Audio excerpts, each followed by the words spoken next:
Hello and greetings and welcome. I hope you're doing good today. What are we doing today? We're going to be playing the Neverhood. I've never played the Neverhood before. Welcome. For those of you who've not seen me before, my name is Fractal Mind Mike and I like video games. I collect them. Like this one and the ones behind me. Also, there's a new computer behind me. Look, you can see myself presenting to myself here in the camera, which is pretty good, actually. This is my new machine that we built on stream a little while ago, and I've been testing out Linux on it, and it seems to be working okay. Look, the guy on the screen is doing the things that I do, so clearly it's a good machine. Welcome. Dog 10 something? What? I don't know what you're talking about there. Don't know what you're talking about, lasses. Verge of Apathy, good to see you there. Oh, you know what I forgot to do is resume music after the intro music played, so let's get that going. That'll do. That'll do for now. Hi, everybody. We should be live on YouTube as well. So hello, people on YouTube. Welcome to the video. I hope you're doing doing good today. I was about to say doing a good today. I don't know what kind of good you would be doing, but I hope you're doing a good one. Botchams is doing good. That's good to hear. Did you manage to recover your graphics driver issues? Yeah, resolve. Sorry, you wrote resolve and I read recover for some reason. Yeah, it seems to be completely associated with waking from sleep or whatever. Like the NVIDIA drivers just weren't coming back online properly for some reason. I turned off all of those features that let it go to sleep, and I haven't had a single problem yet since, and I've done a lot of burn-in tests of just like leaving it running for a while, and yeah, haven't seen any kind of issues since I made those changes. So Linux is like, I'm still borderline. It's leaning a little bit more towards like I'll probably stay with it at the moment, but it will only take like one application that I can't use or one thing that I need to do that I can't do for me to just uninstall and go to Windows. Like it's basically, it gets zero chances. If I can't get something working that I need to get working, I just won't do it. I'm just not going to deal with it, you know?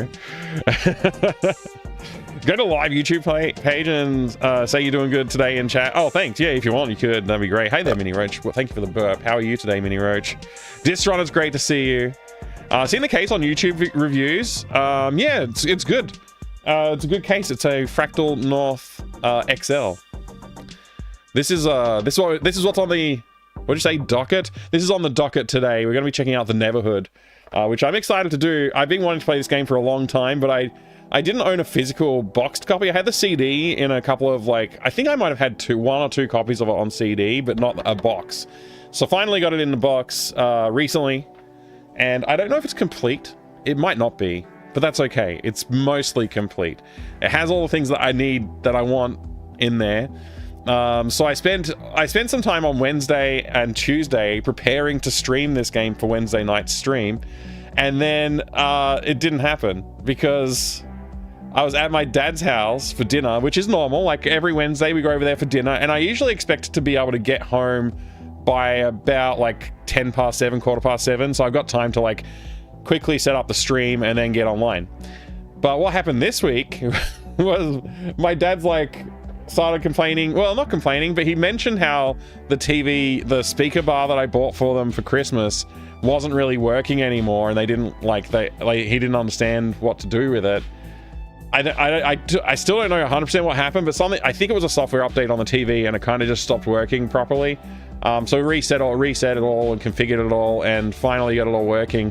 But by the time I got home, it was like 8:30ish, and there was no way I was going to start streaming at 8:30 because that would, on a Wednesday night, that would leave me with about an hour and a half of content time, and that's not enough for a stream, I don't think. So, well, not for the way I do it anyway. A Fractal Mind North XL, yeah, that's what it is, Mini Rage. That's all you got. You got it. That's what I've got. Fractal Mind North. You should try and build a Play-Doh character. I like building with Play-Doh. It's fun. Or plasticine more so. Play-Doh's a little bit harder to get the shapes that you like, I think, because it's sort of it's a bit more elastic. Anyway, how tech literate are my parents? Fairly, but not great. Like, and I think my dad's at a point, like, he just turned 70 recently. We had his 70th birthday like a little while ago, last Friday I think it was, wasn't it? Anyway, I think he's just reached an age where he's just like, I don't want to figure it out. Like, you know, I know he could, like, certainly when I was growing up, he was like changing computer components and stuff, but it definitely wasn't his like wheelhouse. But he would like install a sound card or something. figure that out, and then like ask one of his techie friends to like help him if he had trouble. But like, you know, he could do stuff. But now I just don't think he would bother. He's just like, I'll ask someone else to do this for me. I don't. Yeah, he's past the point of caring enough to try. So yeah, I'd say not super tech literate, but a little bit. Hey there, welcome in. Vought Jams on the YouTube as well. Sesame Street, Mike. I think around 2013 was the last time you had tried Linux. It had no right to be as completely useless as it was. Even back then, there had been over 30 years of good GUIs to learn from, and it ignored all of for some VS console nonsense. Yes, Linux has improved a lot, I would say, compared to the last time I tried to main it, but I'm cautiously optimistic that I might be able to stick with it for a while. We'll see. Nad Cat, good to see you. Good to see you. I'm a good kid. I'm going to accept that. I'll take that on board. You know, thank you. We're going to hit that point sometime. Yeah, I guess like at some point I'll just be like, screw it. Ask my son to do the thing that I just can't be bothered figuring out. I don't know. I can't imagine being at that point, but it could happen.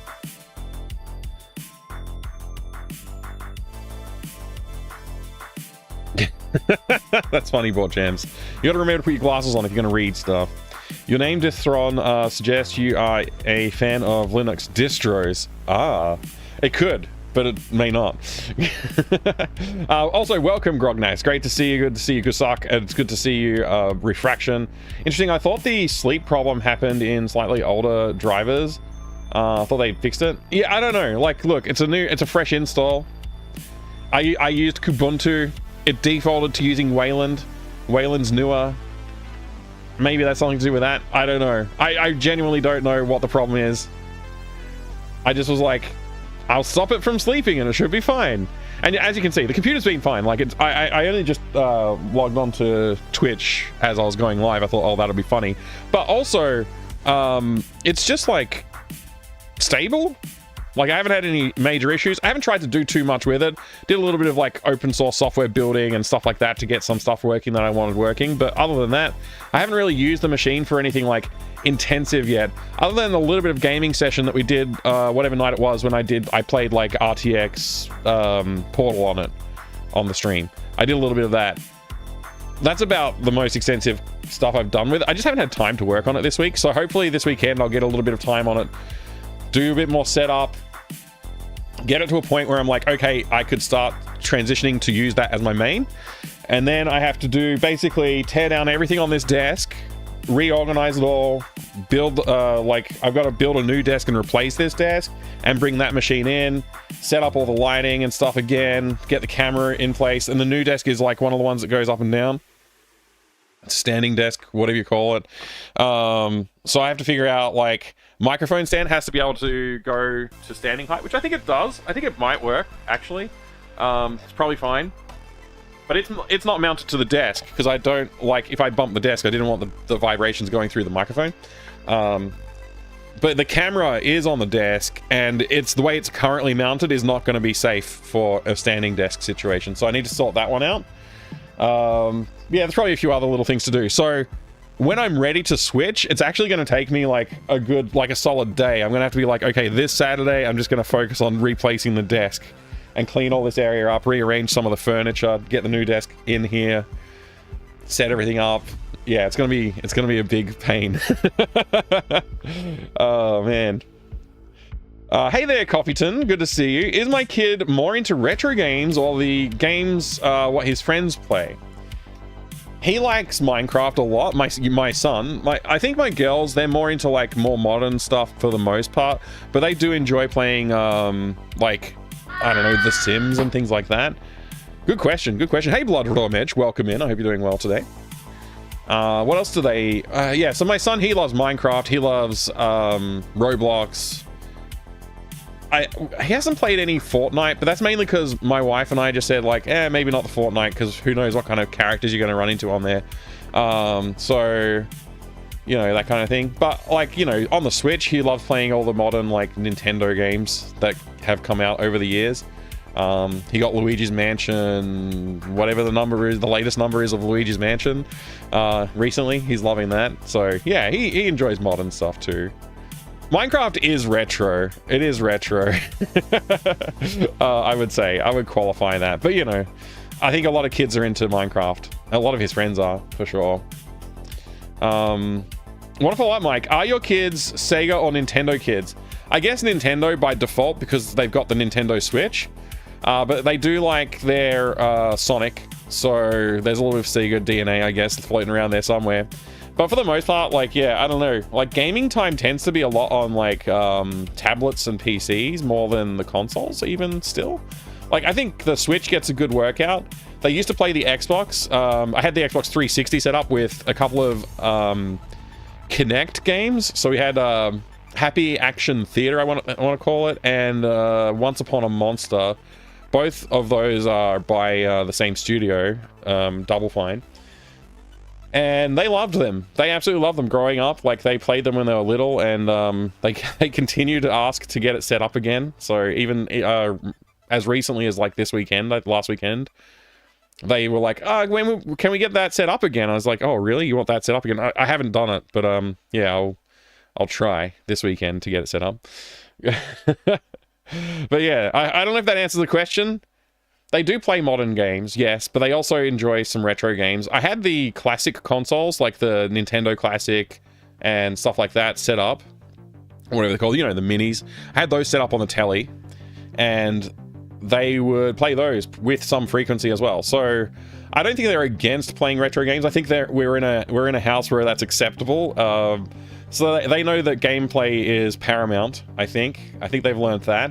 But then I see them playing some weird Roblox games like, okay, enjoy, I guess. I don't understand why you want to play that. But, you know, Roblox is a weird thing. It's probably because they're playing with their friends. Have my kids drag me to the movie? Yeah, we watched the movie. You can't see it, but right behind, hang on. I don't know if I can move the antenna out of the way. That's from the Minecraft movie, that creeper head. It's the cup, the creeper head cup. My son and I both got one of those because they were out of TNT. We wanted to get both, but they didn't have any TNT left, so we got that. One of those each. So yes, I went and watched the Minecraft movie. I enjoyed it. I don't know what other people have said about it. I don't bother going and checking reviews anymore. The important thing for me is I got to spend some fun time with my son and got to see him enjoying a movie that he was super excited about. And I had fun. It made me laugh. It made me laugh in quite a few places, actually. It was cool to see some of the references they put into the movie. And in general, like, the most important thing for me was spending some time with my son. But what did happen that I did not like about the Minecraft movie was there was some dudes near us coughing a lot, and I got a freaking flu. And there's the only place that I went in that period was the Minecraft movie. So either on the way into the Minecraft movie or at the Minecraft movie or on the way out. It's the only way I could have contracted the flu, and I definitely got sick, and I blame the movie for that. But other than that, it was great. I had a good time. I mean, you know, if I was going to be a little bit more brutal and brutally honest with how I would critique it, I still had fun even then. And yeah, it's like, you know, it definitely has flaws. But like, part of me was just like, how do you even make a Minecraft movie? So, you know, I think it was fine. I think it was, yeah, it was a blast seeing it with my son. I wouldn't trade that experience for anything. It was very cool. Very cool. You should always expect to get sick out in public. Yeah, basically. Hey, flipper flaps. I almost got flapper flips out of me, which would have been completely wrong. Minecraft movie was better than expected, and Jack Black is always fun. Yeah, I like Jack Black. I think he's great. I still love remembering that he's in Waterworld, and he's also in the X-Files. So he's great. Hey there, Subby. Good to see you, Sublimit. I hope you're doing good today, mate. Welcome. Roblox feels like this generation's Pogs, something old people will never understand. I mean, I get it though. Like, they play some fun-looking games on Roblox, and I've been tempted to join them on some of the fun-looking games. So hey, I'm good, thank you. I am good. I am good, Subby. I've had a busy week at work. little bit of work stress in my life, but that's just work stress, so we can leave that at the door. Hey, the Phoenix, welcome. Have you heard the term propaganda? Oh yeah, like when I'm looking at something closely, if I like take a careful look at it, I'm taking a propaganda at it. Like you know, that's a propaganda. Having a good look, noticing the details. So yeah, yep, definitely know that word. That's a real propaganda. Yeah, that's right. Jack Black in Waterworld. Yeah, there's Jack Black in Waterworld. What he's like? I think if I remember right, he's like a. Is he like an aircraft mechanic or something? I forget. He's in the freaking movie. He's in the movie, and I like Waterworld actually. I wanted to watch the most extended cut last year sometime, but I couldn't find it. I don't know where to find it. Tell you what I did watch though. Gosh, you just reminded me. I watched. So everybody knows the good, the bad, and the ugly, even if they don't know it, right? Like because it's parodied or referenced so much in so many other movies, and like TV shows, animations, and like games and comic books and everything. It's just like emulated everywhere. I finally like sat down and watched it like as an adult. It's possible I've seen it as a kid, but I definitely didn't see the extended cut as a kid. I watched the full 174-minute extended English cut of The Good, the Bad, and the Ugly, and it was brilliant. I loved it. I had to split it across like 2 evenings because like 3 hours sitting in front of the TV is not going to happen, but it was good. I liked it. That was a good movie. No wonder it's so influential and popular. Obviously a lot of people like that movie, but man, it was so good. It was so good. I loved it. There was quite a few parts that made me laugh too, which was good. Good to have the levity in the movie, of course. So yeah, you watched it last weekend. Oh wow, Grognak, that's crazy. Same time of year. Weird. Yeah, that's crazy. That's cool actually. Waiting for the second mic to just start doing different stuff. Yeah, that would be weird. That would be like if that mic just started doing creepy, weird stuff in the background. Man, I should have thought ahead and planned to do that. It would have been awesome to have like a pre-recorded thing. I don't think I could pull it off though. But that would be pretty funny. Oh man. Little jingle from the movie is everywhere. Yeah, it is. Yeah, it is. And also, like, you can really like get an appreciation for the soundtrack when you watch the movie as a whole as well. Because yeah, they definitely have like their different motifs and like the way they like sort of allude to things with the music as well. It's a great movie. I really liked it. I'm gonna watch the rest of the. I don't know what they call. I think they're referred to as like the Dollar Trilogy. I think that's what they're referred to as. But anyway, yeah, I really do want to watch the rest of them. Now that I've watched that one, and I got so amped up and excited about having watched it and like experienced it as an adult who like is a little bit more conscious than the child that may have watched some of it as a kid. Watching the full extended cut, and I was by myself too, which like it would be nice to watch it with someone else, but like, you know, my wife was out, so I was just like, I'll watch this. And yeah, it was great. Really good. Love the soundtrack to those movies. Yeah. Very interesting soundtracks for sure. Whistle gave me the chills just thinking about it. Yeah, it's such a good whistle. Like, it's so, like I said, so parodied everywhere else. Like, you've definitely heard that in some media at some point if you've been consuming media throughout your life. I'm sure that there's a parody of it somewhere that you would have heard it. Yeah, the standoff at the end was really intense. But then immediately after, like once it was over, it just got really funny. Because like Clint Eastwood's character, the man with no name, he's just like, he shoots the guy so that he falls into the grave, and then he shoots the guy's hat so his hat lands on him in the grave. It's so funny. I don't know if it was intended to be funny, but I just found that very funny. Watch High Plains Drifter, Mike. Great take on a Western. Yeah, I'll have to check it out. I'll have to check that out. High Plains Drifter, huh?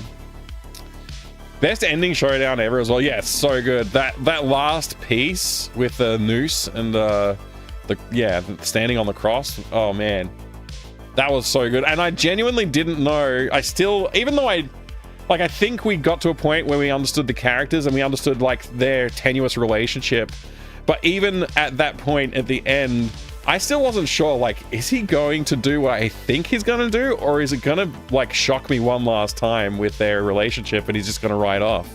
Like, it was touch and go for a while, and I'm like thinking it through. I'm like, well, he wouldn't have left 4 bags of gold on the ground if he was just gonna let him die, would he? Like, but maybe he would.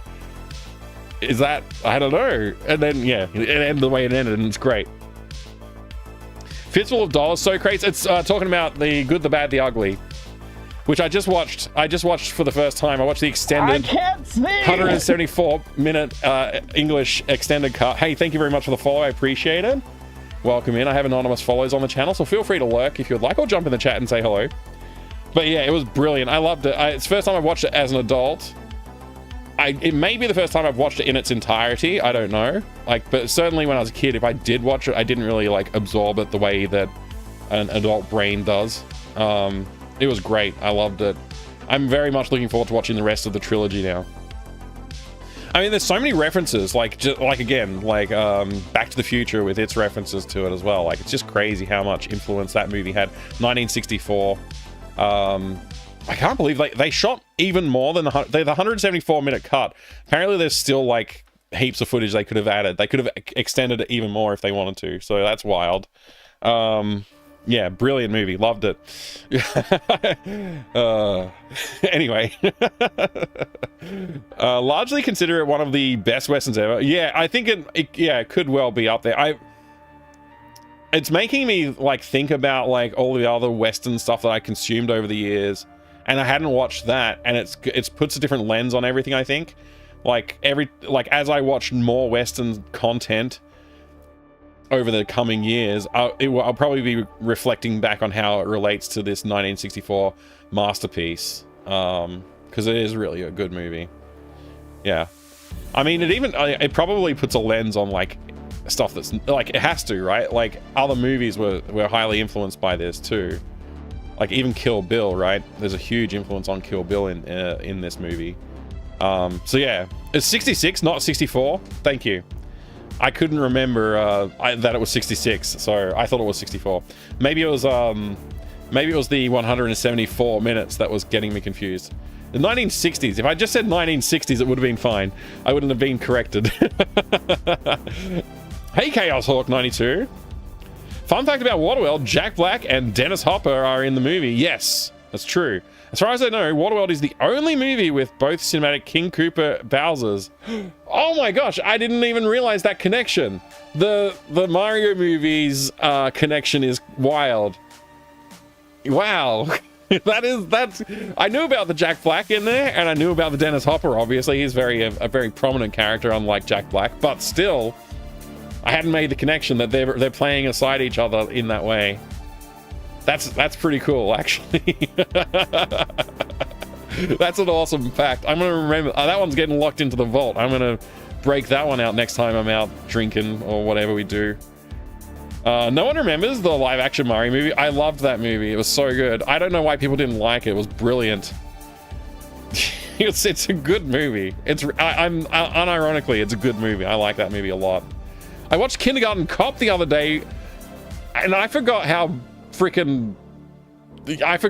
how it is. I forgot like what it was really like. I watched it when I was a kid. I was probably like 7 or 8. Actually, I'm probably a little older than that, actually. I was probably like 11 or 12, something like that, when I watched it, towards when it came out. I don't remember what year it came out, actually, so I don't know how old I was. But I was old enough to understand it, but not fully understand it. And I remember it being a great movie, and watching it again as an adult, because I don't think I've watched it since then. It was great, but also not child appropriate.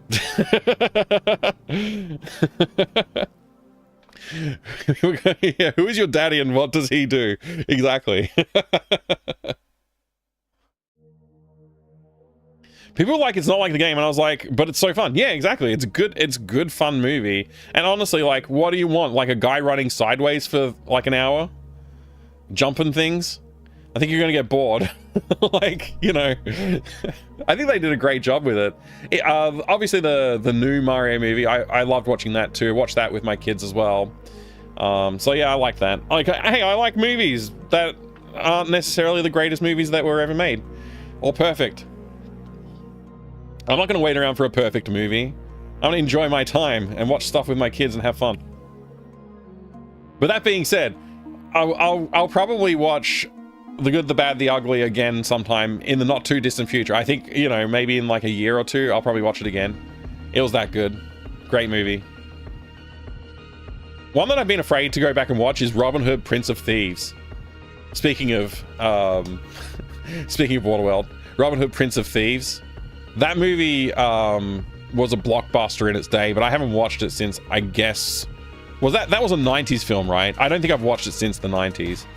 So I'm worried that if I go back and watch it, it's going to be terrible. Another one that I'm certain will be terrible if I go back and watch it, and I might be wrong about this, but is the Zorro movie with Banderas. What's the Antonio Banderas one? That's right? Am I wrong? Did I get the actor's name wrong? Anyway, I think that has to be bad. It's also got James Bond in it, whatever his name is. You know, the guy, Sean Connery. There you go, Sean Connery. He's got Sean Connery in it as well, I think. Men in Tights is the best Robin Hood film. I disagree, but I do like it. I disagree that it's the best, but I do like it. Kevin Costner was huge around then, wasn't he? He was huge. I think it was too big though. Like, yeah, he invested like so much of his money into Waterworld. Like some sausage. Daddy, and I don't know. Like some sausages? I know that it wasn't a box office success the way it needed to be to justify the budget, but man, it's a good movie. I still like it. I still like Waterworld. Sean Connery's in Zorro. I think he is. I'm pretty sure he's in Zorro, right? The Man Who Trained Zorro, that's Anthony Hopkins. Oh, it's Hopkins. That's how long it's been since I watched it. I just thought it was him. It's probably, I've got it mixed up with Highlander, because he's definitely in Highlander. It's probably what happened. I got it mixed up with Highlander, I bet. That's weird, because I've watched Highlander more recently. Wow. That's pretty funny. Yeah, you're right. He's not in it. I think you're right. I think it is Hopkins. Now that I'm thinking about it, it is Hopkins. Not I don't know how I got that wrong in my mind. But yeah, the Zorro movie, I don't think it's good, so I don't think I'm going to watch it again. So I would have been happily wrong about who was in it and not watched it again. But now that you've told me who is in it, and you're right, I'm pretty sure I remember that now. I just had it mixed up in my head somehow. Anyway, you're right. It is Hopkins. It's Silence of the Lambs guy. That's who it is. Okay. Maybe I should watch it again. What if it's good? What if I forgot which actor was in it, then maybe the movie is good. Maybe I should watch it. Speaking of Highlander, Henry Cavill is in the remake. Is he really? It might be good. I like Henry Cavill's work for the most part. My Neighbor Totoro, Kiki's Delivery Service, Whisper of the Heart. Those are all good movies, except for I don't know Whisper of the Heart. I haven't watched that one. Why are we talking about them? Why did you mention those, Mini Roach? Those are all good movies. My Neighbor Totoro is good. Kiki's Delivery Service is fantastic.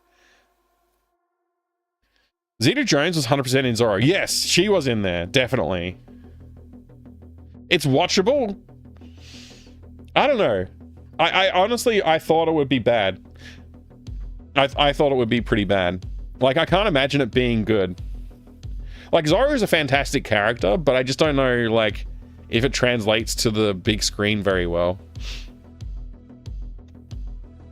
They are good Studio Ghibli, whatever, Ghibli movies, which to watch with your coming of age kids. Yeah, we've definitely watched My Neighbor Totoro. We've definitely watched Kiki's Delivery Service. I haven't watched the other one, Whisper of the Heart. I haven't watched that one. Maybe I should. Kind of a teaser for The Cat Returns. It has the Baron in it. Oh. Oh, she claims to have written Country Roads. What? What? Catherine Zeta-Jones claims to have written... No, I don't even know. I'm so lost. One of the main reasons for remembering it... Oh, okay. It's the Zeta-Jones was the reason for remembering the film. You should. It has the original Lo-Fi Girl. Oh, cool. Maybe I should watch it.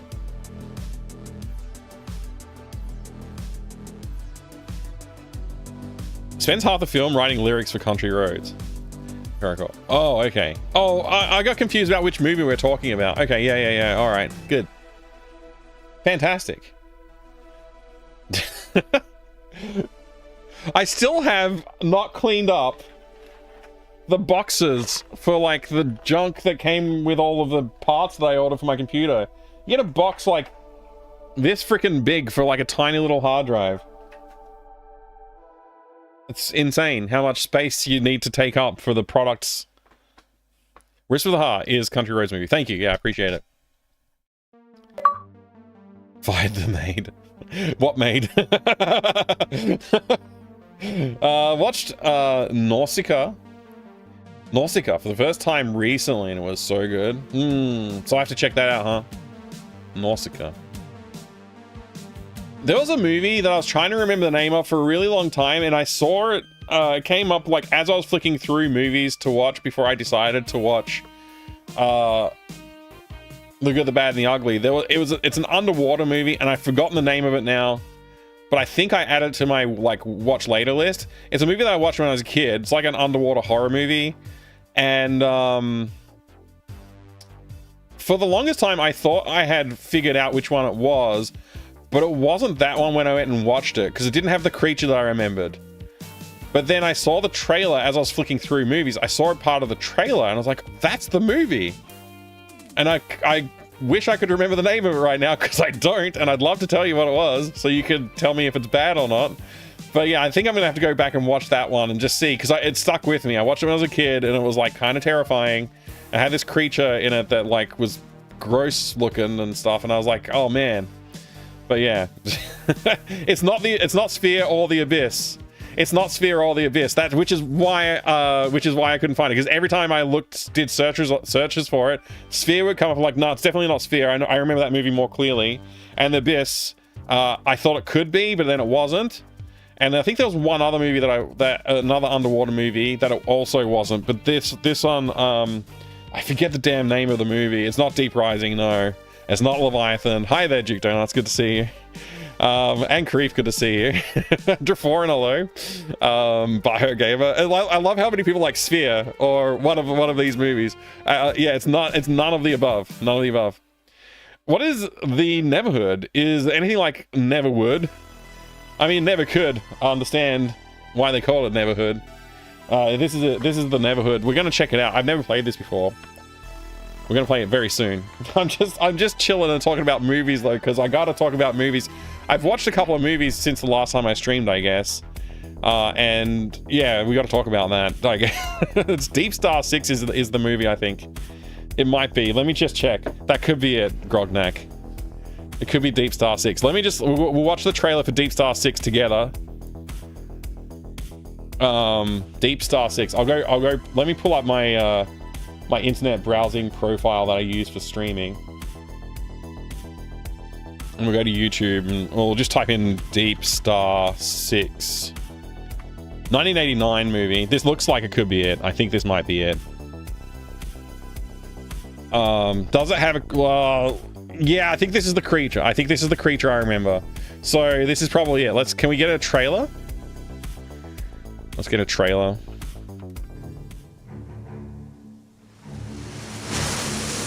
Below the surface of the sea, far, far below, in impenetrable darkness, at unimaginable pressure, no form of life The way the guy just said unimaginable, it was like he was having trouble getting the word out. Like he's tried to say that word so many times he had to enunciate it very strongly to get it right. Let me just go back and listen to that again. Surface of the sea,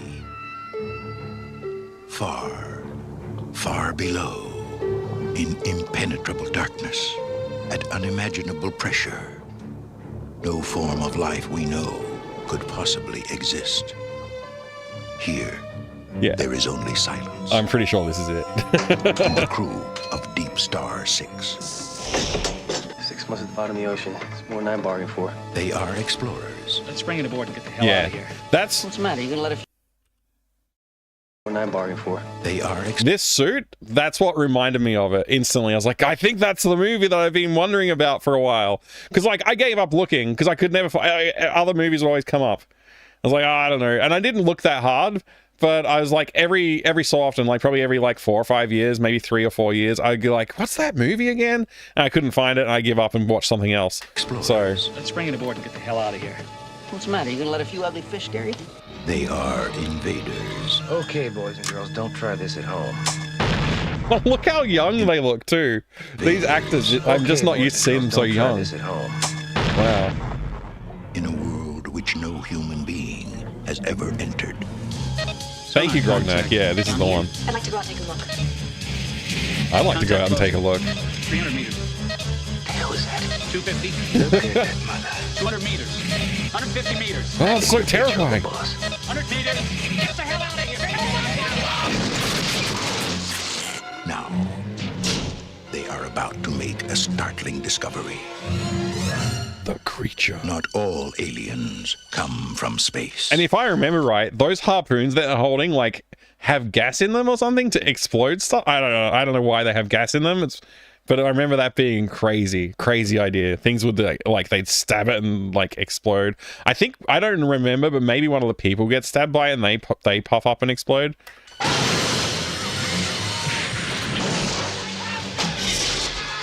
Oh! The airlock! Oh my gosh!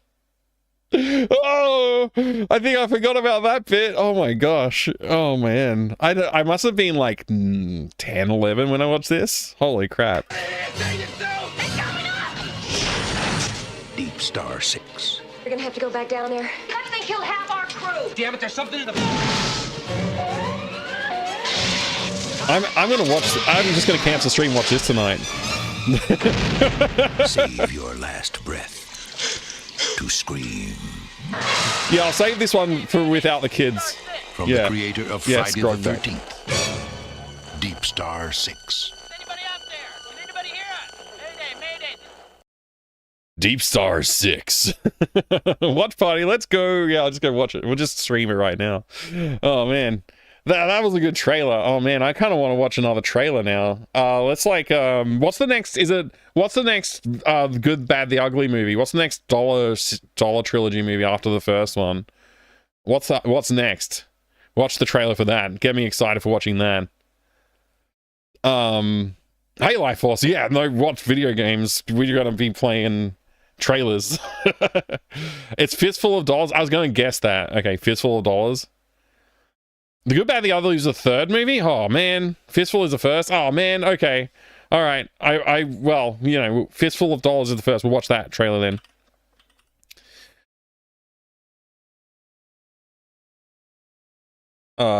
Trailer. I should have written trailer.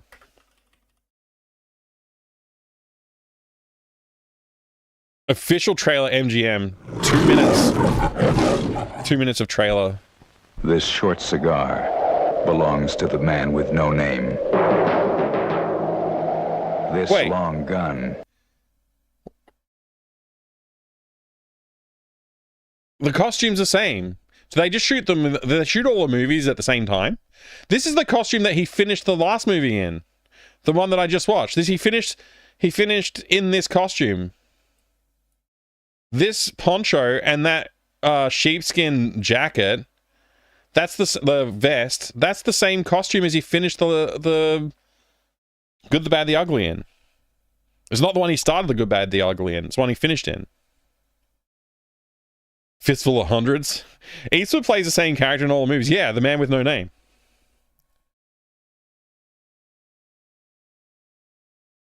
He's just playing a stock character. Yeah, he's just a random guy. Do you ever see Batman changes costume? Batman does change costume, but I guess you don't watch him change. Oh, do you? You get to see him when in the Batman what is it, 89 movie? Is it 89? Or is it 91? The one with the nipples? Do you get to see them putting those ones on? Like, well, they just sort of like rotate toward the camera, I guess, as they're gearing up. It's 89, thank you. Yeah. Where does the town with no name fit into the canon? It's the man with no name goes to the town with no name on a horse with no name. I'll watch the trailer again. 89 no nipple? Okay. This short cigar belongs to the man with no name. This long gun belongs to the man with no name. This poncho belongs to the man with no name. Rico! Heard you wanted to see me.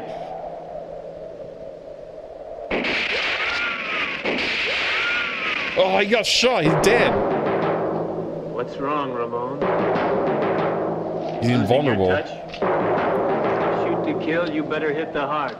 Aim for the heart or you'll never stop me.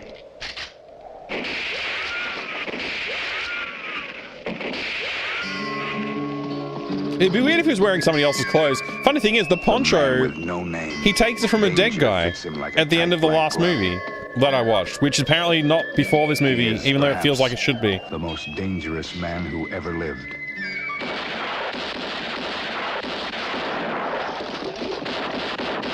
He's just killing people indiscriminately, and he's the good in The Good, the Bad, the Ugly. Get 3 coffins ready. Get 3 coffins ready. He's so confident. Oh my gosh.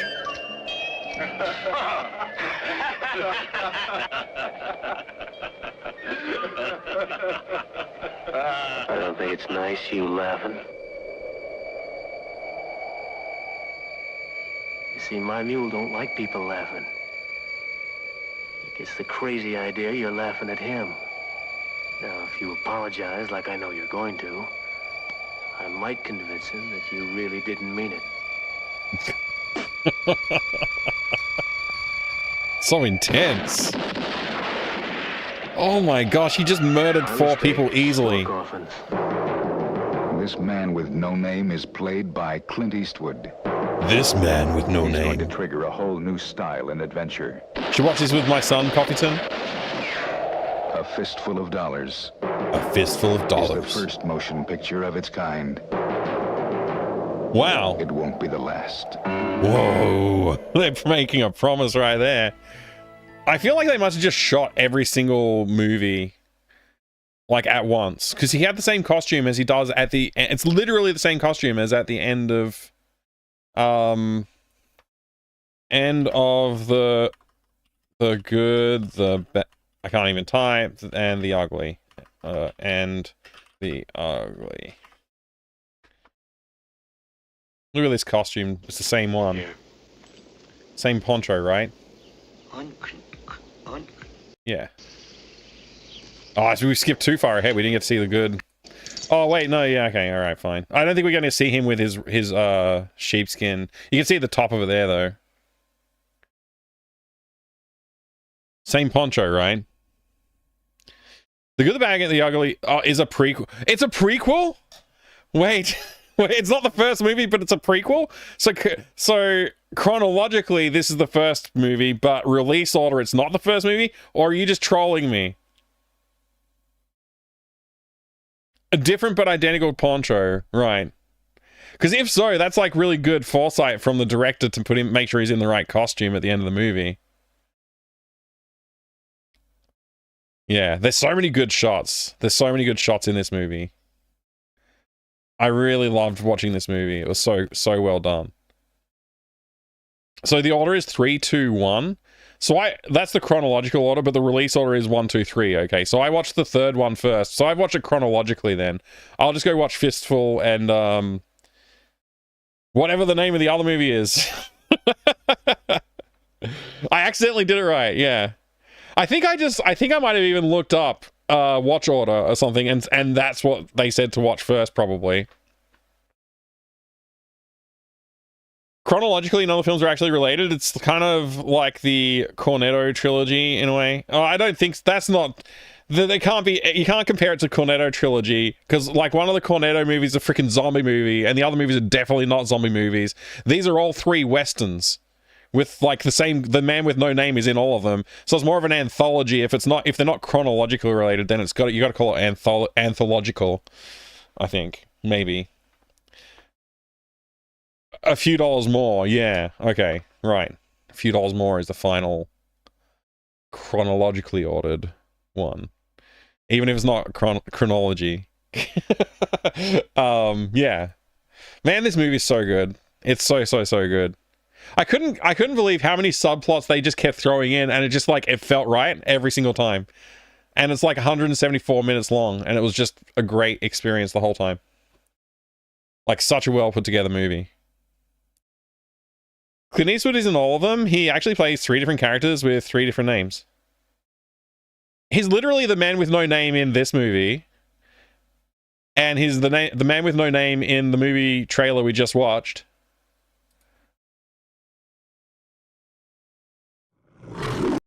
Fistful of Dollars.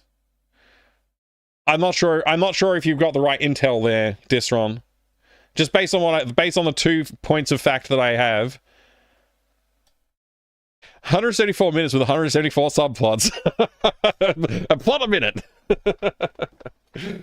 Same director also made a sort of trilogy with Once Upon a Time movies. Oh, interesting. Eastwood's man with no name in all 3 movies. Yeah. That's what I understood. I understood that they're actually a trilogy. It's called the Dollar Trilogy, right? The Dollar Trilogy. Timeline. Good, Bad, the Ugly, Few Dollars More, and Fistful of Dollars. Wait, what? That's different order than what you guys just told me. It's different order than what you just told me. I think that can't be right. That's got to be incorrect. Oh, man. Oh, no. It's debated a lot. Oh, okay. All right. I mean, like, all I can say is the costume that he was wearing in the trailer we just watched is the costume that he finished The Good, the Bad, the Ugly wearing. It's the exact costume. So, he has a name, but when it was released in English, they called him the man with no name in the trailers, but the characters have names in the actual films. So the one I watched, and like, Eastwood is credited in the one I watched as the man with no name. I don't know. It's like the 174 minute like super cut or whatever you call it. Like it's like the mega cut. So maybe they've edited it in the credits as well. But yeah, 1 and 2 are interchangeable, but in 1 he gets a broken hand, and in 2 he wears a hand brace. So it's generally accepted as 3, 1, 2. Huh. Okay. Very interesting. So what I need next, what I need out of this genre is just please have some Lovecraftian occult stuff going on, like in Silverlode.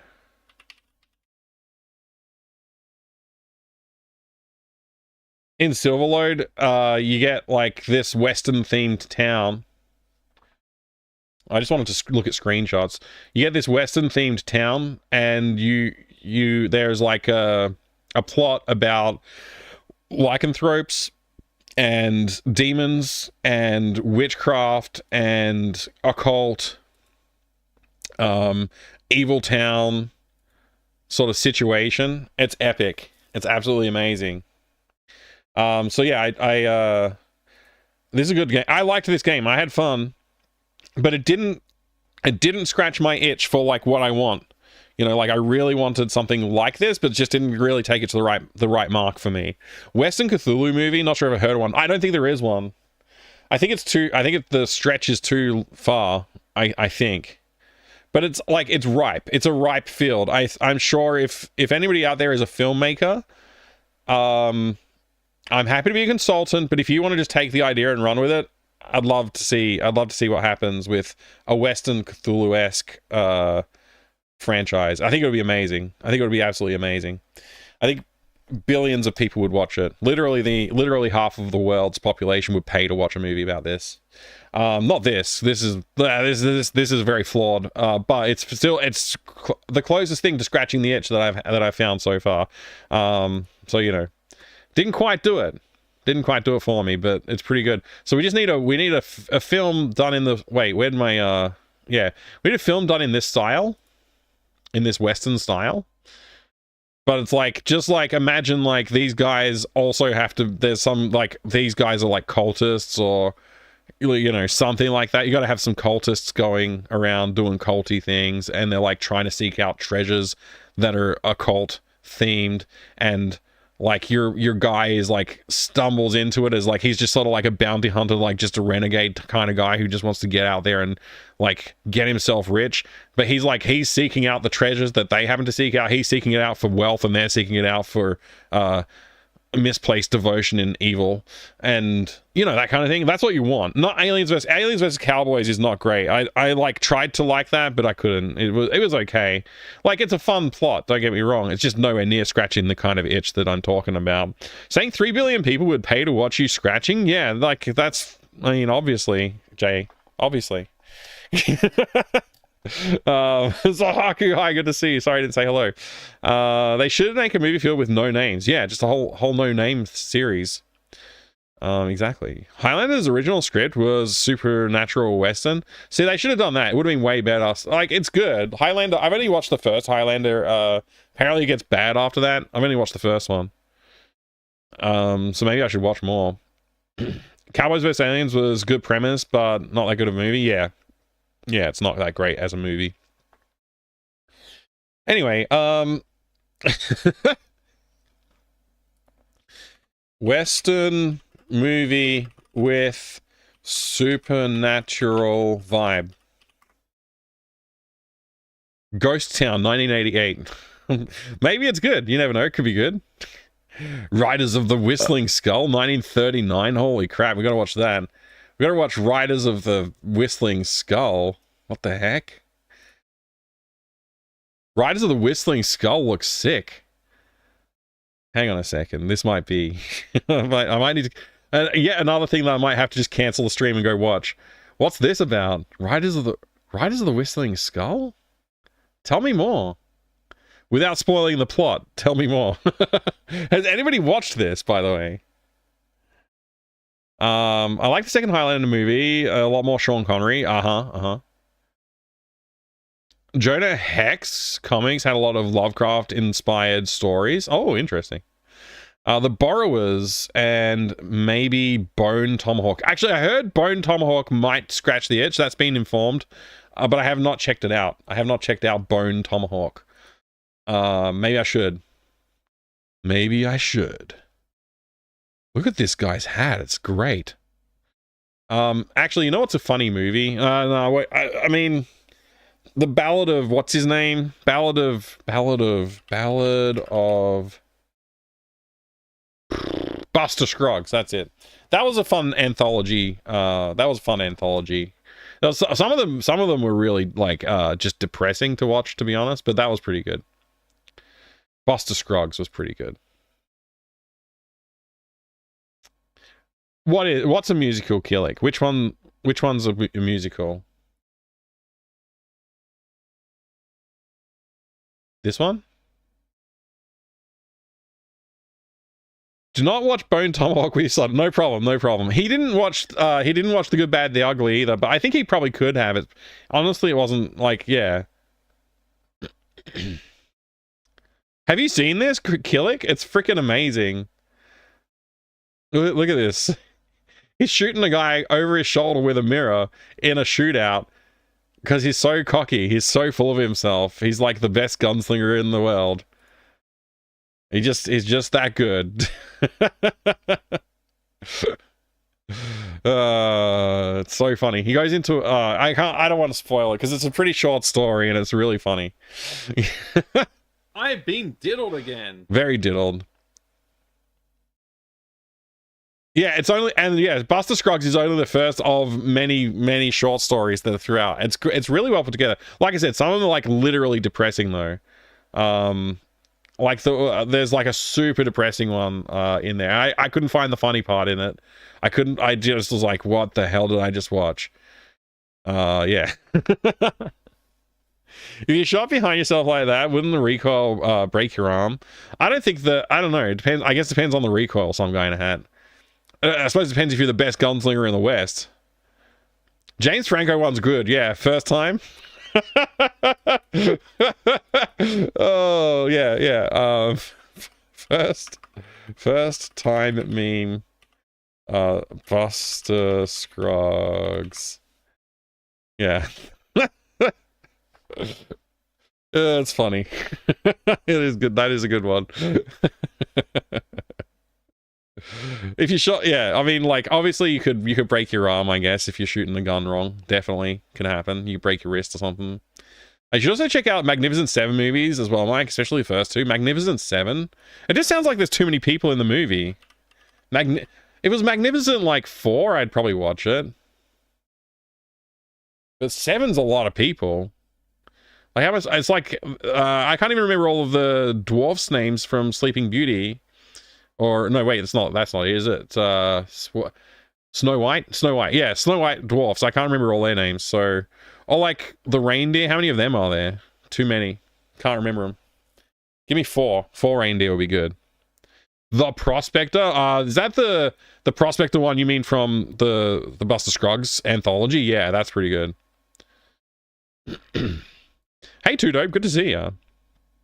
There's 8 freaking reindeer. That's way too many.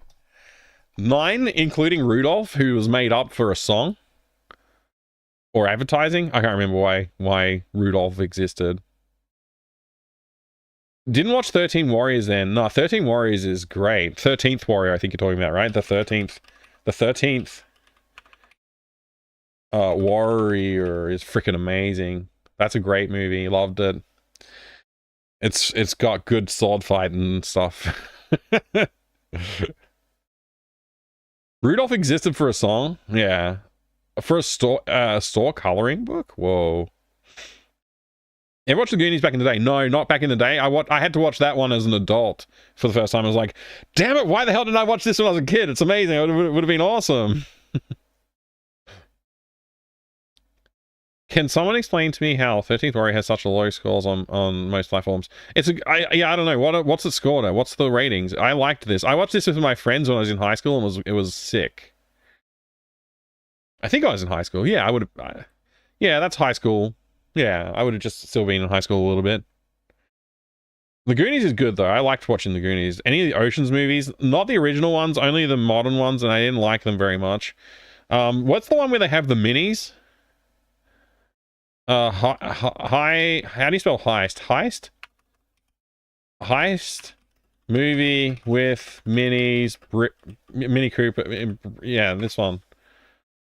Italian Job. The original Italian Job's freaking amazing. I think the remake was okay, but I think the first one was better, right? Italian Job's good. The Oceans movie, I haven't watched the original Oceans 11, I guess, was the original. Man, that was also a 60s film. I've never watched this before. The 70s? This says 60s on the internet. 1960. Italian Job end on a cliffhanger? I think it might, yeah. The remake wasn't in Italy. There was no job. It should have been called The. I love it. I watched the first 5 minutes. The original Italian Job, it was too silly for me that day, so I had to watch something else. Yeah, that's fair. I watched this with my dad. I don't know how old I was. I'm pretty sure I was under 10 when I watched it, though. Yeah. Not this. Sorry, the Italian Job. Not this. Yeah, the problem with like all of these kind of things, they end up with like parodies or remakes, and then it's just like, you know, they get lost in the noise. Like that's what happened with The Good, the Bad, the Ugly for me. It's like everybody was like that tune and that standoff and like just a lot of scenes from that movie. It's like referenced and parodied so much. I knew so much of it, but I hadn't actually like consumed it properly. And so watching it, that's the brilliant thing that's why we're still talking about movies right now, because of that movie.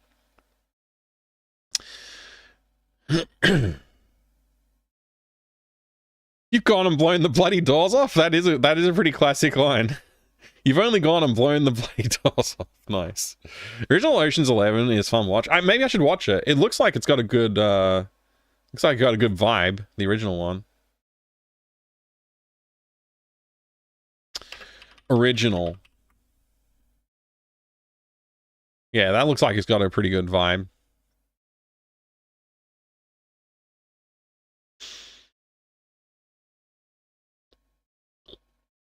What's happening right now? Fairy tales. There are lots of fractured fairy tales and parodies, but a lot of kids don't know the original source material. Yeah, I think that's just like, yeah, that's true. Do you blame Shrek? Do you blame Shrek, some guy in a hat?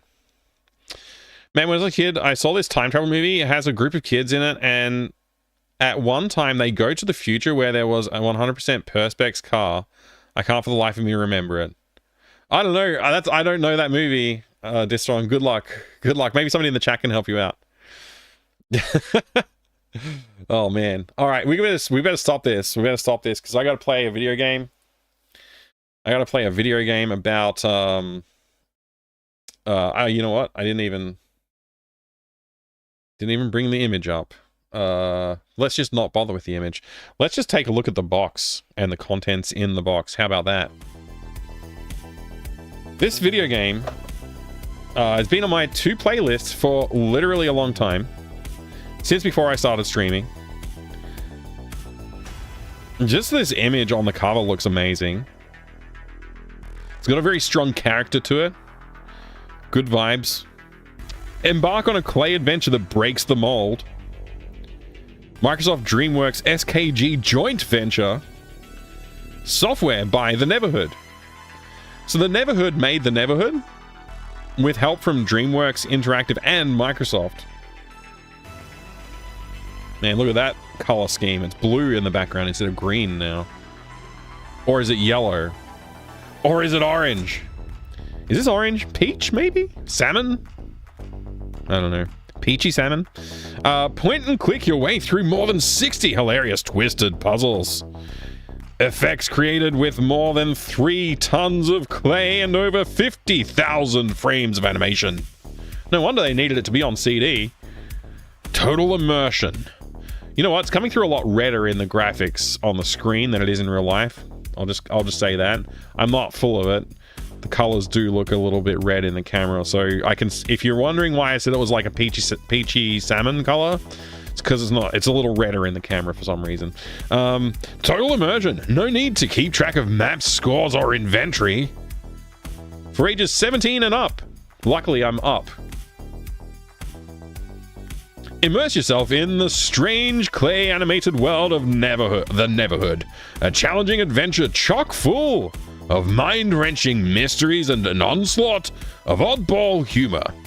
Born into the Neverhood that may never exist, Clayman explores a land of terrifying creatures, extraordinary machines, and mysterious artifacts. Long ago, the king of this world was betrayed by his trusted assistant. You must save the Neverhood by navigating Clayman through a twisted plot of ancient secrets, witty inventions, and monstrous puzzles to defeat your nasty foe. System requirements: Pentium 75 MHz, 8 MB of RAM, 16 MB recommended, quad speed CD-ROM SVGA monitor, 8-bit Windows compatible sound card, and speakers, 16-bit recommended. 10 MB of hard drive space, requires Windows 95. DreamWorks Interactive, software by the Neverhood. Microsoft DreamWorks Interactive LLC. I'm going to stop reading the back of the box now. Oh look, they've got a purple line thing on the top. It's purple now. Anyway, inside the box we have many things. Hey, it's your boy Jay. Good to see you. I'm glad that you can see the peach colors and the salmon colors that I was referring to. Hey, channelers, if you can complete this one, you can finally tell people you're from the hood. Yeah, finally. DreamWorks Interactive. Important, complete this card and send it to us today. DreamWorks Interactive registration card, care of Microsoft Corporation. Okay, cool. Your chance to win free trip to Hawaii or Florida? I don't know if that applies to Australians. Also, the year 2025. It might be out of date. Is there an expiration date listed here somewhere? Anyway. Yeah, US residents and Canadian residents. There's none for Australian residents. Oh well. The DreamWorks is over. The dream is over. Oh, look at this. Oh, this is a nice piece of... This is a nice piece of high quality card right here. The Neverhood. Greetings. If you are a hardcore gamer, stop reading now. Really, I mean it. Stop now. Whoo, I thought they would never leave. Okay, should I stop reading? Okay. I'll save it. You tell me if I should read this. You tell me if I should read this, everybody. I'll hold it in front of the thing for you just to get a closer look at it. But anyway, there you go. Maybe I'll read that later. I don't know. DreamWorks Interactive License Agreement. I never agree to these things, so I'm not going to read that. What does this say? 539056001. I guess that's the serial number. The part number's right here, so I don't know what this one's for. Maybe it's a serial number. We're hardcore gamers with a Z. I'm more of a soft core gamer. CD key, you're gonna laugh. I don't think that would be a CD key. That's a really short CD key. I can't get the manual out. There it is. By the way, look how awesome the CD looks. And now I am going to be playing with ScumVM, but I did grab the files from this very CD using this very CD drive. What I don't know is, does this have music on the... Does it have music tracks on the CD? Like, are we going to be missing out on something by playing it through ScumVM? I don't know. But anyway, it's very nice illustration on that CD. Yeah, that is very CD.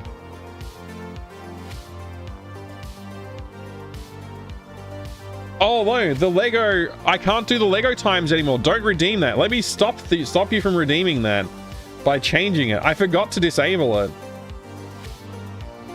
If you redeem it, we'll just have to look at a picture book instead. Because I finished all my Lego kits. I'm just going to rename it to Book Time.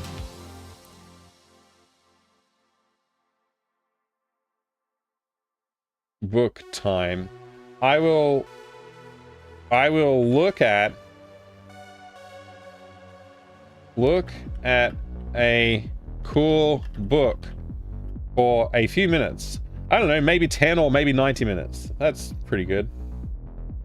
You never know what might happen. Saved. Lego time's gone, book time's back. All right.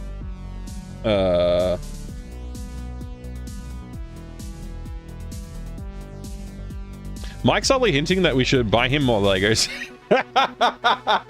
No, they're too expensive. I bought them myself, and it was done for charity too. So, you know, we did that for charity. The book time is not for charity.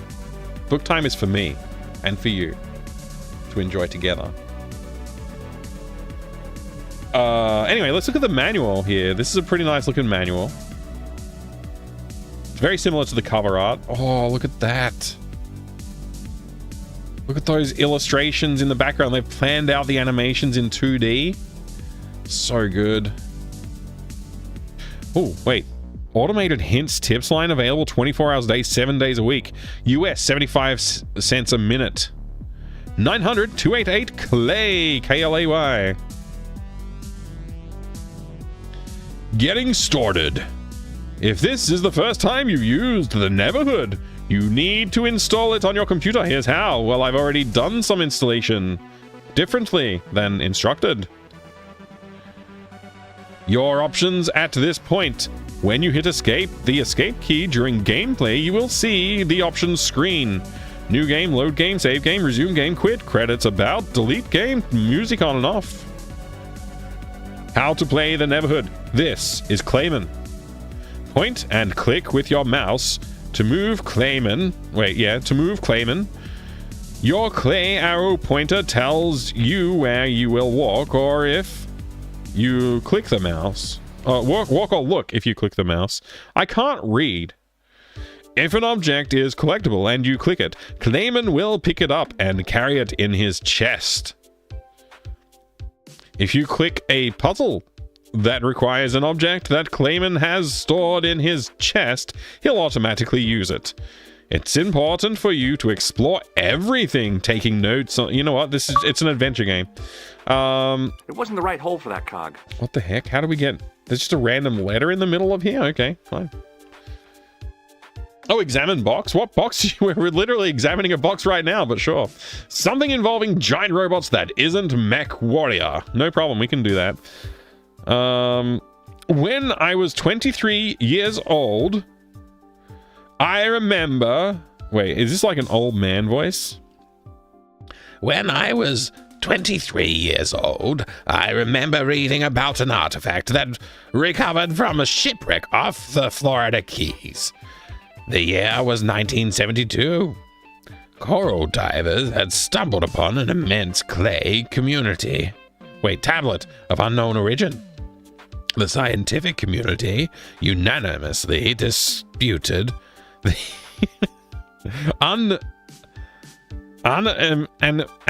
you know what? I can't even read this word. I don't know what this word is. Unanimously. It's unanimously. That's the right word. I read it right the first time.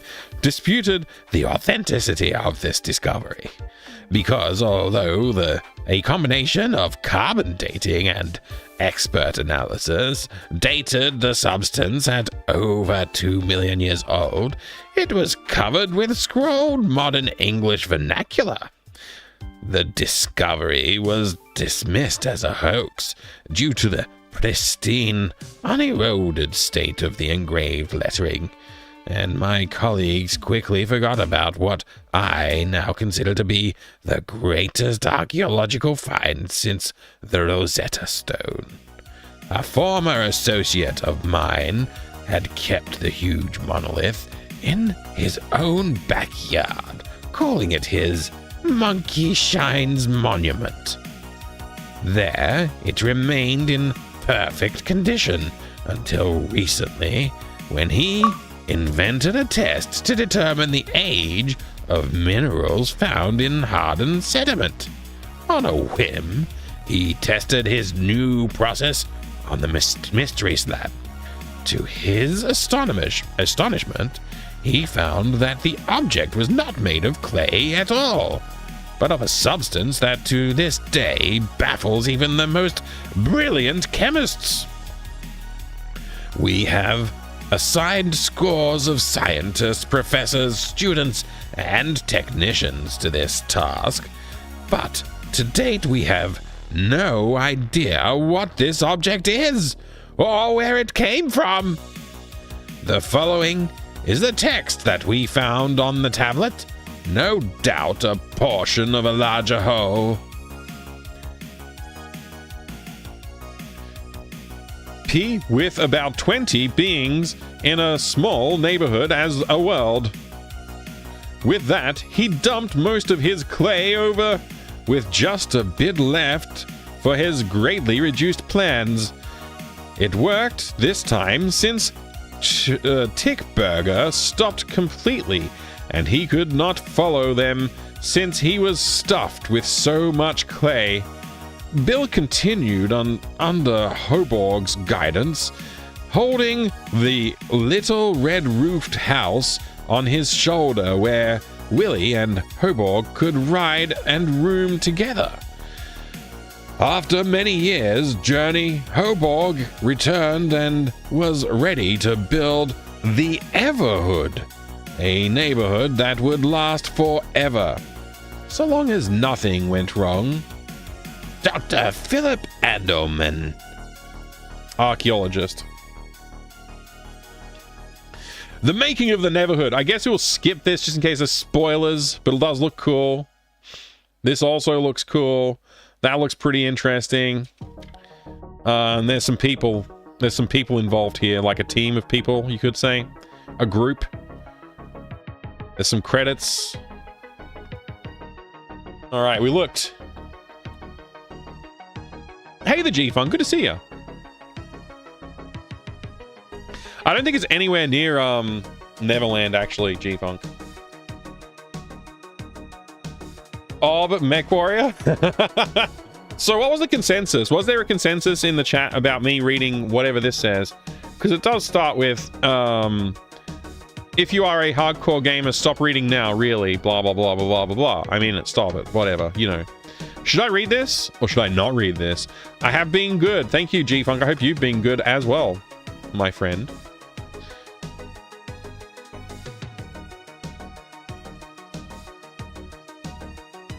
Read after you finish the game? Yeah, okay, alright. The first quest that you played in the late 90s on PC? Nice one, Blood Mitch. I guess reading it gives away how to do stuff. Yeah, probably it's hints. I'm imagining.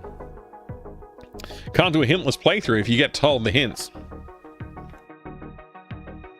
Well, anyway.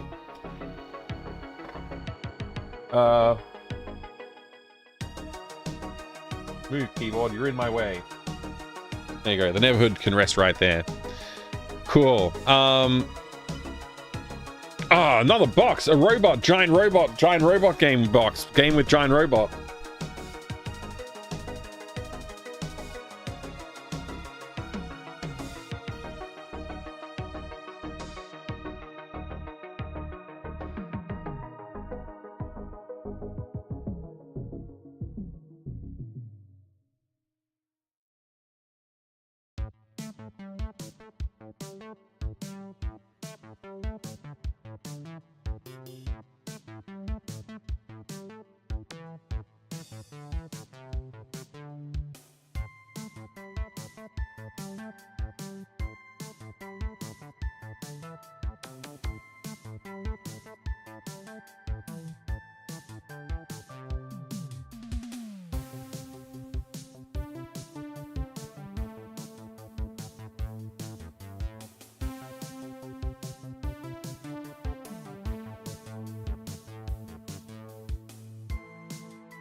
The first tactical sim with intense, turn-based, and real-time combat. It's the year 3569. The Typheus system, in the Typheus system, a newly discovered jump gate will allow massive expansion and wealth to the corporation that controls the gate. 8 corporations will fight for this right. Only one will succeed. Lay minefields. Turn a new shield. Fire radiation beams. Cloak to advance. Duel something behind a rock. Oh, duck behind a rock. Every enemy is different.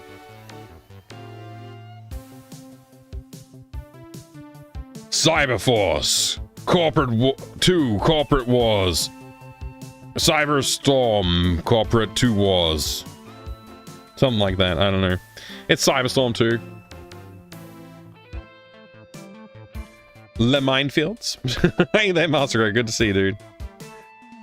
Pretty good. Prepping for a big TAFE day tomorrow. Presentations and assessments. Good luck. Good luck, G-Funk. Nothing beats Ultrabots box. I don't have it, so, you know. You had it? That's pretty cool that you had it. I'd never really seen one in Australia, but yeah, that's pretty cool. Happy Friday to you, Master Gregor. So yeah, this is Cyberstorm 2. Giant robots are involved. You got giant robots, more giant robots down here in the screenshot there. It's a giant robot game. It's this is connected to Tribes. The Tribes universe and this game are connected.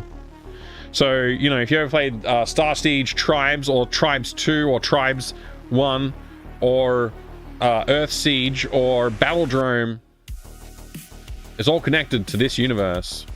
Big universe, that is. So this is like the second tactic, strategy, whatever you want to call it, RTS-ish type game in the series. Predates like it predates Mech Commander, Mech Warrior, Mech Commander. At least the first one in this series does, and I think this one might also predate it. But yeah, pretty cool stuff. Pretty cool stuff. So there's like AI or something like that in the first one that you're mostly fighting against, and I think in this one you're mostly fighting against like other corporations. Look at this book. You can tell it's like a freaking dynamics game when there's a book like this in it. Look at this thing. Look at the freaking tables. So dense with information. Targeting computer specifications. Drive specification. Look at the freaking drive specifications table. Spans 2 freaking pages, man. Armor specifications. Continued. Look at that's a lot of armor specifications. I gotta say, that's a lot of armor specifications, dude. 3 spreads of armor specifications. Gosh darn it. Hardpoint specifications. Elf weapons. Energy weapons. Particle weapons. Look at the freaking table. There's so many freaking tables. Plasma weapons. Anyways, lots and lots of fun things to read in here, of course. Do I recommend this game? I can't recommend this game because I have not actually given this game enough time for myself.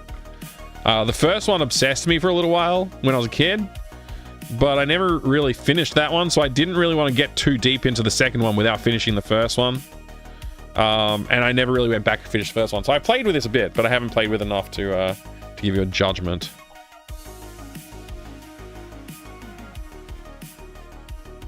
But there you go. That's a giant Mech Warrior like game that's not Mech Warrior, except it's not first person. It's something else. It's a strategy game. Real time or turn based. Both. All right. Now it's time for the Neverhood. I am playing with Scum VM because convenience and ease of use. I have not checked to make sure that this will actually work when I launch it in the OBS capture, but I think it should work perfectly fine. Oh, you can use a Gravis gamepad? Oh, you can! Oh, sick! DreamWorks. Wipeout.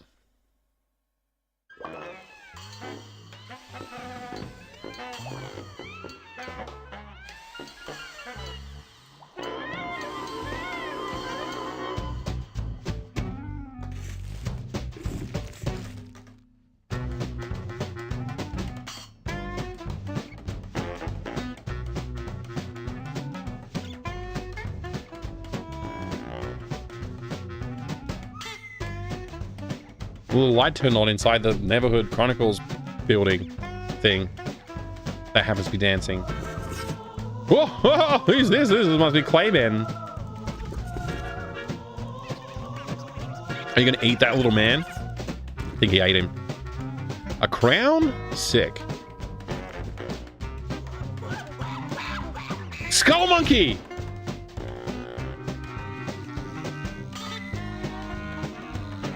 I got that game too. But that one's not for PC.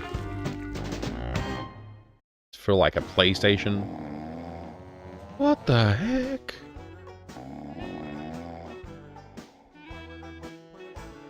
It's just like Mad Dog Williams. You start asleep and you have to wake up. Lever.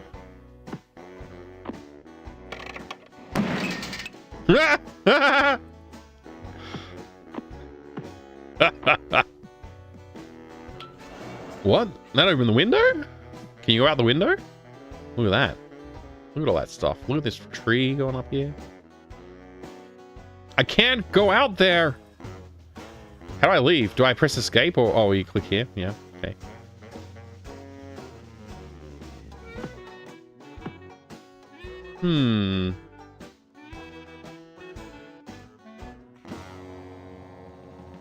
Lever time. I never hooded the Neverhood before Spider-Man. Do it again. Hey, we made it. We're making progress. That's what I call progress. Howdy, Spider-Man. Good to see you.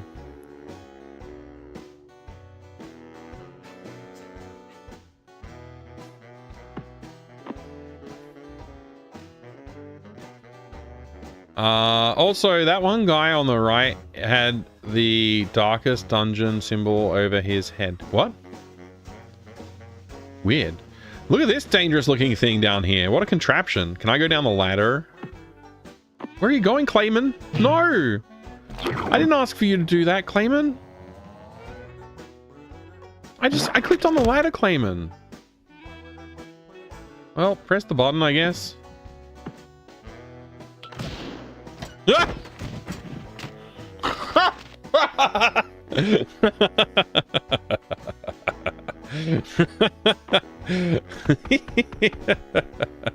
Ah!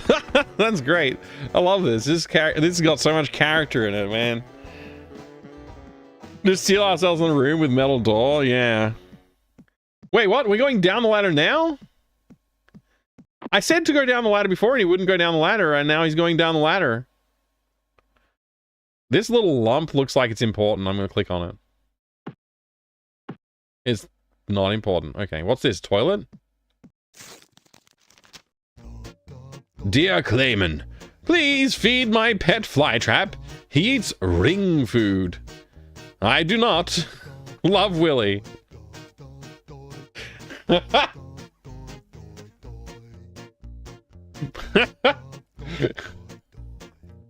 Okay. Thanks, Willie.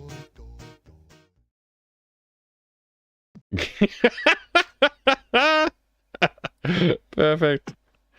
Oh, man. Why is this game so good? Hey, Sky of Steel. Good to see you. Welcome, welcome. Love watching first playthrough of Neverhood. Oh, good. Excellent. You're in the right place then. One of the first adventures you've beaten in your life. Oh, awesome. I hope you have a good time hanging out. We have to collect some rings like Sonic's. Superly sonically. Push, push, push, push. Push some more. Keep pushing. Push even more. All the way across, maybe? Can you keep... Do I have to hold down the mouse, maybe? Will holding down the mouse continue to push? No. Okay. I'm gonna go all the way till it's underneath the end ring.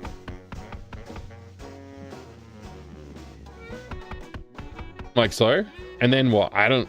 Can I collect one of these bad boys? Whoa! Nice. What about this one? Oh, it sounded like an activity happened just now. It wasn't the right hole for that cog. Well, you never know. Could be. Oh, that's action.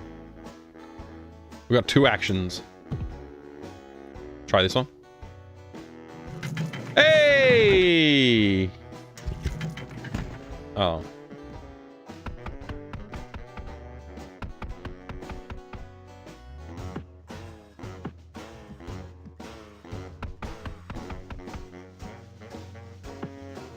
Can we do it? Eat it!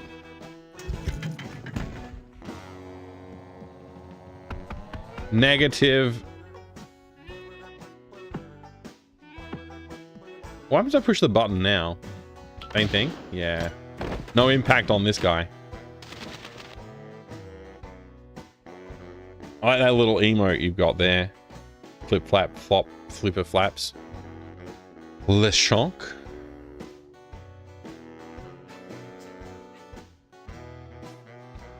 And Jasmina 1001 also has the same one. Hi there. Good to see you.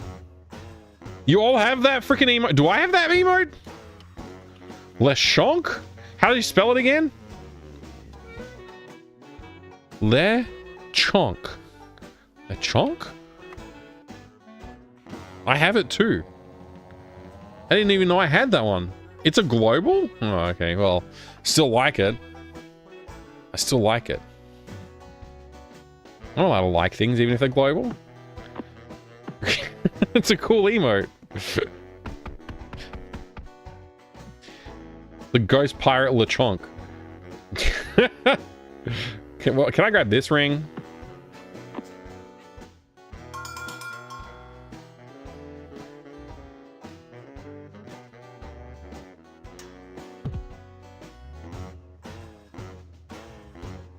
Let me just push this a little bit this way and then grab the thing. Yes, there you go. Just a little bit of positional movement. That's all it was. Let's go. Yay! A truffle hunting pig? Oh, that's pretty good. Gosh. That's pretty Yay. good. Woohoo! This feels FMV-ish. Look at how it's all flickery. I like it.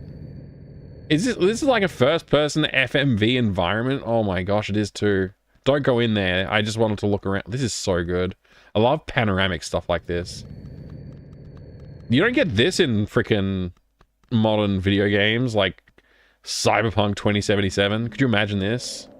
Imagine Cyberpunk 2077 in claymation mode. Just imagine it.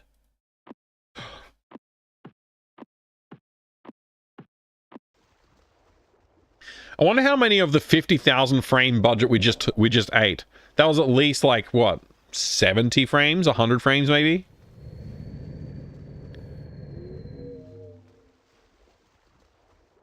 Shantae on Game Boy Color had this? I doubt. Not this good. It couldn't have looked like this.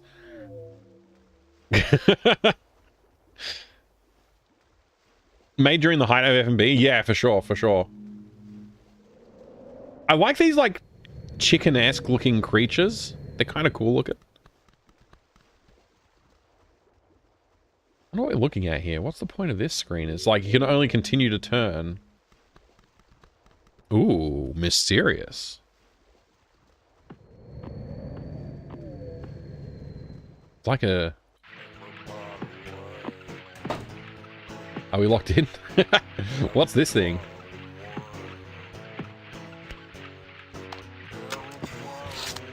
Wow. It's gone into that Look chest. at the size of those knockers. Have we got a slide puzzle already? Have we got a slide puzzle already? Oh boy.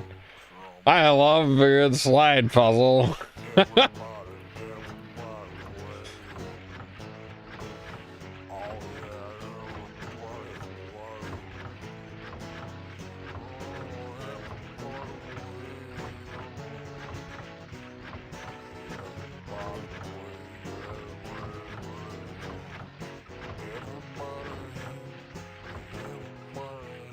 I have no plan. I'm just moving things around at the moment just to see what shapes I can get to connect like this. Just to see if like what makes sense. If what makes sense is a word that you're allowed to use in the thing. I think this one's going to connect to this one. I think this one is going to connect maybe. Yeah, I think that's connectable. So we got like blooch to blooch, blooch to blooch, blooch to blooch. So this, Oh boy, these we're two having fun now. may be in the right spot already. Boop, boop, boop, boop, boop, boop, boop, boop, boop.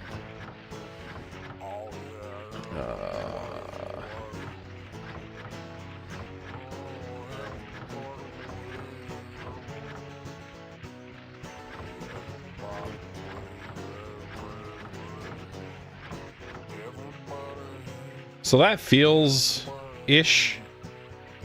Right. And then I want this guy over here, so...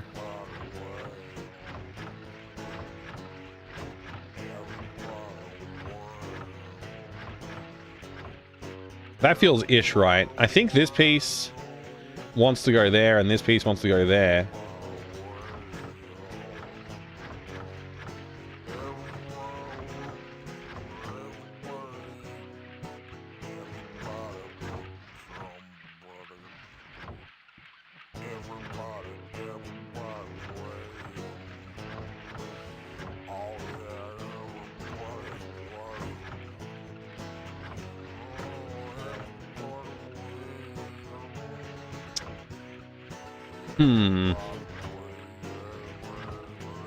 Well, I'm not right. I got this wrong somehow. Can I make it right?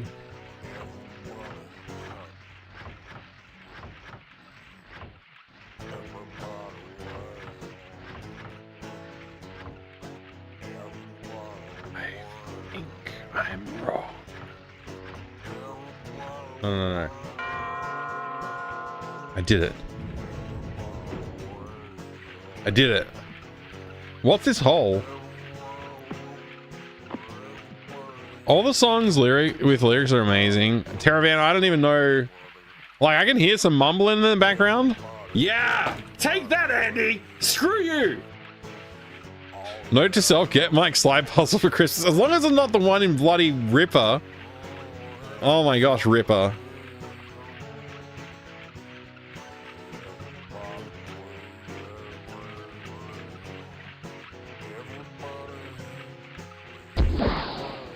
Oh, that was supposed to be an SO, not a DO. Doubt out? No, shout out.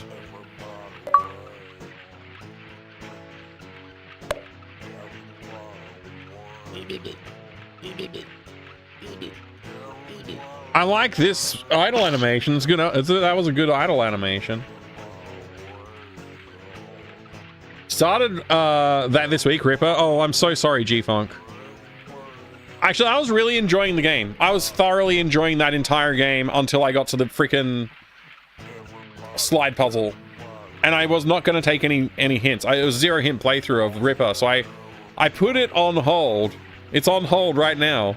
And it will remain on hold until I have the intestinal fortitude to get back into it.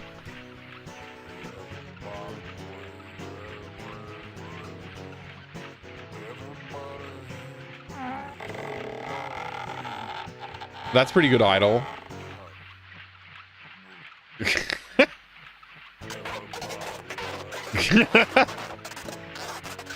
Very good, Mr. Clayman.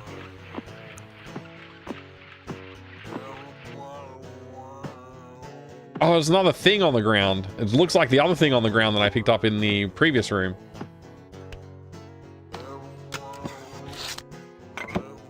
There's a hole in the wall over here. Can I reach it? I love it. That's so good. Oh man, very, very clever. I love that. Okay, what's this thingy?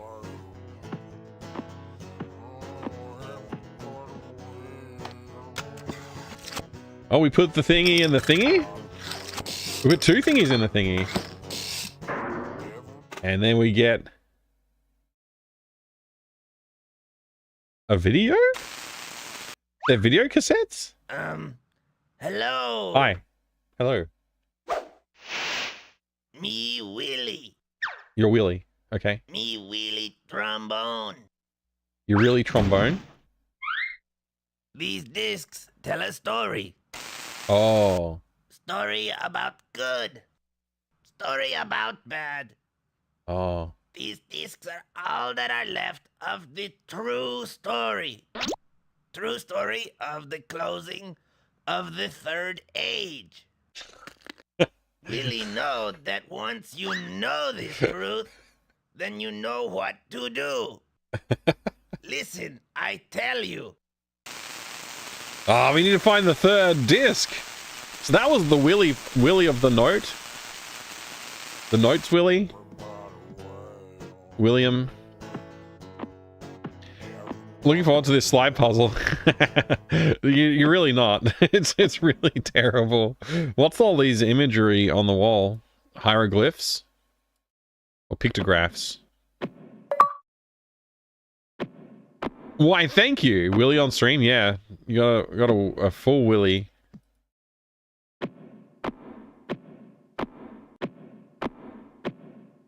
What's this? Is it a video cassette? No, it's a candle, maybe?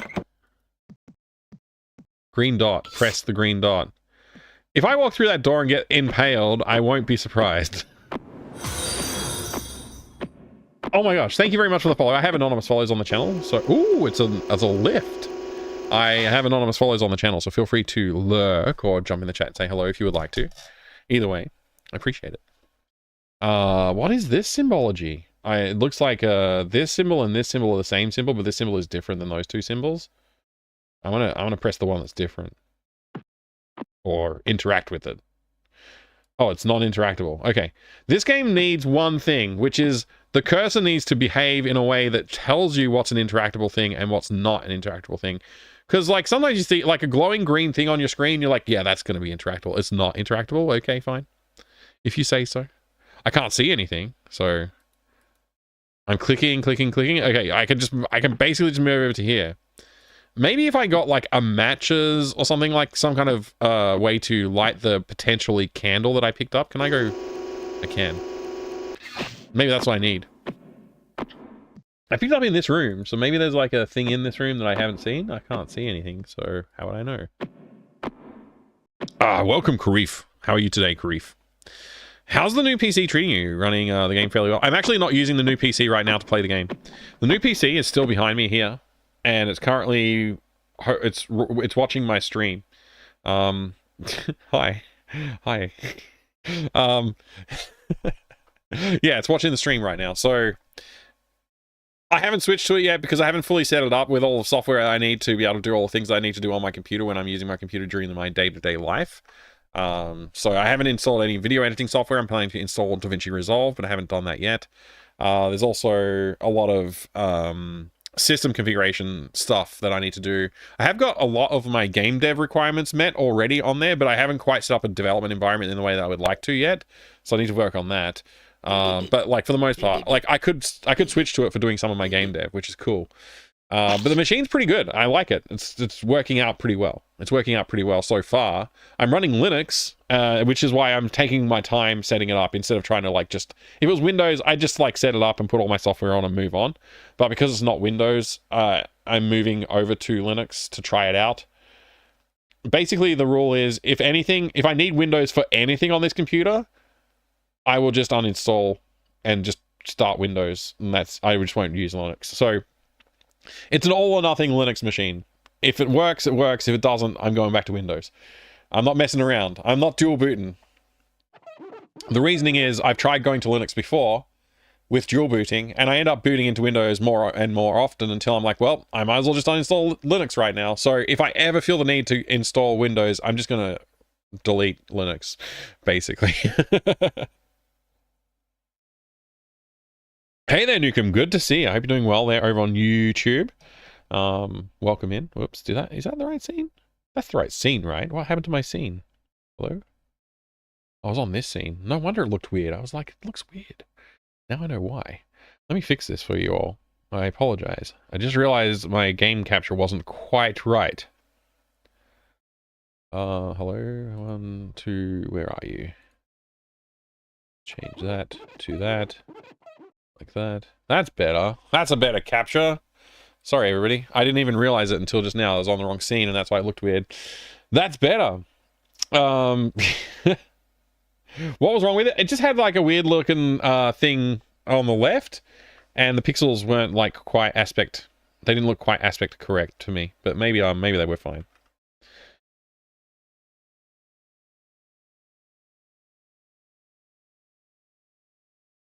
There we go.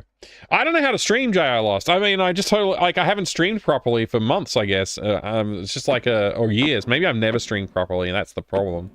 There's like one light pixel right here. I'm going to try clicking on it. No. Okay. What's this button here? There's a light switch in this area. Wait, if I click on the background, does it do something now? Look at this skeleton man. I like him a lot. Probably my favorite thing on the wall. Maybe the fire is also pretty cool. This looks like it says 2222, but it could be ZZZZ. Or it could be just shapes. Soul and Sword, good to see you. The Neverhood Chronicles preamble? Wait, what the? There's an entire thing going on here. So that's that thingy. Okay. I can't read this, but maybe if I click on it, I can. I am Quarter. Read my words and be my friend. Father commands me to record... Oh, I love this scroll. It's good. Record the truth of history so that readers will learn from those who went before. Therefore, I give each of my 7 sons one of these self-engraving history recording clay walls. High-resolution graphics. This wall automatically records the activity in this world, and in any other world containing one of the other walls. Okay. Behold, anyone who tampers with the records on these walls will be considered the enemy of Father. I will not like you much either. This wall is given by Father. It will teach you to acquire wisdom. In each of our lives, we must make decisions. When these times come, be ready to make the right choices. Continue in what you know is true, though truth is often hard to see.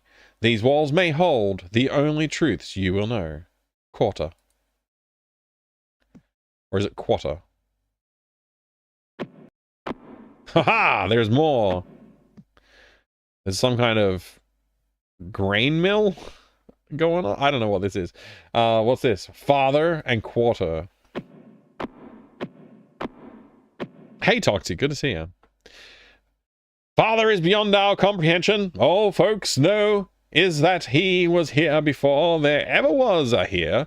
He is happy and enjoys existing. He is said to be great and powerful, and as far as anyone knows, there was no one before him.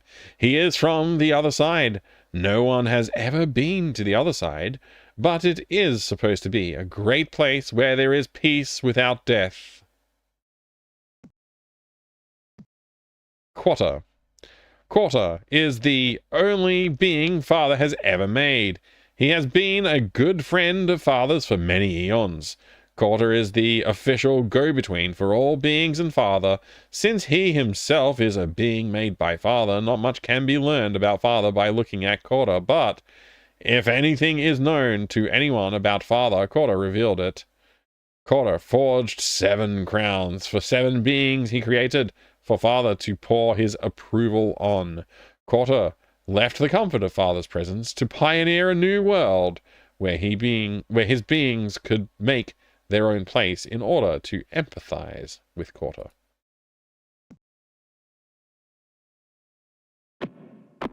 Oh my gosh, that's a lot of text. How much reading do you want me to do? Oh my god, it keeps going.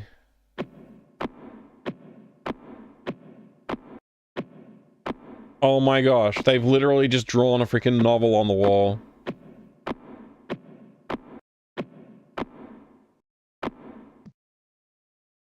Do I dare? What is this?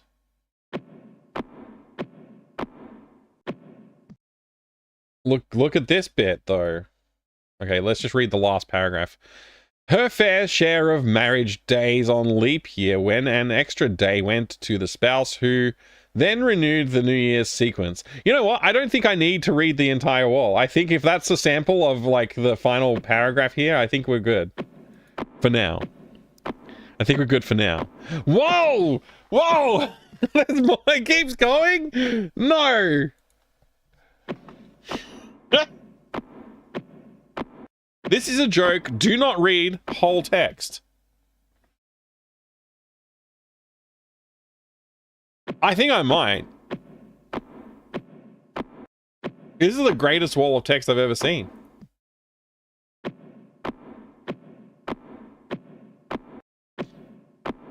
I'm gonna read this panel.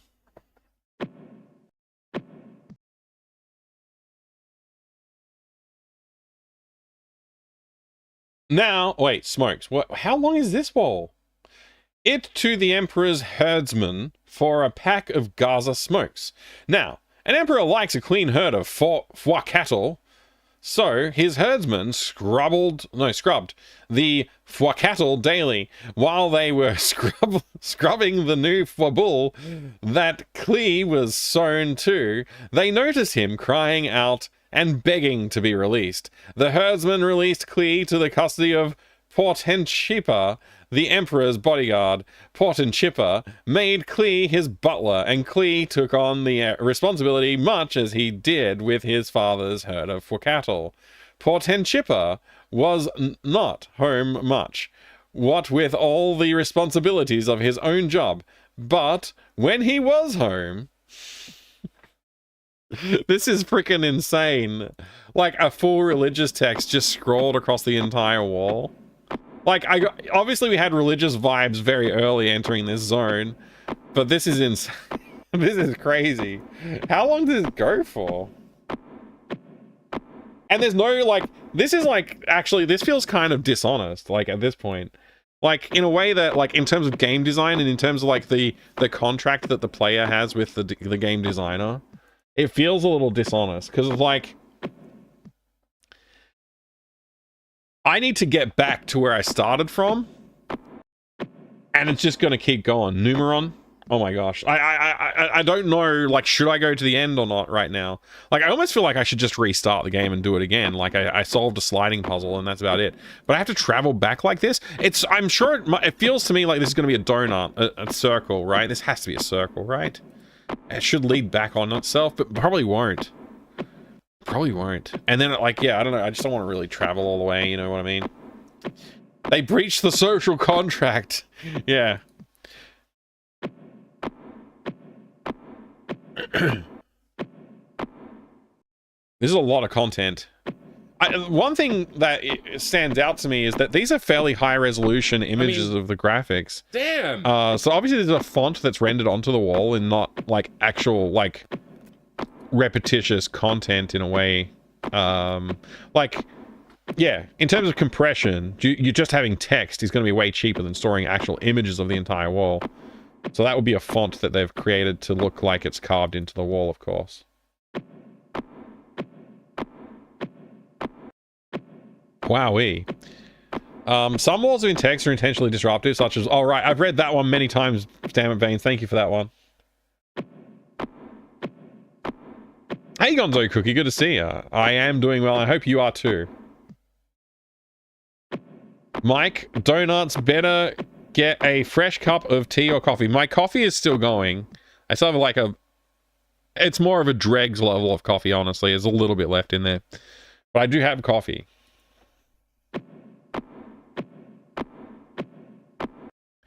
The writing's procedurally generated? I don't think it would be that well procedurally generated if it was 1990X. But I might be wrong.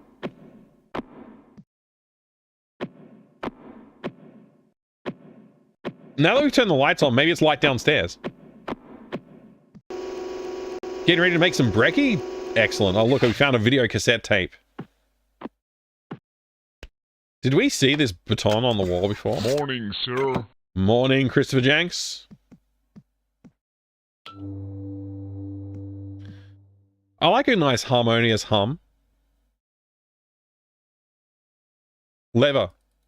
Lever clicking ain't working. What if I click upon this?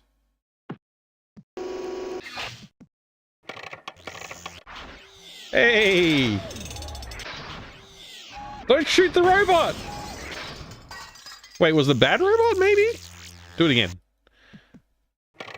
Maybe it was a bad robot. He does have, like, a snippy arm. But he also has a tie and, like, a work shirt on. So maybe he's a good guy?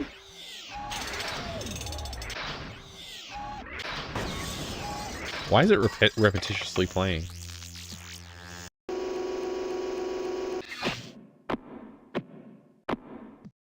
I'm not sure how I feel about that. This might be the robot man. And he's got the snippy arm. And this is a man that's got a crown that's bowing down. And this is a man that's got a crown that's got an N for Neverhood. And there's like a weird little thingamabobbo here. It's starting to come together.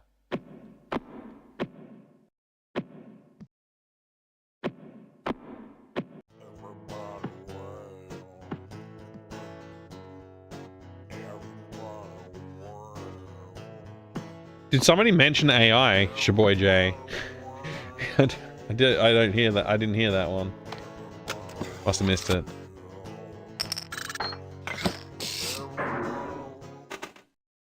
That was the fourth video cassette? He had to. Yeah, I'm not going to watch that yet. It's spoilers for later. We have to find more video cassette tapes.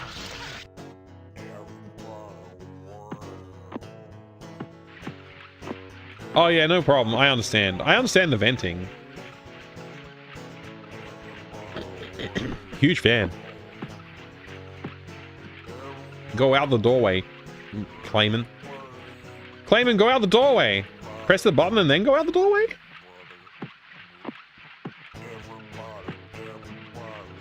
You want to eat the walls? I would eat the walls, Rachel Retro. I would eat them too. Good to see you.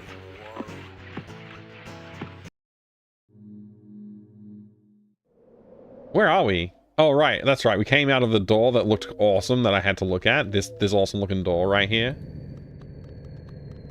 Oh, that cave is interesting over there, but we'll go this way. Whoop. Love this. Man, how do they make this game? It's a dino head. Going over the bridge.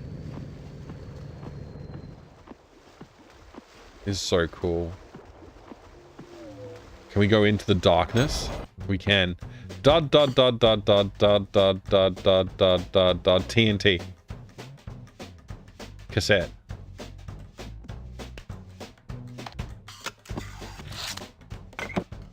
Screen?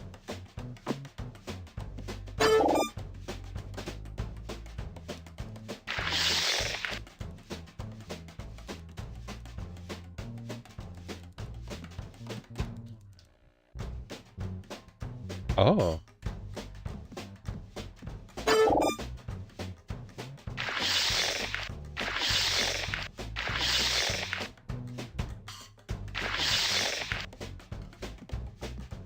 Wait. What? Wait, what's that? There's a key above the door.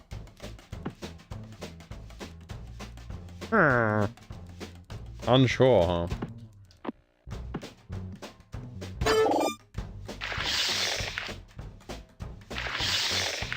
Wait, is there like some kind of a sequence?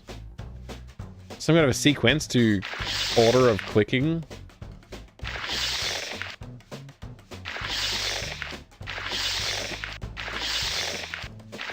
I guess I wasn't fully educated on the thing. So we got a little bit of swappage. It's not like Tower of Hanoi swappage, but it's swappage. Sequest DSV? Holy crap, that's a reference. Man, I'm pretty sure that's a bad series, but I remember liking it when I was a kid, and there is a scene from Sequest DSV where it's just straight up Mech Warrior. Sick.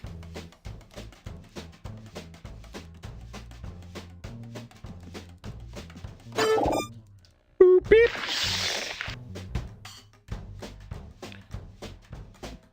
This game makes me want a bag of marshmallow peanuts. Is that because of the vibes of the squishy style of the clay, the plasticine? That was your favorite episode, G-Funk? Yeah, it was pretty good. Also, I think on the very first episode, the captain of the Sequest is driving a motorcycle on the road, obviously. Maybe that's not so obvious, but anyway, and he gets like a police or a speed camera thingy, pops up out of a bush and scans with like a laser scanner the license plate of the motorcycle, which has like a barcode on it. But, like, in the future, we'll just use, this is how we're going to detect people and find them. And it's like, and then it says something like, your account has been fined, I don't know, some amount of money. And he's like, ah, damn, and he slaps his tank. It's really funny. Because he gets told instantly that he got fined for speeding. But I haven't watched that show in forever, so I can't remember. I can't really remember all the details. I probably told a very bad retelling of what actually happened there, but yeah, that's how I remember it happening. Sounds like Demolition Man, yeah.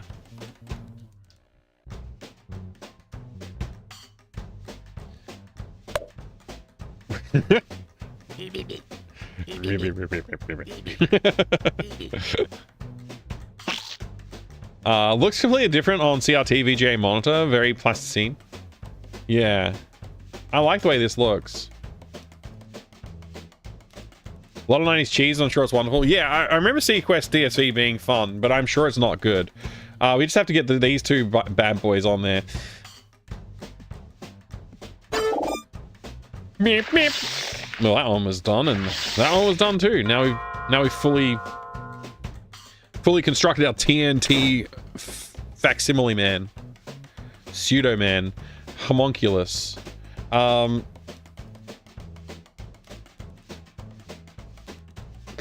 I don't know what to do with him, though. I guess I'll just leave. I don't know what to do with him.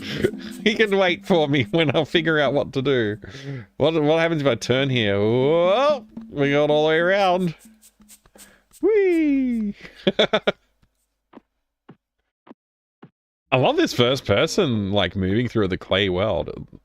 It's so good. Well, this is a strange petroglyph. Forgot the word for petroglyph. What's this? A shroomy?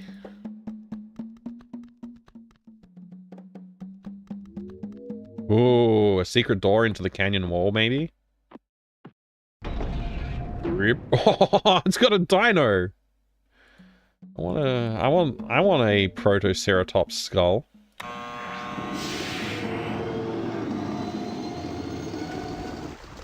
Liquid. I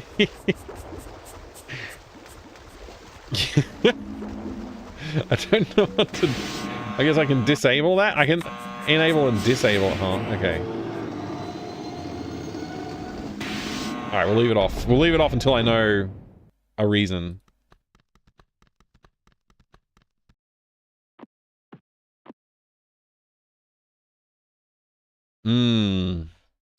My work here is done. What is it's bulbous fruits have fallen to the ground.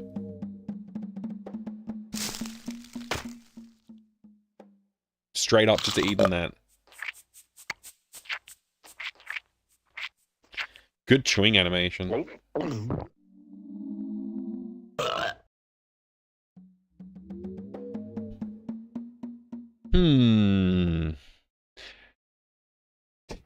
What's the point of what we just did? I'll do it again. I'm doing it again. Let's get another one. Oh, the fruit of the shroom. It's good chewing animation. I like it a lot.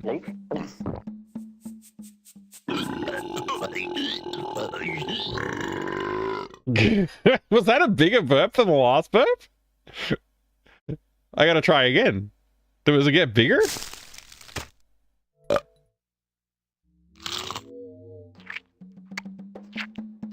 Dead Island 2 free on Epic this week. Heard it was good and fun in a co-op. Oh, interesting. Maybe I should try it out. I think it's equivalent.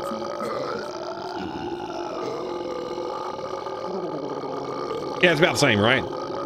Same length? I think it's about the same length. I don't think there's any difference. Yeah, this is about the same.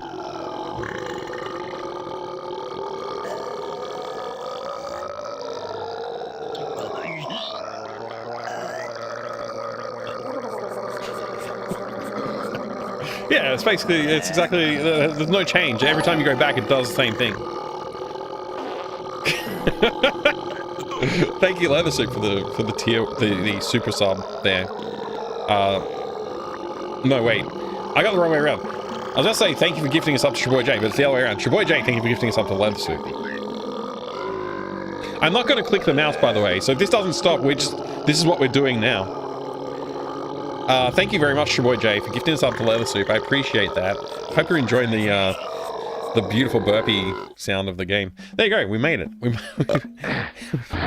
Full success. Oh, thank you for the Doom redemption as well. I'm gonna do it again.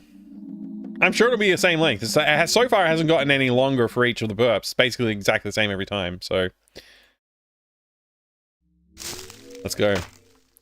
Leather Soup, enjoy the gift sub. This would make a really annoying alert. It could, Stickstar, it could. I don't think I'll do it, but it could. Well, that was disappointing. We didn't get even longer. Well, I misclicked on the background of my desktop there. Whoops. All right, good. I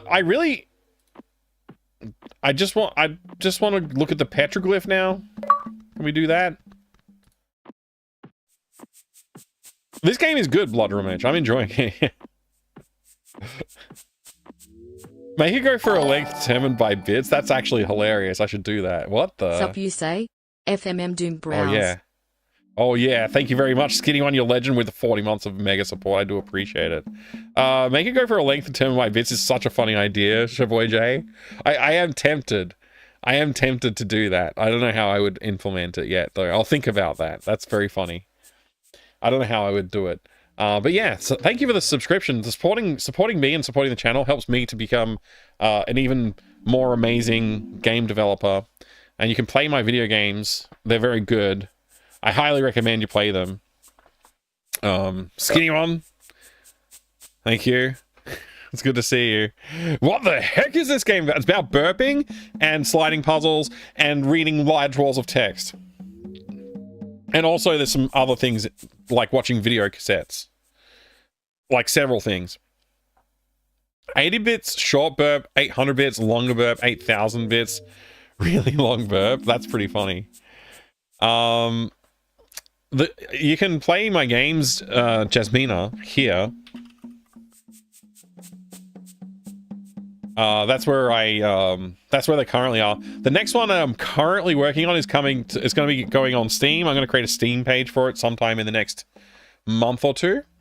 Once I get a trailer made for it, it's going to be good. You're going to enjoy. If you like a point-and-click graphic adventure, then you'll enjoy the games I've been working on lately. You almost got it, Rain Chat. It was this close. You got some letters incorrect. I think you were looking for yeah, maybe? Probably yeah, Y-E-A-H. Anyway. Yes, the Neverhood. That's right, Range Cat. We're playing Neverhood. It's my first time playing too. So we have the classic, the Neverhood package behind us here too, of course. And we're going to be playing the heck out of it. Love Day of the Tentacle? Well, then you'll like the graphics and style that I've gone with. It's not Day of the Tentacle fan game, to be clear. None of the games are fan games.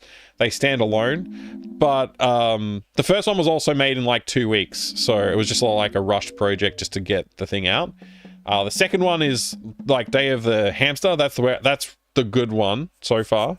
And then the one I'm currently working on is like a step forward from that.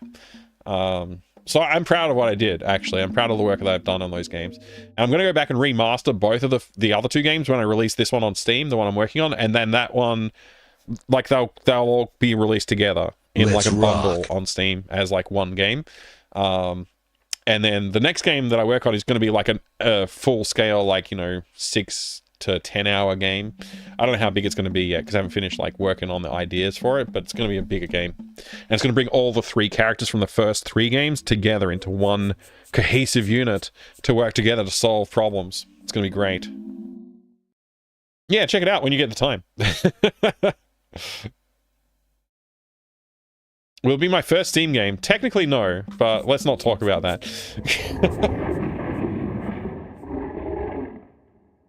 Oh, it's got a rumbly tummy?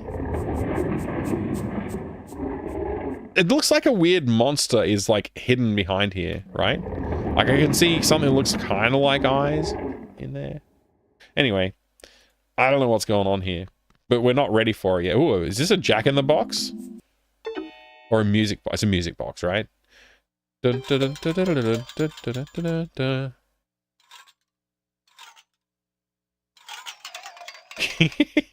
love this character. He's great.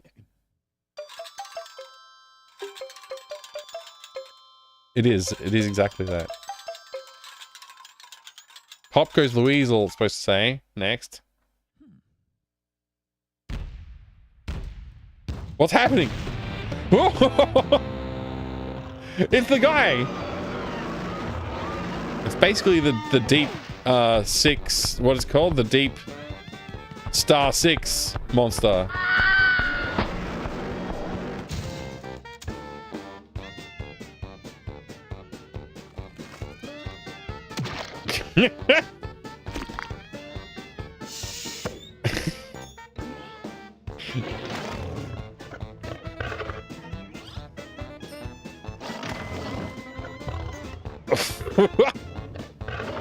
Run!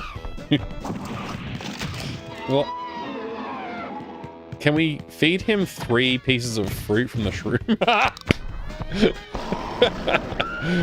What a good animation.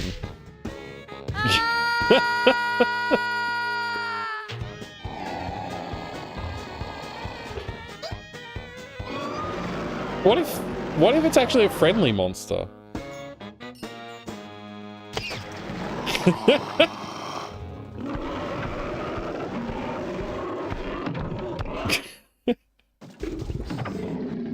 Uh-oh. Uh-oh! Hide! Hide down here. Give him this. Where? Oh, he knocked the match down? There was a match on the thing the whole time?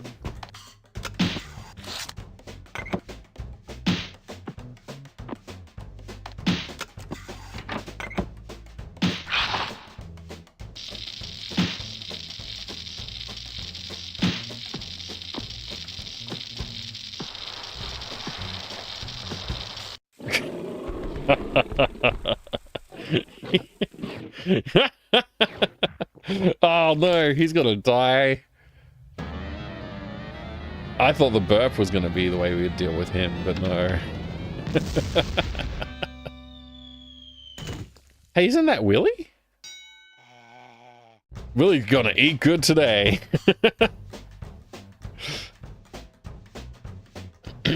Wonder if uncompressed, unedited footage survived for remaster. That would be pretty cool to see if there was like high resolution scans of these images. I wonder if they did digital photography or if they did traditional photography and then digitized later.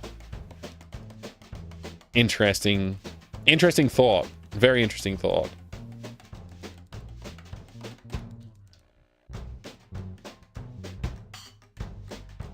They've advanced all the way to Steam in Australia already. That's right, Jettlers. We're not that far behind.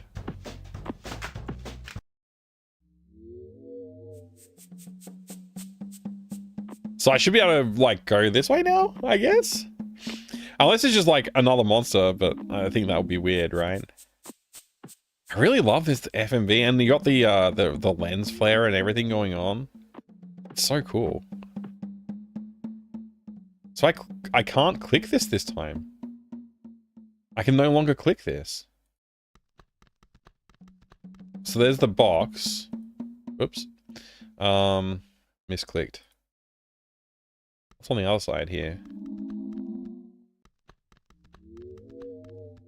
Not much going on there. Alright. Can I collect the box, or is the box no longer interesting to us? What's this? It's all black back here.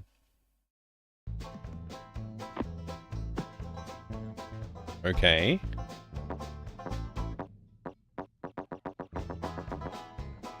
Interesting.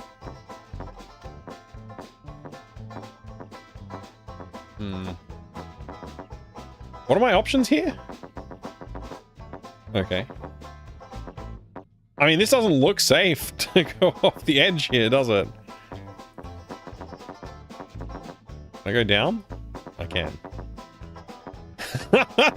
There's an entire spiral. Can I just click in the middle? No, I can't just click in the middle. Ah.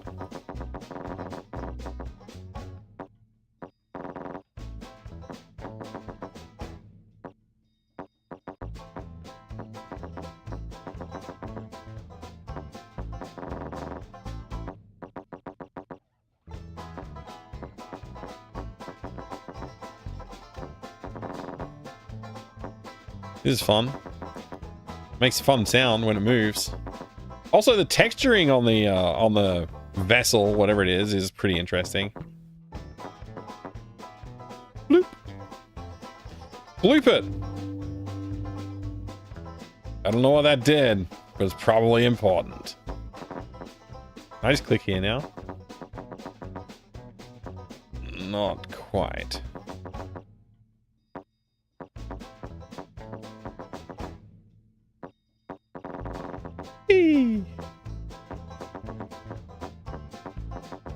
I assume people already recommended the Dream Machine today as well. Actually, I think you're the first person to mention it that I've read their message. Somebody else might have mentioned it, but I think you're the first person to mention Dream Machine to me today.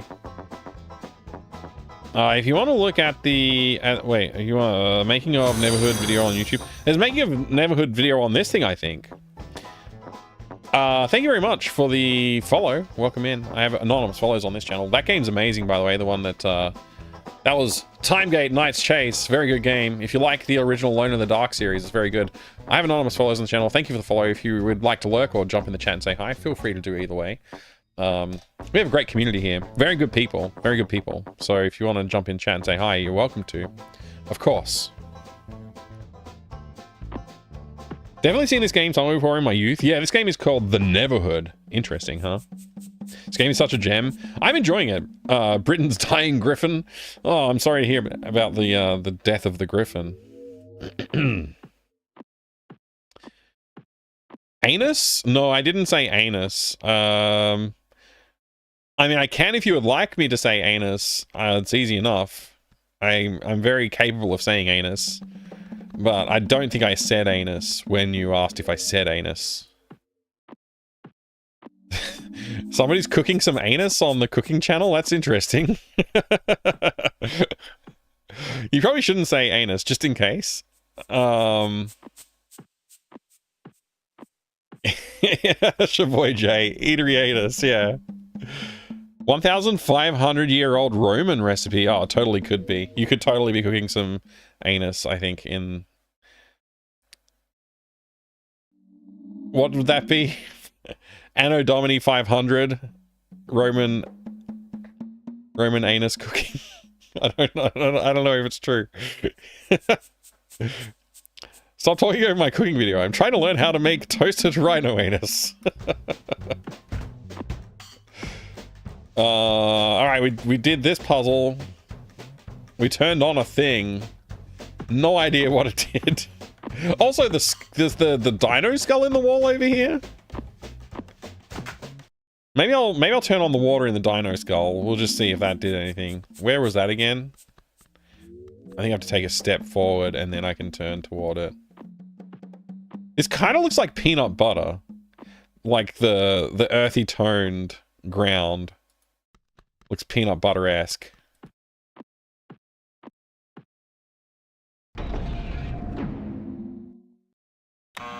Alright.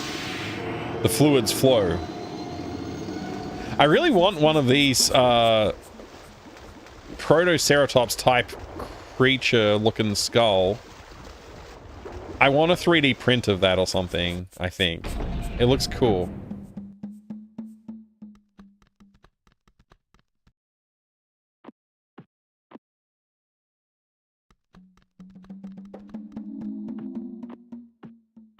I never had GIF before.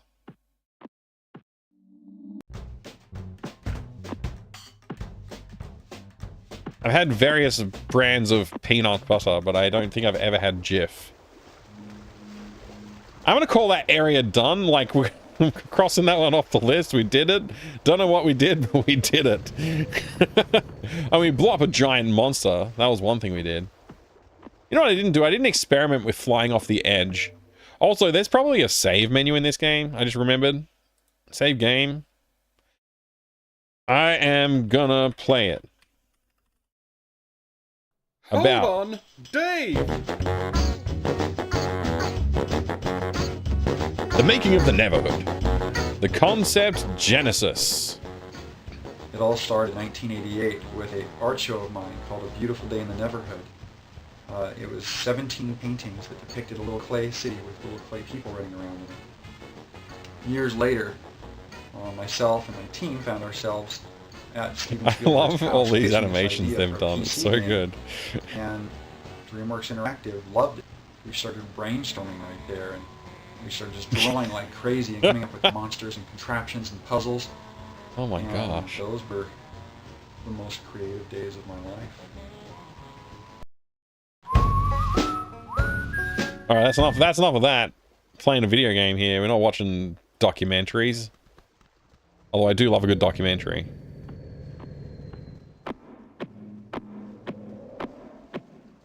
Finished a bowl of sausage and tomato stew. Oh, Archaeos. Nice. A little too much pepper, but otherwise it was pretty good. Great.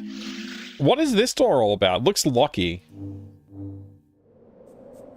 What? We're gonna play a game of Simon. It feels like we might.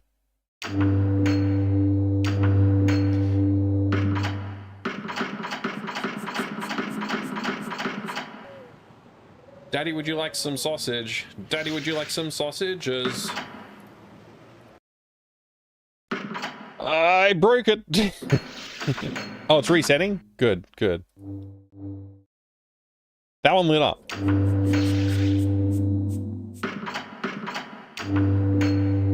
Maybe I haven't solved the red button puzzle. Maybe that's all that is. Maybe that's all that is about. That's what that's about. So I haven't solved the red button puzzle. We go find the red and solve it and press it. I'm walking in the dark. Okay, here we go.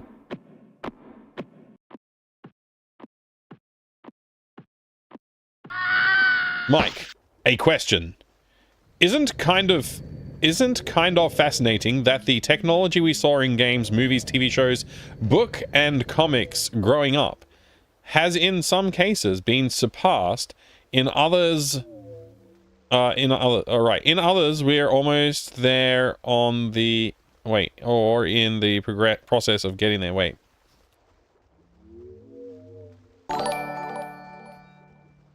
Thank you very much. I appreciate it. Very welcome. I'm glad that you're here. Thank you very much. Is it Amatiramizu? Amatiramizu. Thank you very much for the sub. I appreciate it. It's great to have you. I hope you're having a great day today. Appreciate it. Very much appreciate the new sub.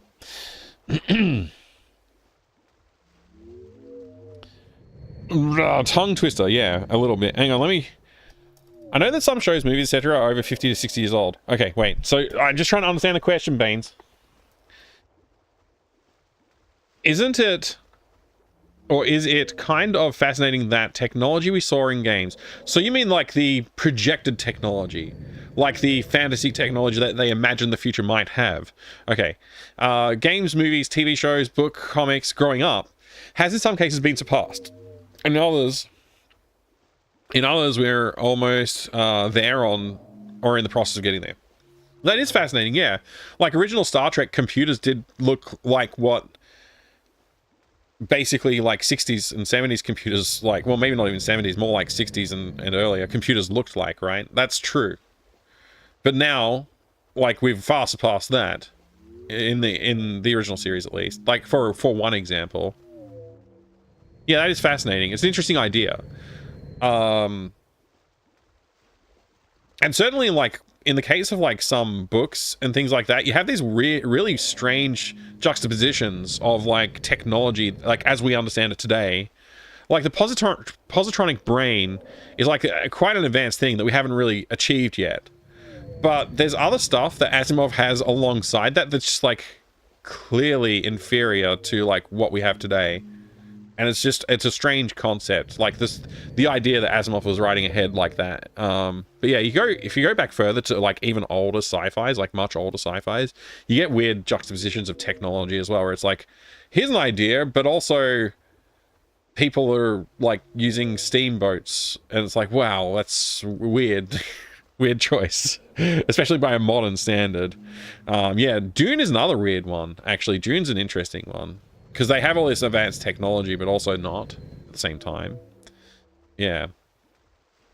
Even the Next Generation, Star Trek TNG, they would have hand Picard a tablet with one message. Right, but the concept was there, though, right? The concept of, like, stuff was there. Yeah, I like looking at old sci-fi stuff. I like looking at what... so, like, one thing that companies like Sony used to do a lot... And I guess we have to blame Apple a little bit for this, but what Sony used to do was they would create a product and make it look like it was from the future. Like, you would look at it, you'd be like, that's so cool and futuristic. Like a Walkman or a Discman or something, you'd look at it and it has these lines and these like shapes, and like just the industrial design of it is just like a really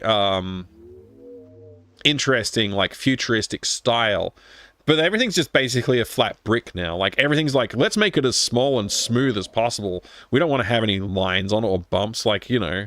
And they've really gone away from that. Like, everything futuristic is just mute and boring. Like, very muted and flat and boring.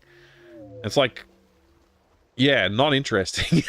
Old tech is way cooler in terms of like the way they look. Like look at a freaking MSX2 computer and then look at a modern computer, like a modern laptop or something. It's like, which one's more interesting to look at? Which one has more like intense, like cybernetic vibes, you know?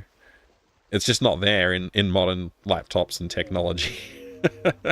We've gone past that in aesthetic. Everything's just a rectangle, Distron. Everything's just a rectangle now. I mean, some things don't even exist anymore. Like, you don't get...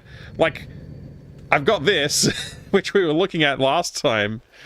We've got Stalker 2, but it's digital product.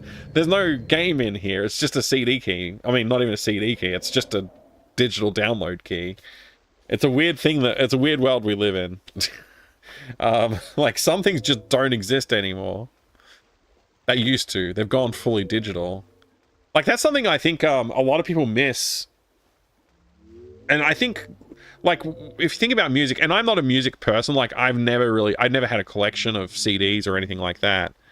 But it's something that I can appreciate, because I'd go to friends' houses and they'd hand me an album, they'd put the CD in the player, and they'd hand me the thing, and I could, like, flick through it and look at the photos, read the text, like, and sometimes there's more than just the lyrics written in there, and so it's like an interesting thing to hold and look at. And nowadays it's just like Spotify mix, and you just don't even really listen to an album at all, let alone consume some media that comes along with the album. So yeah, that's a thing that we lost as well. But I'm an old man, so you know. Coffee, Mr. Tully? Thank you for the 200 bits. Yes, have some. Thank you very much. Ortlem cheered 200 bits. Is Ortlem. In the future I will be able to sit in my garden in London and watch an awesome retro streamer in Australia because magic. True. Very true. We do have an amazing future, but the retro future was somehow brighter. Mid-2000 PC case is way better design than modern ones. I mean, yeah, you just got to look at the red Vento 3600 that I had, that I take to PAX with me when we demo classic gaming at PAX, so you know. I want my cell phone to like the handheld device that linked up to Ziggy and Quantum Leap. Yeah, I mean, I like, don't get me wrong, form factor of this, like, it's basically like replaced my wallet, and that's not a bad thing. Like, I don't hate this. It's just like the design could use some work, and like it's down to the phone case now. The phone case has to like do the thing for you, and I've got boring old man phone case. It's just a leather wrap thing. Like, it's just like, what, you know, it's a leather shell around my phone. I think the phone does, honestly, I think it looks cooler without a case, but you can't have a phone these days without a case because they make them so fragile and stuff. But like, it is thinner and lighter and cooler without a case, I think. And it has a little bit more style just because they got the bump for the lenses for the camera, but like, that's going away. I think the next version has no bump anymore, so it's like they figured out how to do without, I guess. I don't know. Yeah. Also miss game manuals. Yeah, me too. That's like my biggest lament. One of my biggest laments. When we looked at Stalker... Hey, ABC, good to see ya. When we looked at Stalker 2, and I opened this up and I was like looking through it, I was like, why is there no manual? Like, comparing it to the Stalker 1 steel box, this has some stickers and a postcard in it, and a letter from the developers. That's literally all it has in the steel box. Not even a CD or a DVD or a Blu-ray or anything, because it's digital. See, it says digital right there. Whereas this one, it's got a map, it's got a manual, it's got a survival guide, it's got all kinds of fun stuff in there. It's got a freaking making of standalone DVD that you can watch. So yeah, there's something... I really lament the loss of the manual. I think the manual is an important piece of media that should still be made, even if it's distributed digitally. It should still be made.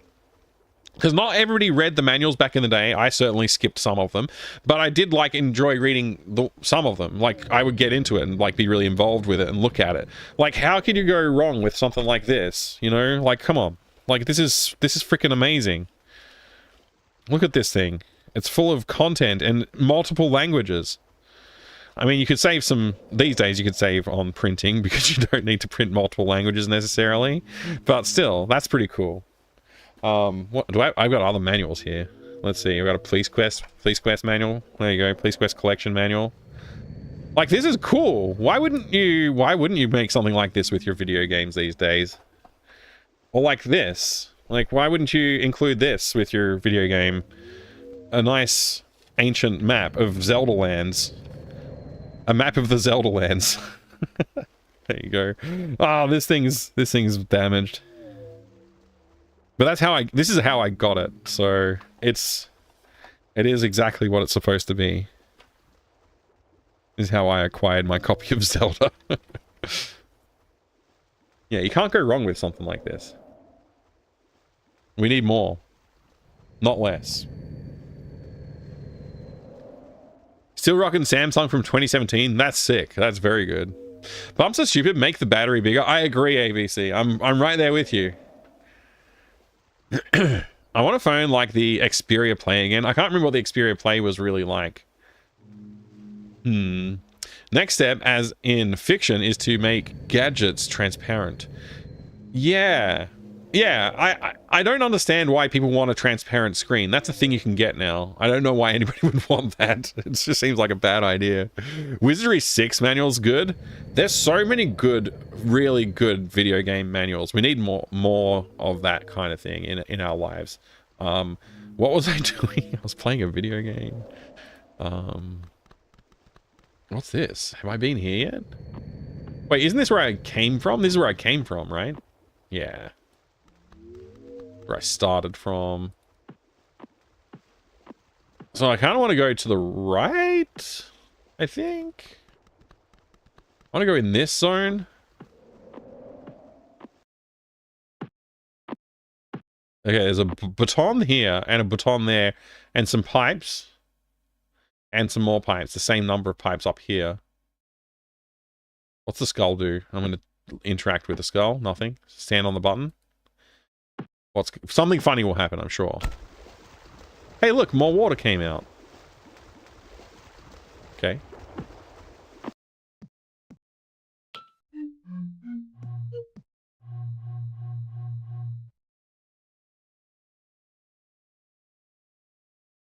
He's thinking. So it went 1, 2, 3, 4, 5, and then it went 1, 2, 3, 4, 5. So what does that mean for me? Let's press this button again and see what happens.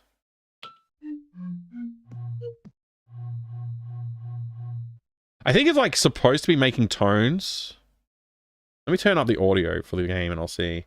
Are you finding this as inscrutable as DXN did? No, I'm enjoying the heck out of this. This is fantastic so far. I haven't done everything, obviously. I only just started today, but I haven't also watched David X. Newton's videos. Yeah, I gotta turn it right up because I can't hear it.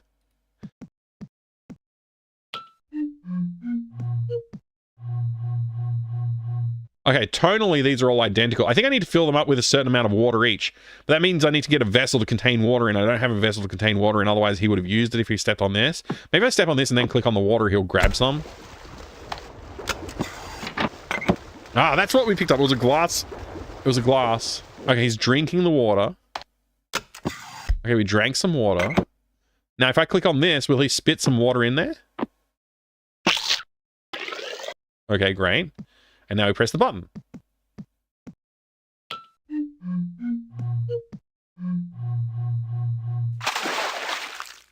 What? It dumps the water? So I have to get it right the first time? How much configuration does that require? Oh my gosh. Is that right? That's right, right? Do I have to like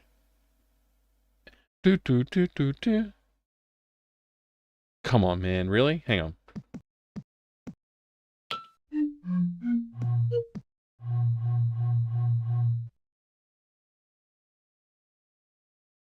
No! No! We'll see, we'll see, we'll see. I just might be misunderstanding something. No! No! No!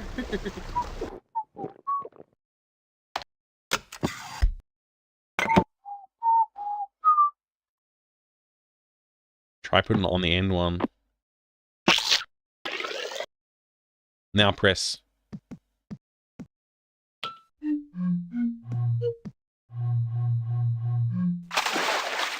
It just dumps.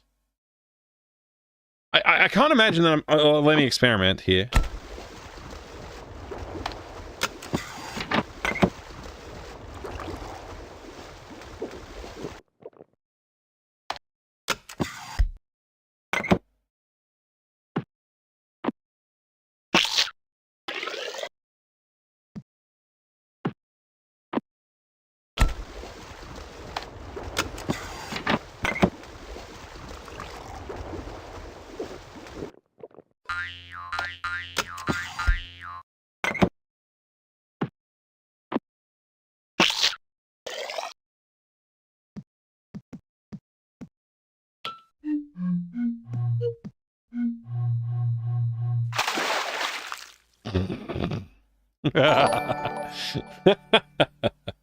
Hey, Pie. Whoa, 50. Holy shit, I'm that old. Here's to 50 more. Here's to 50 more. Thank you very much, Pie. I appreciate it, dude. Tier 3 legendary supporter and friend. I do appreciate it, man. Thank you so much. Thank you so much for everything that you do. And also, thank you very much for the Tier 3 sub. Really do appreciate it. I wiggle my eyebrows even more now. Thank you. It's good to see you, too. I hope you're having a great day today, mate. So I guess I need to tonally match each of these. What? I'm already fueled up with the water?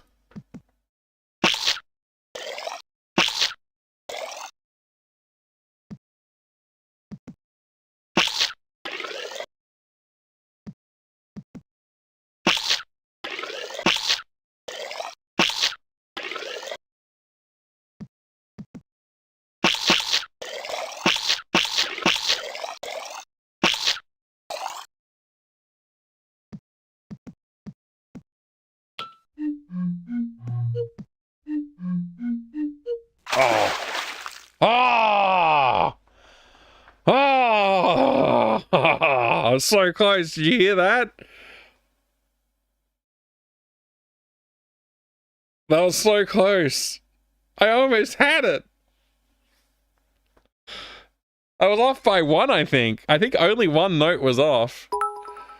Oh my God. Taylor Zan cheered 100 bits. Thank you, Pie. MMMM. Squirt squirt.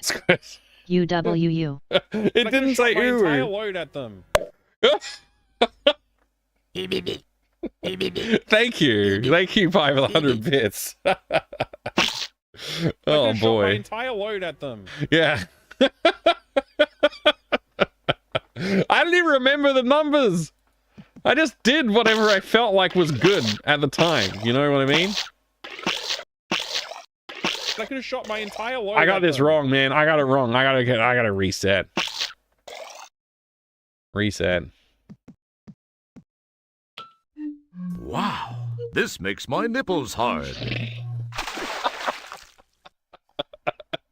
Oh no! Ah! Oh no! I could have shot my entire load at them. Why? Wow, this makes my nipples hard. Wow, this makes my nipples hard. Damn! Oh no! Oh no! Too much innuendo. I don't know what to do about that. What am I? Oh well. Always delighted when my intrusive thought works. You know what I'm gonna do? I'm gonna use my digital notepad from the future year of 2025. I got my Kindle Note. I'm going into notebook number 2. And X Mensa, you legend. Thank you so much, X Mensa, for the support. 53 prime months. What the hell is the nipples line from? It's from Space Quest 4, I want to say. It's like an Easter egg line that's in there. There's a few Easter egg lines in that. There's a Space Quest historian. Is that the right word? Sierra historian? Sierra Historian video. I haven't really watched any of those videos before, but ABC Mini User linked me to one, and I was like, this guy's found some pretty fun content to share. So that's where it's from. Space Quest 6. Thank you. I think it was 6, not 4. It is Space Quest Historian. Okay, it wasn't Sierra Historian. Yeah, there you go. Thank you. Hamstar, hello. Good to see you. I thought it was a robot from Red Dwarf. Oh. Yeah, it's not. It's the guy that does the, you know, Space Quest 6 and 4, I think he's in. 5, for some reason, he's not in, though. Is that right? Somebody correct me if I'm wrong. It's been a while since I played the Space Quest series. Anyways, let's just click on this 3 times. And this one twice. And this one, I don't know, once. And this one twice. 3. And this one 4.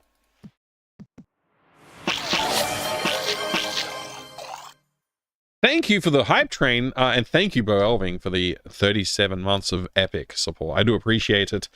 Feel free to drop a subscription if you've got a Prime sub out there, anybody as well. I appreciate that.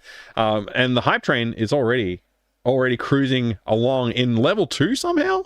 Thank you very much. I think that's because Pi's mega subscription. Thank you, Pi, again, and 100 bits too. I do appreciate it. Thank you very much. Still trying to wiggle my eyebrows. Space Quest 5 didn't get a VGA version, so no voices for that one, sadly. It didn't get VGA? Oh, interesting. I liked 5. 5 was fun. I didn't write it down either. That was wrong.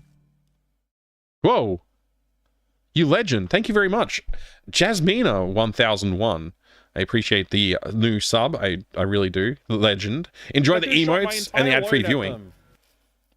What now? Load Mike with subs and bits. That's funny. Thank you, Pi. I didn't hear the tones, so I'm just going to assume that I got it wrong. I think it was 3, though. I think 3 was right. Let's just do that and just see if it's... Well, no. Okay. I'm writing 3 down. I'm going to experiment with 2 here. No, I'm going to experiment with 1. It's 1, and then 2. Refractions 2 cheered 100 bits. What? Squirting your liquids into the holes bits. This makes my nipples hard. Yeah, that was good. That was well timed. Refraction, thank you for the 100 squirting bits.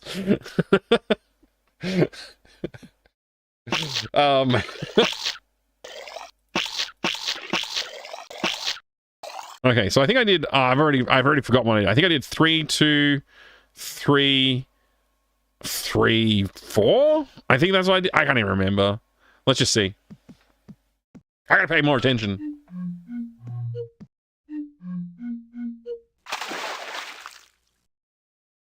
Whatever I did was very close.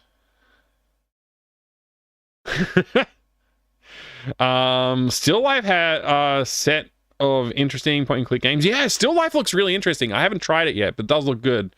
I agree. I'll have to check it out. Hey, Atreides, good to see you, dude. All you squeechy peoples, hello there. Squeechy Atreides NL, hope you're doing good today. Welcome. Thank you very much for the 100 bits. I do appreciate it. We got a hype train moving on. Hortlem cheered 100 bits. Legend. Appreciate that. Taylor's and cheered 100 bits. Pay. Mike? Yeah. What is this? What is what? I come into offloading and hard nipples. Offloading and... Laughing face. Wow. This makes my nipples hard. It's a thing. It's really a thing. Hey, Sushi Shajin on the YouTube. Hello. Hope you're doing well today. I will wave back. Good to see you. I don't know how many times I spat into the thing, so I'm just going to press the button. Worth playing even if it has some problems. Yeah, I'll probably give it a shot. I've played plenty of games that have not been great, so even if it's only slightly bad, it'll probably be a lot better than the games I have. Some of the games I have played. By the way, if you like graphic adventures, if you like old Sierra style graphic adventures, like with the text parser inputs and keyboard navigation, you might want to check out a game called The Adventures of Mad Dog Williams in the Dungeons of Deridion. It's a classic point-and-click game from the 90s, or I guess graphic adventure from the 90s, because you don't really point-and-click in it. You do type and maneuver with keyboard. Anyway, 3. That's definitely a 3. Okay, and now I'm definitely doing 2 here. I'm going to do 3 here.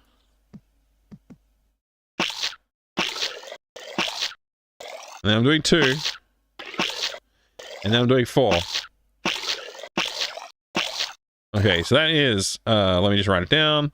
3, 2, 3, 2, 4.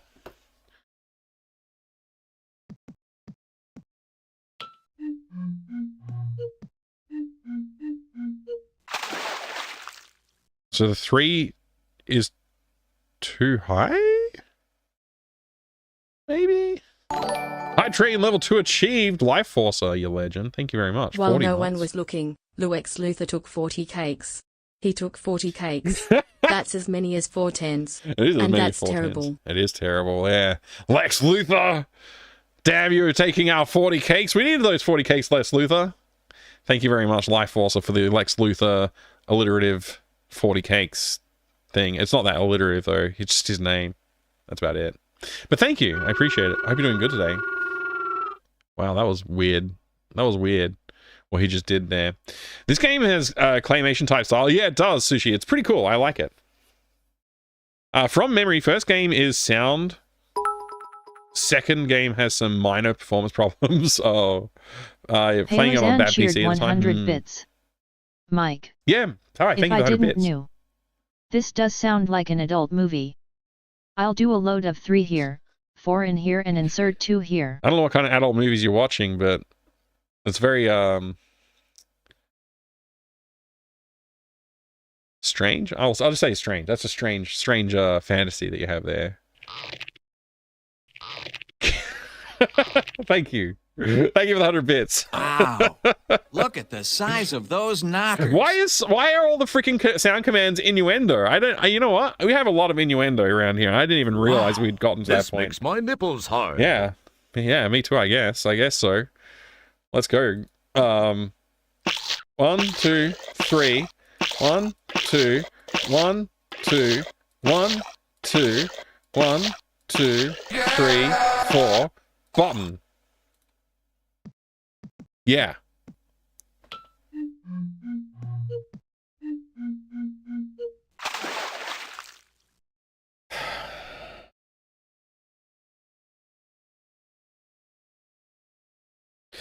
I'm not getting it right, and I got to turn the volume right up. Video game's turning right up. Yeah, I did. I lost badly. Thank you. Hint? No. Yeah, thank you. Thank you for the hint. The no hint. I appreciate it. 1, 2, 3. All right, that's that. 2. I'm going with 1. I'm going to go with 1. I'm going with 1. Yeah, let's do 1. Then 3 and then 2. No, I'm going 2 and then 3 and then 1. So it'll be 3, 2, 3, 1, 4. Let's try that. I don't remember if I clicked this one, so maybe I made a mistake.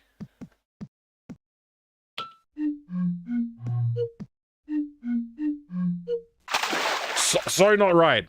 So not right.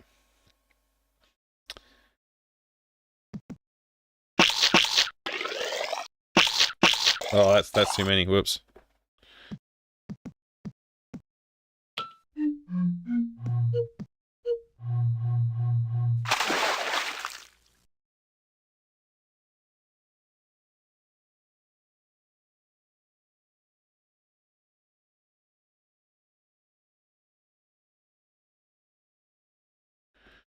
I don't know, man. Let's try this.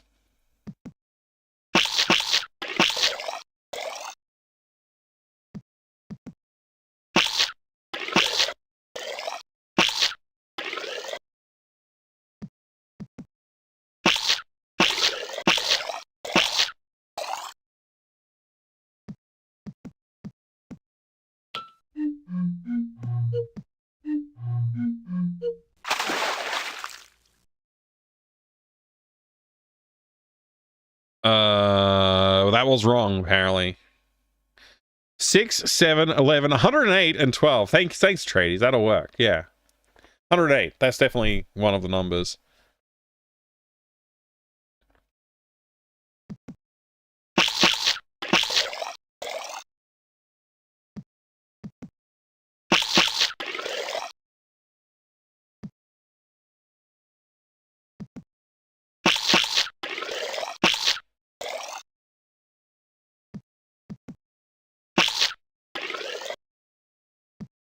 I think I already tried this combo. I've got it written down. 3, 2, 3, 1, 4 is something I've already tried. Let's try that again. I wrote it down, but maybe I didn't test it.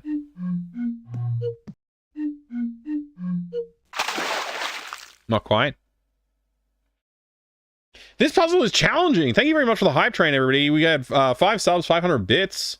Tier 3, 16%. Thank you very much for that. I appreciate it. I hope you enjoyed riding on the train with me.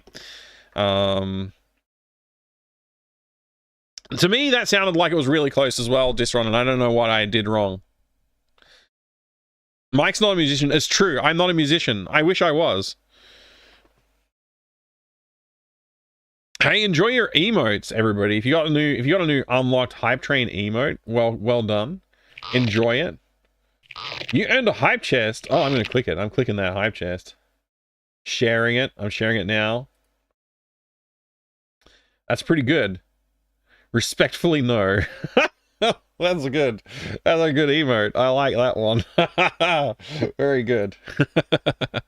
Beautiful, beautiful. You'd rather have that one? Well, I don't know. I got lucky somehow, I guess. I don't know why mine's different. 3, 1, 2, 0, 4.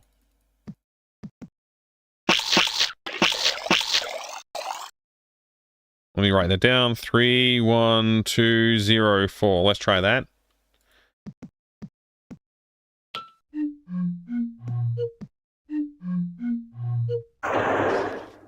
Yes! This game's easy. Ah! Yay! Ah! Yay! Celebrated Oh too much gosh! of the door closed. Oh no!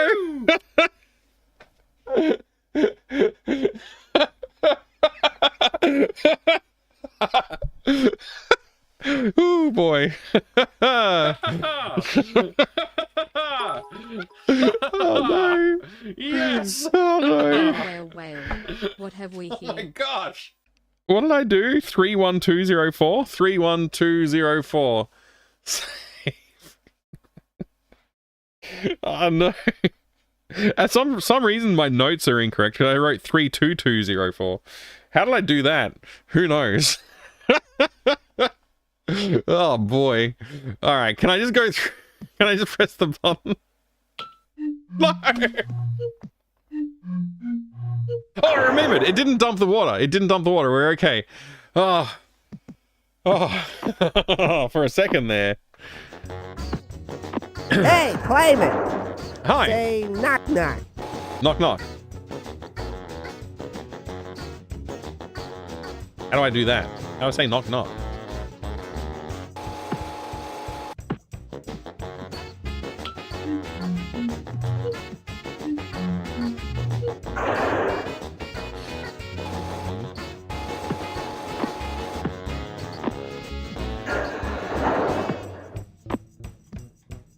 Ooh.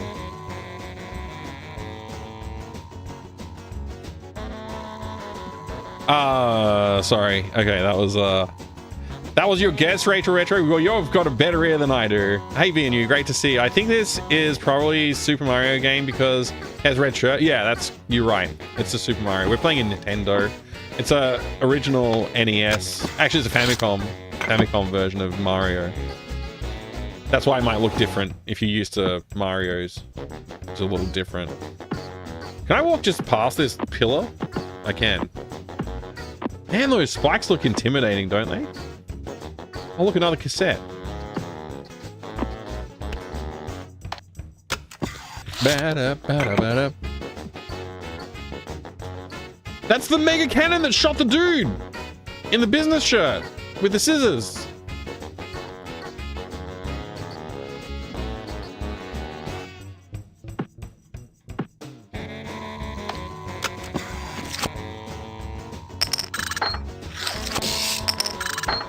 We've got a few. We've collected a few of these video cassettes. Hey, whoa, wow, that one's a bit of an outlier. All right, we've already watched 1 and 2. We haven't watched 3 yet. Whee! It all starts with Hoborg, a being who had to create because he had to. He make a world full of beauty and wonder. This world, the Neverhood, a world where he could live forever and evermore. Okay, good. Hoborg thought this world would make him happy, but it make him sad. Walking around his big, beautiful new world make him feel all alone. Is this the voice of William or Willie? Might be. Also, sounds sort of like a Ren and Stimpy character. Sitting in the Spoilers. throne room. Spoilers. Better not watch the spoilers.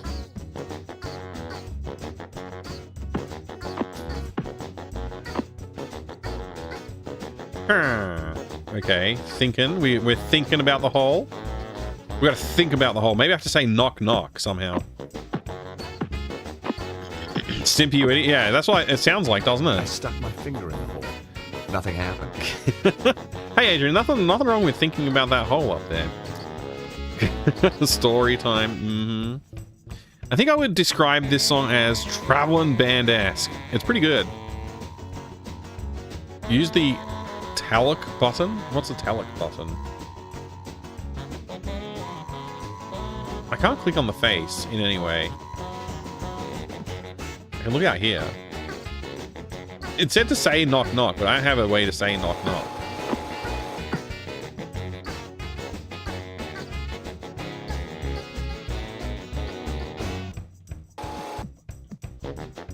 It said, hey, Clayman, say knock knock or whatever, and then it didn't.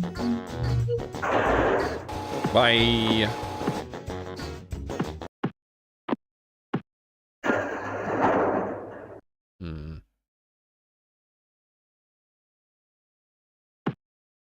Let's get out of here.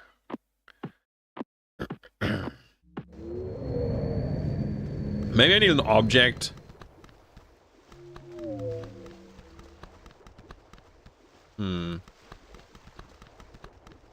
I already did these zones. Unless there's more to the zones. I wonder if the water that I turned on in the cave enabled the water that's in this skull. Because this skull can spit water out if you stand on this button. But I wonder if this one doesn't spit out water if you go to it first. Let's see. Let's see. Load game. Cancel. New game.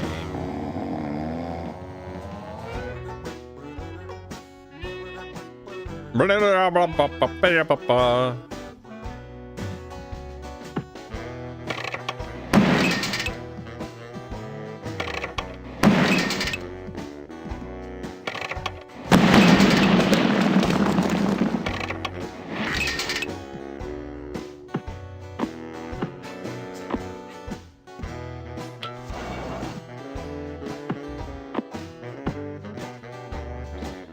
Man, so many rings and stuff.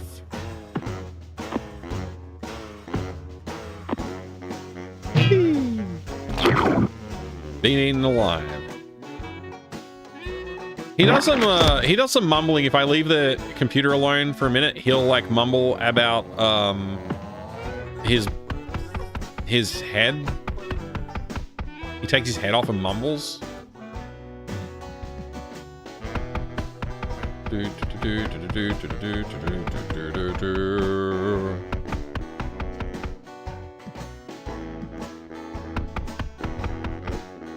One rough puzzle coming later. Look forward to seeing how much faster Mike solves it than I did.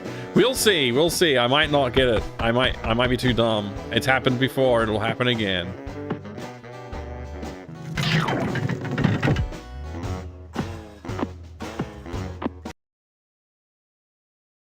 Walking forward. Man, I love the landscape. It's so good. I love the physicality of the way the walking animations are working as well.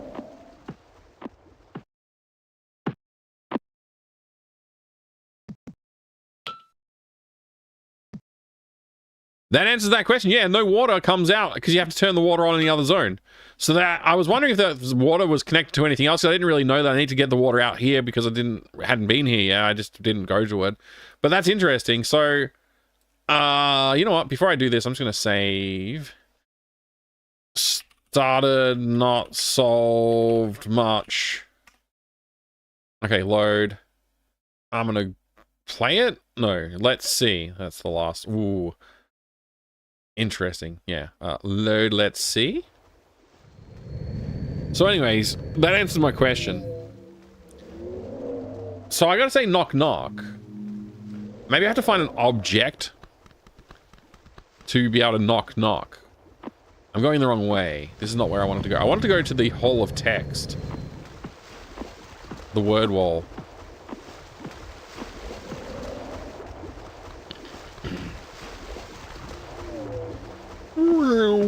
I like the background sounds. They're very good. It wasn't the right hole for that cog.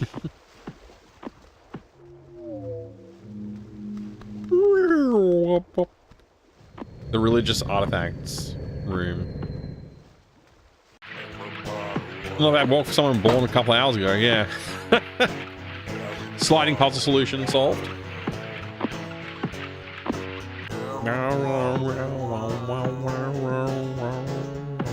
I never tried to interact with this.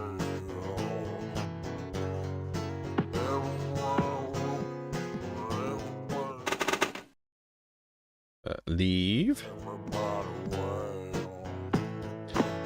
Does this game have subtitles for the music? Because it just sounds like wah wah wah to me.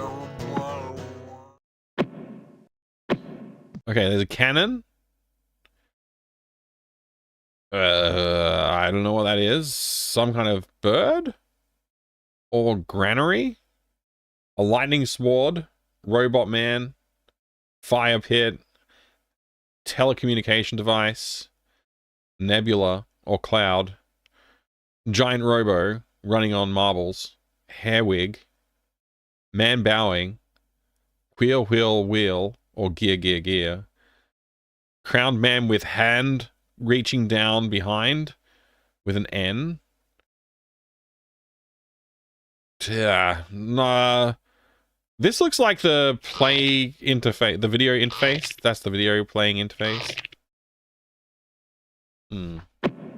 Hey, Jasmina, no worries. Have a good time. Thank you very much for dropping by, and thanks again for the sub. I do appreciate that. Hope to see you again soon. I'll continue to be playing this game for a little while. I think it's going to be a good one. Hey, Will Bobsled, great to see you. It is a choice game. I'm enjoying it. The song name is Everybody Way Oh. Okay. Everybody Way Oh. Is that way it goes? It could well be. We're gonna walk past all the religious text and just keep walking, and we'll see where we end up. Maybe there'll be a knock knock at the end of this somewhere. Checking out downstairs? Yeah, I did. I did go downstairs.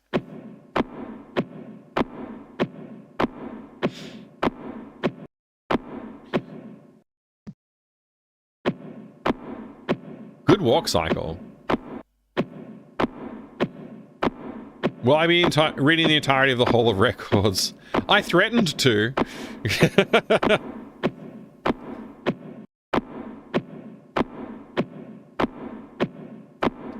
My favorite is Operator plays a little ping pong. Is that in this game too?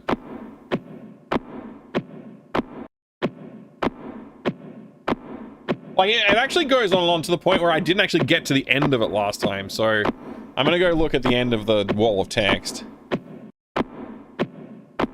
Very clever implementation, obviously, to do all this, but, you know.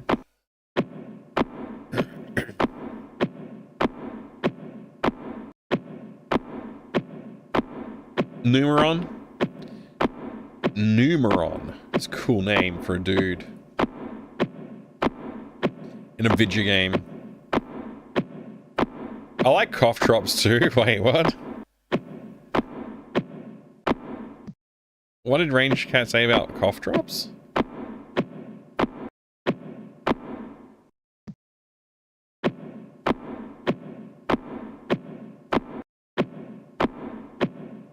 Oh, that's the name of one of the songs. Oh, okay.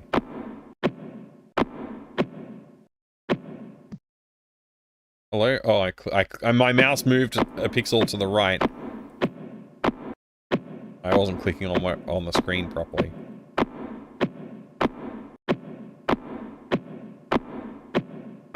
ScumVM has an option to patch this out. It probably does. You know what? It probably does. There was some options that came up and I was like, I don't know what any of that means, so I'm not going to do anything. What's the button that I press? Is it Control F4 to bring up the... Well, I forget what the keyboard shortcut is to bring up the ScumVM menus for options. It's been that long since I've ScumVM'd. It's not Alt F4. Don't troll me. It's definitely not that. I thought it was like Control F4 or Control F something, wasn't it? Is it Control F2? It's not like Control Shift F4 or something, is it? Or it's not Control Alt F4, is it? ScumVM has fast forward? Yeah, probably. Control F5? Hey, it's Control F5. I was off by one with my Control F4, huh? So there's options. But yeah, it doesn't show you the game settings options, though. It only shows you, like, the basic ones. You have to do the launcher situation. Let me just do a little save. Test. Save. And then we quit back. We want to go back to the launcher. So we Control F5. Return to launcher. Neverhood. Game options. Yeah, had all these, like, skip the whole of records, storyboard scenes. So that's what I guess this is about. I didn't know what that was about. Scale the making of videos to full screen. Oh, I should have checked that. Repeat useful Willie's hint. I don't know what that means. Hopefully I haven't missed it already. And use original save load screens. I wanted that to be on because I prefer it in most cases to the ScumVM save screens. What's on the... What other options? Are there other options? I don't know.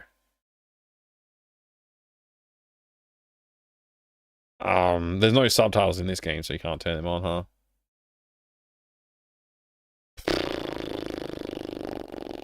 What's extra path? I wonder what extra path is for. I don't know.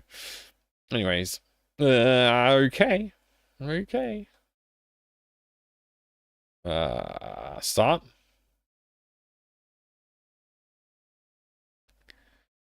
If you use a setting to skip records, maybe your save game shouldn't be in the Hall of Records. Yeah, I wasn't gonna skip it. I just was gonna. I was just you know.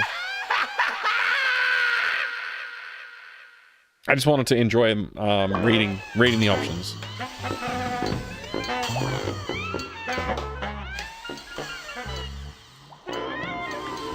Just about to do a bunch of dance emotes to the Neverhood music, and then I realized it was me playing it, so everyone would just think I was weird. This music, or is there other music that you were thinking about?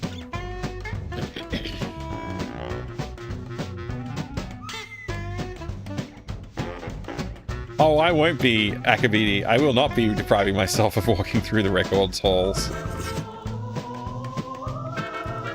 You have the OST. Am I missing out on any music by using ScumVM and not playing it from the CD?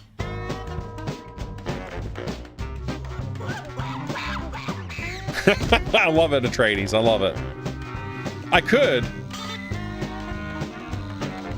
It would take a while, though. That's a lot of text. Like, at first I was going to, but then I realized, wait, no, this continues to go. Like, I read the full first chapter or two. And then I was like, wait a second. Oh, hang on. I just closed my volume mixer. It's very important that I have my volume mixer open. Right. Load game. Test. Load. Alright, we're going to keep walking through the hall. Hey, Paulio. What a great game for my childhood days. Hope you've been well, Mikey and friends. I've been well, and I hope you've been well as well. That was a lot of wells. But I hope you've been doing good. It's great to see you. Hello there, Max Devlin, your legend. Always forget, this is the sequel, or the first one. I presume the first one. This game came out first, and then Skull Monkeys came out later on the PlayStation platform. I do have Skull Monkeys around here somewhere, but I don't know where it is. I must have put it on the shelf sometime, because it's not... I used to have it on my desk, because I figured I would play them both, like, sometime soon, and then I never got around to it. But here we are playing it. Look at this giant robotic thing. And whatever that is. Oh, it's like a little dude, and he's got a teddy bear, and he's given him a teddy bear. He's got a tie, a business tie on, and he's got... See, he's friendly, so why did he get shot by a cannon in the animation that we watched previously? I don't know. Maybe we should read some of these records.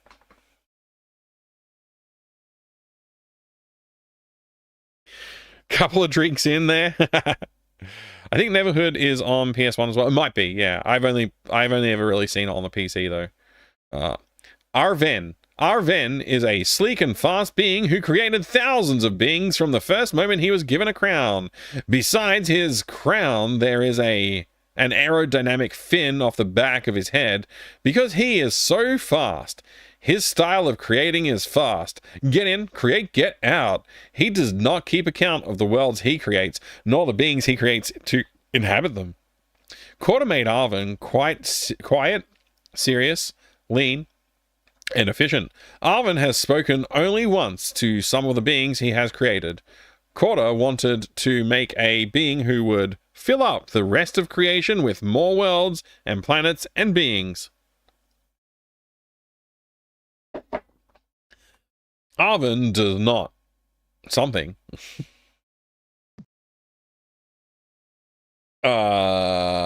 Even take the time to create beings who will be creators themselves. Arven now has 7 worlds that his beings inhabit.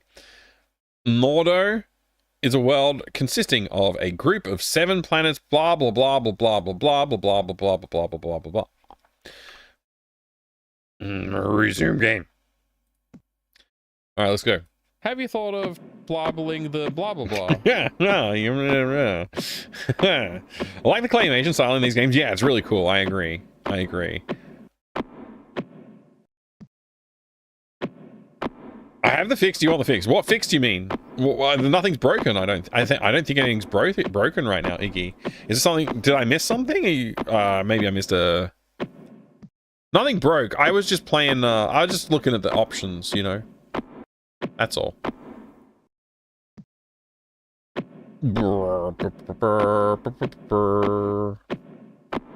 Hey!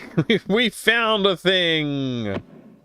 Also, there seems to be a shortcut. Hopefully, I can go through this window. Really don't want to have to walk back the whole long way. Oh my gosh, we gotta walk back the whole long way. Well, anyway.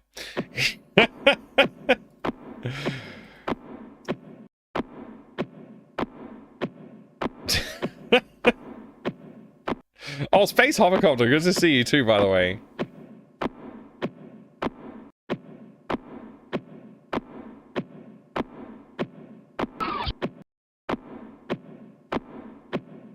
The game will actually break, and I have a command to fix. I'd not recommend Scum's fix. Yours didn't break. Oh, good. Mine worked? Nice. I did upgrade to, like, the latest Scum VM before I, set this one up, so maybe I got lucky. If only there was a patch for this specific annoyance. I mean, you know, I'm not that annoyed. This is fun. If I had to read all the text to find a specific clue, then I would be upset, and I would not enjoy it. But because I can just walk past it, it's not that big of a deal. You get to look at the cool illustrations once in a while. It's a good trumping sound, yeah. This could also be a redeem, just the guy walking. The burp and this. Read it all! I mean... Could. Absolutely is possible. A lot of people these days wouldn't be able to handle this game with most having ADHD mindset. I mean, I got literal ADHD and I can handle it. I think. Well, so far I can. I petition to add the walking sim tag. It is literally a walking sim. It's probably already in there. If this game was on Steam, it would already be a tag. Do we have this game on Steam? Or is it one of those annoyingly not online games? I think I checked GOG and it wasn't on GOG, so I'm guessing it's not on Steam either.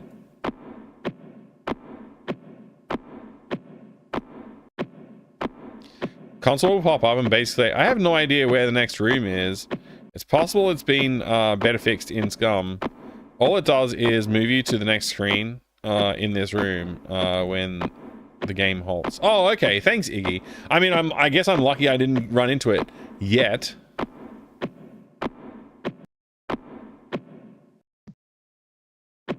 Did you pick up the flower on the end of the Hall of Records? I did pick up the device, but not a flower. There was no flower there, just a video cassette tape. If you made reading a paragraph of this wall redeem, it would last for a while. It would actually, yeah. It would last for a while. And I'd have to have a save game, and I'd have to like write down which column I'm up to in the save game name somehow. Baseline, hello, Baseline Fury. Have you played Army Krog yet? I believe it's the next game of Neverhood games. That's like a new-ish one that was made like what, 2018, 2015, something like that. I haven't. This is my first time playing the Neverhood actually, and I haven't played Skull Monkeys yet either. You have to go back and get it. Very important. Okay, Atreides. Thanks for the very useful tip. I'll head back now.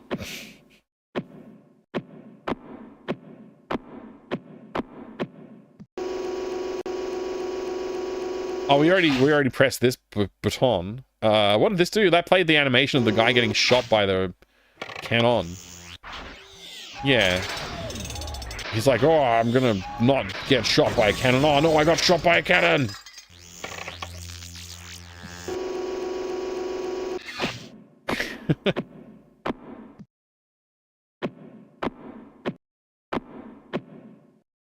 It's one of those rights concluded issue games. I get it. Let's see which tape number we just picked up.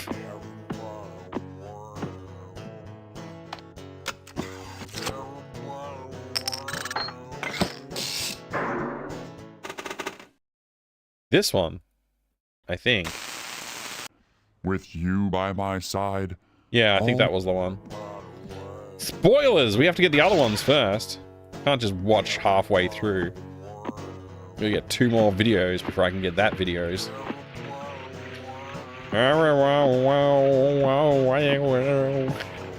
Singing City has already had a remaster. Wait, didn't that game like just come out? Didn't that game just come out like not long ago? Like, how do they need a remaster of that? That's crazy. No Neverhood on stream, on Steam. Yeah, no Neverhood on Steam or on GOG or anywhere. Have you ever played Skull Monkeys? Never even seen this before. Oh, interesting. That's interesting. There's a Skull Monkey in the intro animation for this game, actually. Wow, wow, wow, wow, wow, wow, wow, wow. That's what that song sounded like to me.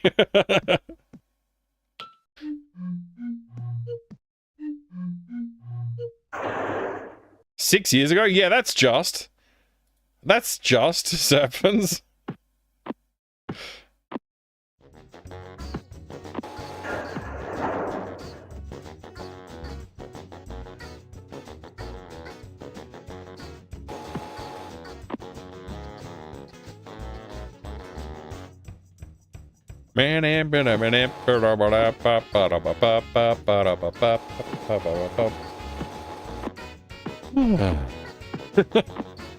I'm so old now. Indeed, indeed.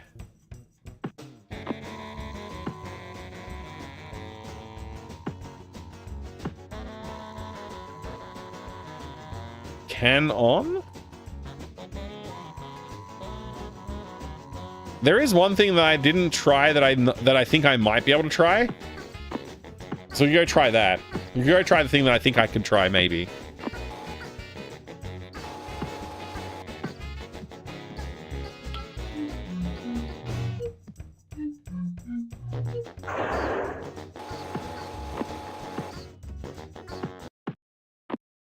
DreamWorks in the intro. Oh, so DreamWorks is the problem because they're involved with like other game. Sorry, my brain just like is not in the right space to remember the name of it. Goosebumps. The Goosebumps games DreamWorks published as well, and Microsoft were involved with that too. Is it DreamWorks Microsoft collaborated games that are just like, are they a subclass of games that are all locked away in conflicted rights holders issues?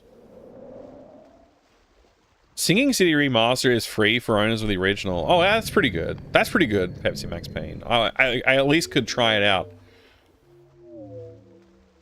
DreamWorks owned by Sony? Got Omicron now. I had no idea it existed. What was the other game you guys mentioned? Skull Monkeys is the other one, Atreides.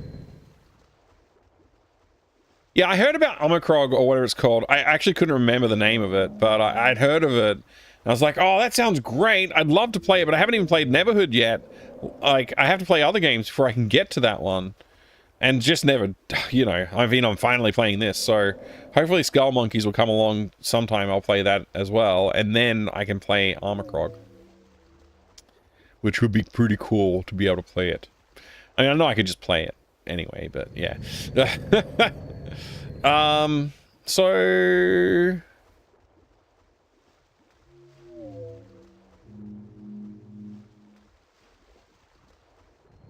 okay, so my thought is to go to the place that I went the first time when I left the thing, which was hang on, let me think 1 second here. Okay, no, it was over the bridge. That's where we want to go. So we're gonna go over here, and then we're gonna get on the elevator thingamabobby, like the flying machine that's attached to the wall, whatever that thing's called. We'll fly that thing around. That'll help us learn important things. Not playing Armacrog yet. I was told it's just not this good, but I'd rather play it to say so for sure. Right? Yeah. There's always a subgroup of people who just say it's not as good as the things that I remember when I was a kid and loved everything that I ever saw. So it can't be. It's not good anymore. That's like a thing. Like, people get grumpy because it's not like they aren't able to get their childlike wonder back when they play or see something, and they're like, well, it's not good enough because it didn't make me feel like I felt when I first encountered media. I don't know, but you know what I mean, right? Whee! Come on, go!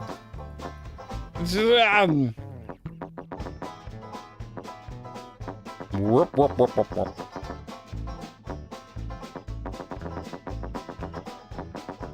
Kickstarted Amacrog? Still yet to play it? Oh my gosh, Akabidi. You kickstarted it and everything, huh? So I already pressed this fancy button. Why can't I travel from the ends of the earth like so?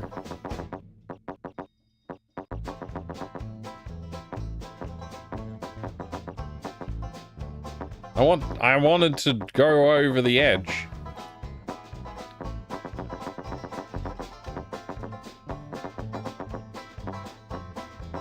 Red Dead Redemption. I thought I'd play the undead one on PS3. I think I played a little bit of Red Dead Redemption 1, I want to say, on the PS3, I think? I don't know. I played Call of Juarez. That was pretty fun.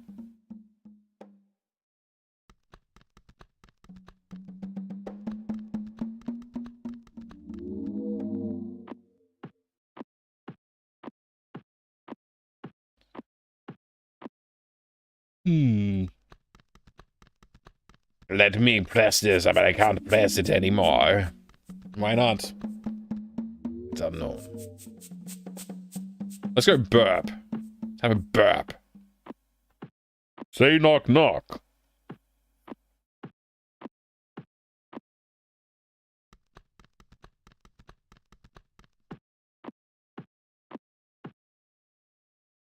Give me the fruit. The shroom fruit. Munch it. Burp it.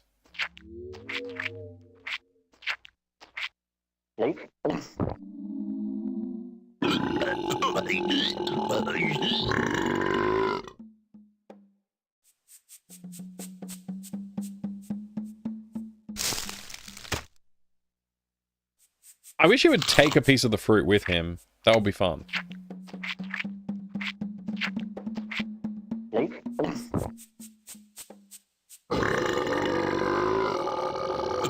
How long does this go for?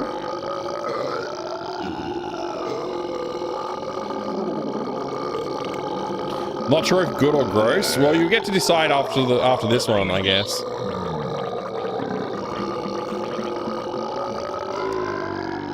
It goes for exactly the same amount of time, I'm pretty sure, but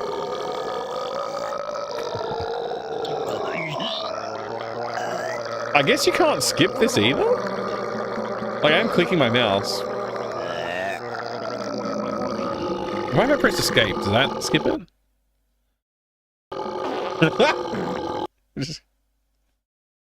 I love that it just keeps going. Why do I click this?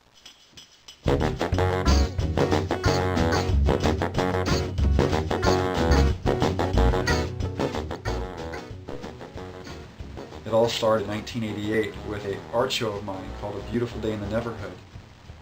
It was 17 paintings that depicted a little clay city with little clay people running around in it. Years later, myself and my team found ourselves at Steven Spielberg's house pitching background track for the rest of the game, Atreides. Yeah, good. And that's what we need, actually. Works Interactive loved it. We started brainstorming right there, and we started just drawing like crazy and coming up with monsters. I love this. This is so good. Puzzles, and those were the most creative days of my life.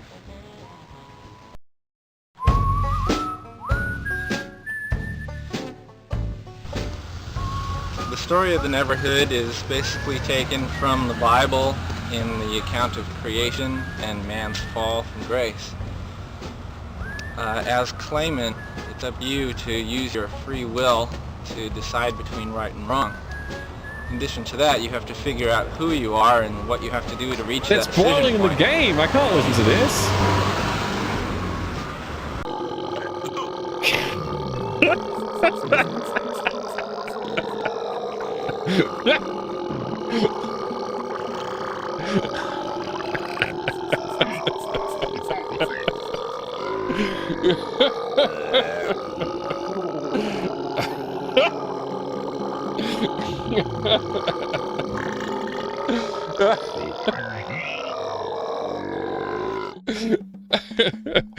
Oh, that was good.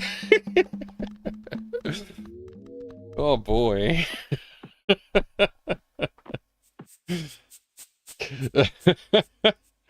Mike should do a Fractal Mind hood. We can all make clay models and send them to add to the world. Oh my gosh, that would be pretty interesting. I don't have the space for something like that though.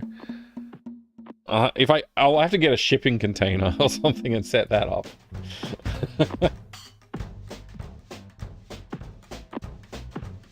All right, so the thing that I wanted to try that I have now tried, that was the only idea I had. I know there's got to be a lot more to the game than this. Like, there's absolutely like a lot more left in the game, right? I just don't know. Maybe I missed a place or something like that. Certainly in this cave, I need to press the red button. I haven't pressed the red button yet, so the door hasn't unlocked for me to access the secrets of the depths of whatever's down here. So like this I can't press the red one yet, but I can press these two because I've solved these two. Easy, but I can't do this one. I have to go do the red one, which we know where it is. But I don't know how to say knock, knock. I'm genuinely unsure. Like, maybe there's like a lever I can pull somewhere that I haven't discovered yet, or something like that. It's possible. Yeah. It's plausible. Really like these birdie thingies. I really, really like them. Like, I really like those guys. They're cool as. I kind of want them to move around and do something. Hopefully they do later in the game.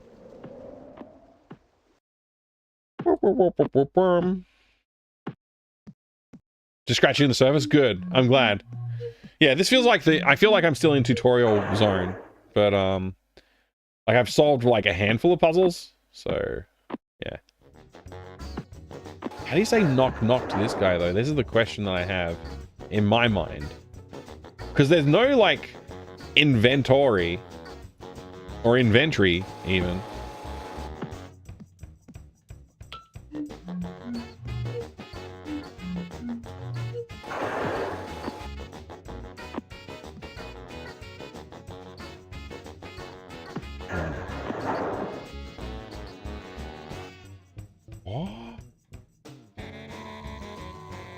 I can see this very clearly, but I can't see how to get to yonder.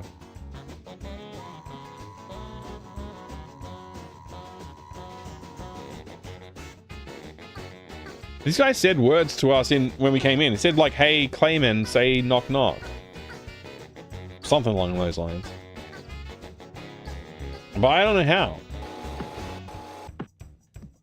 I'm gonna bring out the manual. We'll take a look at this together. How about that? Did I mess my hair up at some point? What the heck? It just looked like that the whole time. Anyway, whatever. Here we go.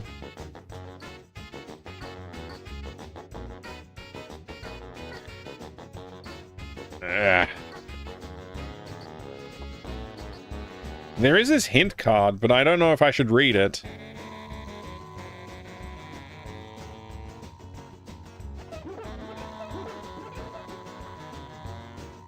Maybe I won't read it. I'll save that for later. If I get really stuck, I'll try it out.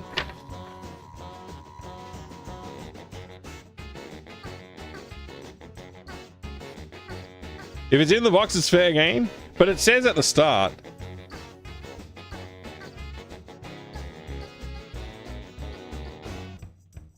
It says, greetings, if you are a hardcore gamer, stop reading now. Really, I mean it, stop. Whew, I thought they would never leave, blah, blah, blah, blah, blah, blah, blah. So I don't really want to read it, you know? Just in case I get spoiled on something important that I don't want to get spoiled on. So I read this whole section about, in this part, with the, whatever you call this, the letter, I guess, from the archaeologist. Hey, look at this. There's like a map. There's a little map here. Getting started. Starting the fun. Blah blah blah blah blah blah blah blah. Okay, what's all this about? This section here. It's like a map. Hang on a second. There's a map in this thing. Let me see. Whale's Mouth WM. Hat Head Mountain CM. Mushroom Room, MR, Gourd GD, Explosive Shack.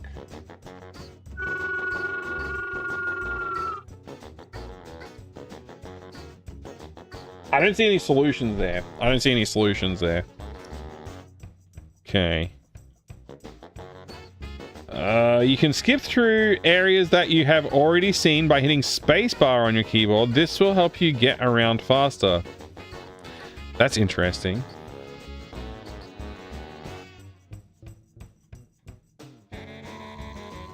If you get stuck, Willie Trombone might have a clue for you in one of his letters. Oh, I should go read more letters? It's important for you to explore everything. Taking notes on areas of interest is always helpful. In the Neverhood. Since it's almost impossible to die in the Neverhood, feel free to explore without fear of your game ending, unless your boss comes around the corner and bust you for playing this game while soaking up his generous salary, there is only one place where you can die, and it is clearly marked. If you get stuck, Willie Trombone might have a clue for you in one of his letters. You can skip through that areas that blah blah blah. To bring up the options screen during the game, press escape. Okay. Blah blah blah blah blah. Okay, cool. Interesting.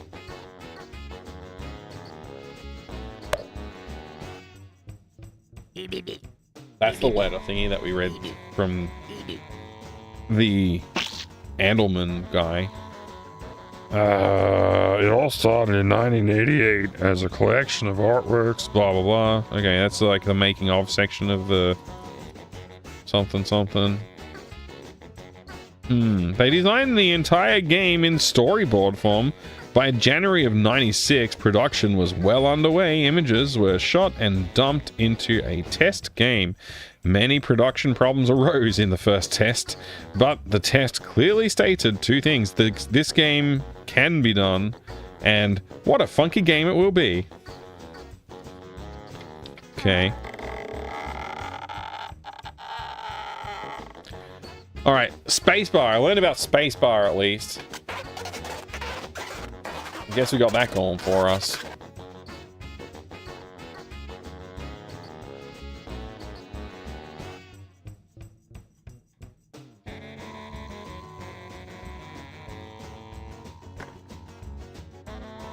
There you go. That wasn't very gentle of me, but it's done.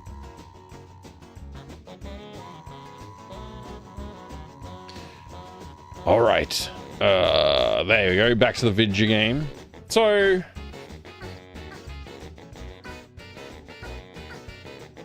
pressing spacebar does nothing.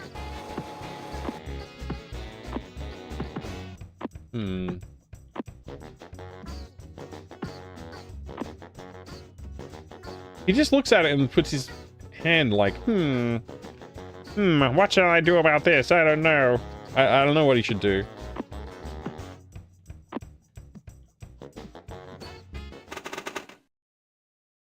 This is just where we're up to in the video cassette thing. Spacebar just skips video transitions? Okay. Seeing the cannon over there is interesting, but not useful.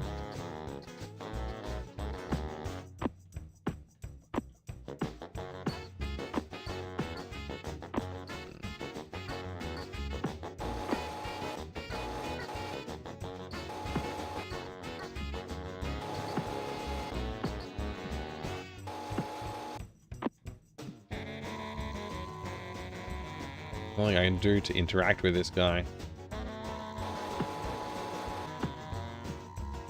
I can't like knock on the door by not opening it and trying to leave.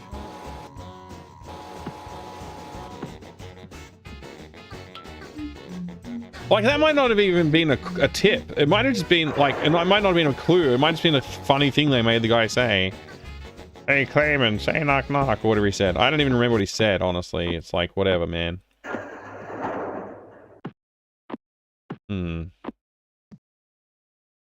Can I click on this? We already did it, I guess. What if I step on this? Does that do anything anymore? Sure does. I can drink some water. Doesn't even skip this if I press spacebar. So it's just for those transition moving around the world bits, huh?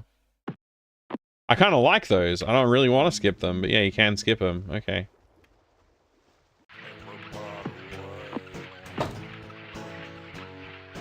I can't interact with this slide puzzle anymore.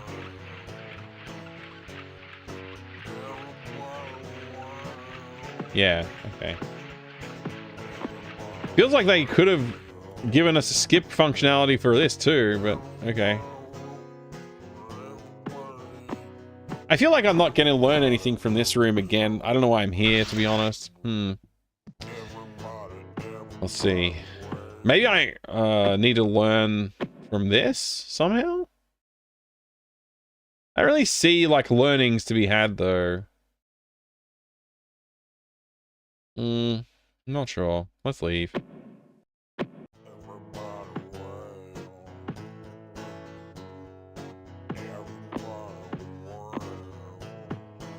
Oh no, somebody wrote a hint in the chat. Go to the room with dynamite down room. Dynamite down room and give you hint there. I'll go back to the TNT room, but I already... That's like the area, the zone I just was at. Like before when I was like, I'll go try using the chairlift to move around. And that didn't get me anywhere. So I'll go look. So across the bridge, huh? Maybe actually, you know what? Something I don't think I did is like, did I try looking around when I was at this door area? I think I just went through the door. What if there's like a passage to go left or right from here, maybe? Yeah, see, this is something I hadn't seen yet. The cannon view right here. I can't click on anything, but I hadn't seen it yet. And it looks like that's where this area leads to, if I can get through it.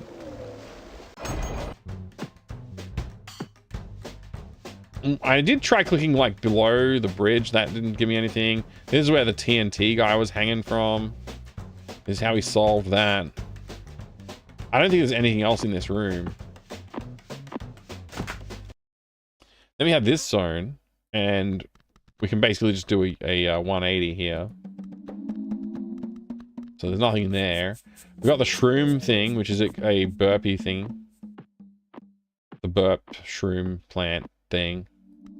We got the water turning on the water, which we did. We turned on the water. It's all functional. Fully functional. Look around after killing the monster. Yeah, I did. Let's play the game this year. What a trip. Oh, nice. I am enjoying it, CMYK. I am enjoying the game. It's very good. Astral, good to see you. So yeah, Distron, after the monster was dead, we went through here, remember? And then we went to the left here, which is where the monster bursted from. We can't pick up the device anymore, the music box, but yeah, we went through here, we rode on the chair, we pressed the button, and that's all I could do.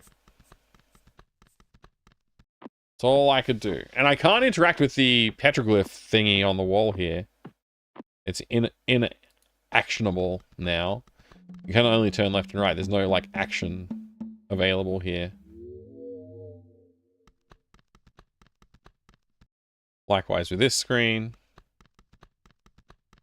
So, yeah. Anyway.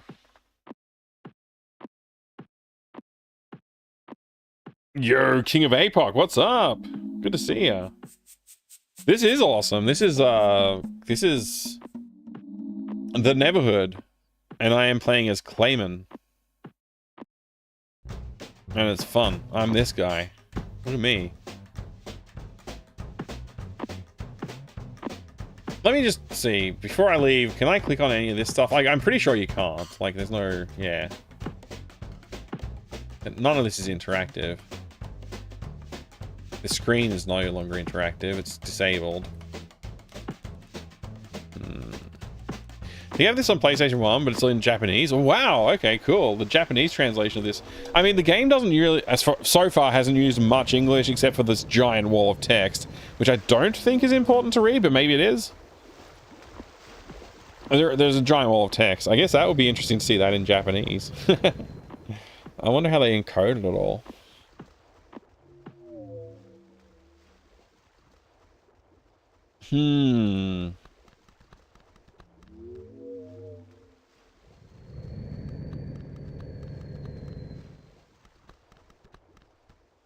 I'm going to go back to the letter room. I'm going back to the letters in under the thing. I'm going to go read a letter from Willie. Maybe Willie has a tip for me.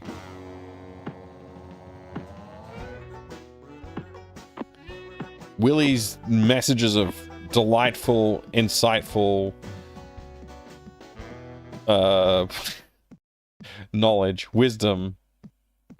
Give me some of that Willie wisdom.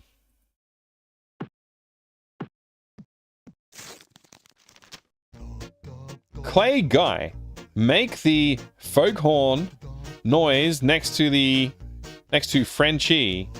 He is my pet. What the heck? Foghorn noise? I can't make a foghorn noise.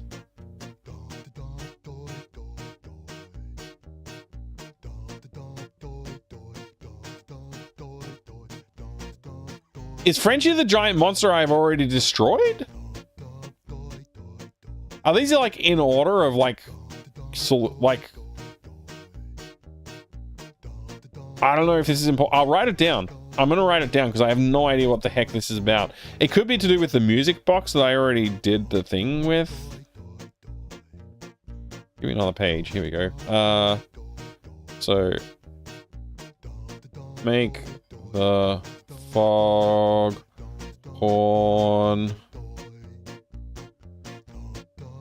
noise next to Frenchie. I know it sounds like I'm asking questions, but I'm just stating what's in my head. He is my pet. From William.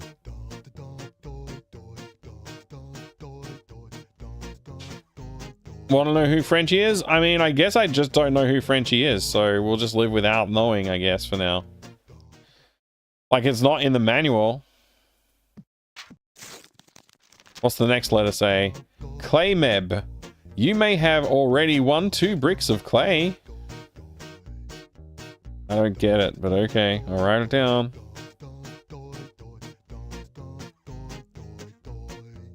I think this is just a joke.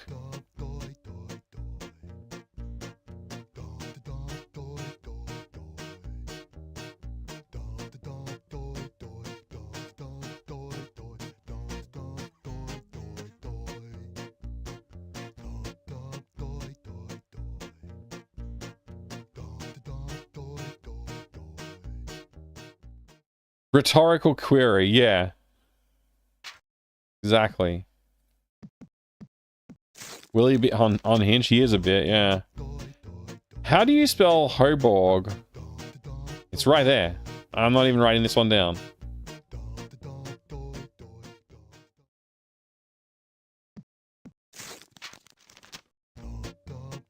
Send this letter to 3 friends or you will fall ill. Willie doing? Clay!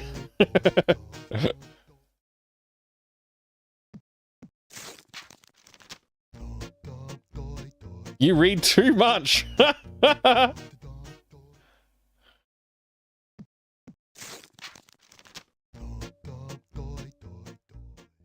clicking it again.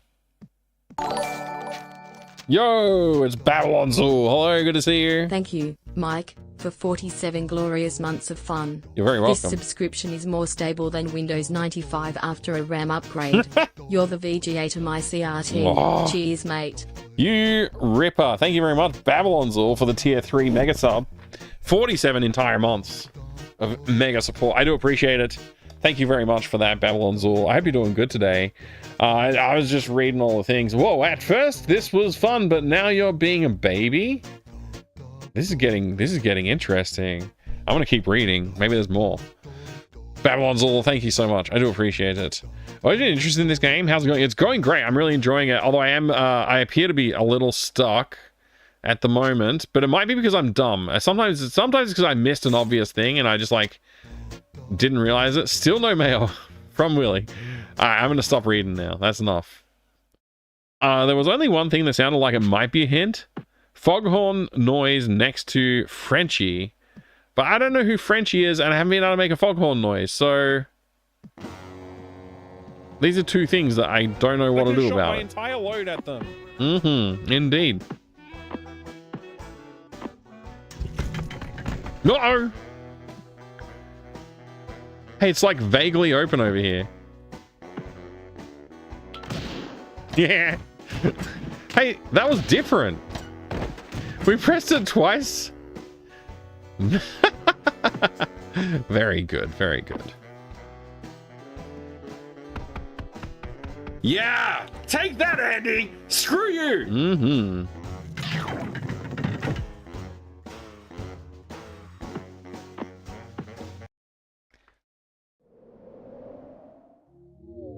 Had played with friends who already played it. Oh yeah. Getting some tips is always good in games like this.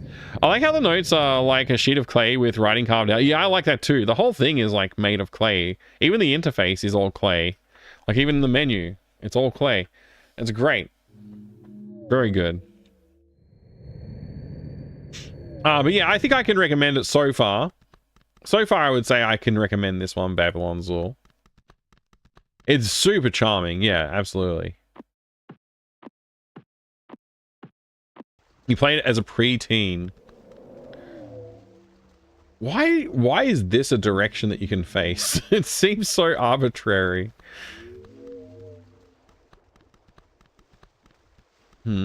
Just the cave? In that zone.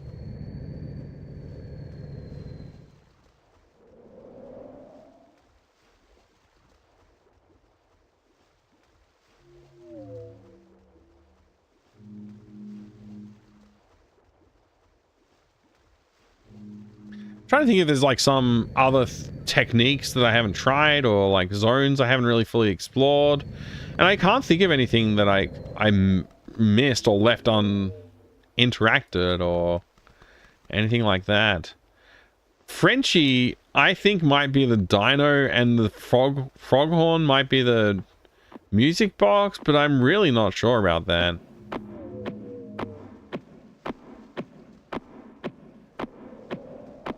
Cost to buy a copy of this game is insane. Yeah, I've got a couple of loose CD copies of it, and then I got the boxed copy for not actually very expensive. I was really happy to pick it up. So I can't remember what I paid, but it wasn't as much as I thought I would have to. So yeah, I've got those two sorted, but I haven't got this one sorted yet. And that's the one in the zone. That's in the zone over here, which I just unlocked, and then as soon as I got in there, guy's like, hey Clayman, say knock knock or whatever, and then I was like, okay, I'll try and do something here. Haven't been able to figure out what to do next. Don't know. Impossible to know. And I think that might be a red herring. I might have gotten fixated on that, and maybe there's something else I'm supposed to do. But yeah, this guy is like, say knock knock or whatever, and I can't say anything to him. I don't know what to do. I don't know.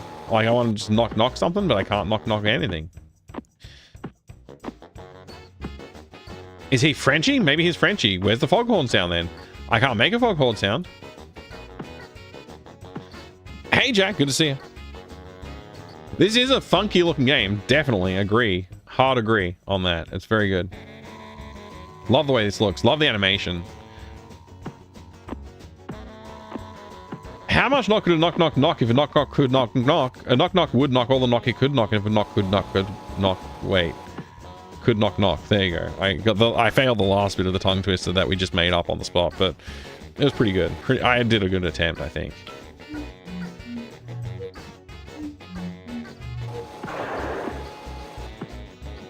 Get out of here, Clayman, Stalker, or whatever.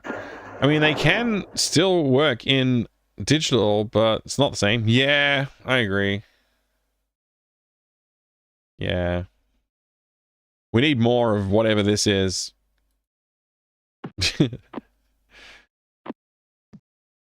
Okay. Okay, Mr. Dummy Brain.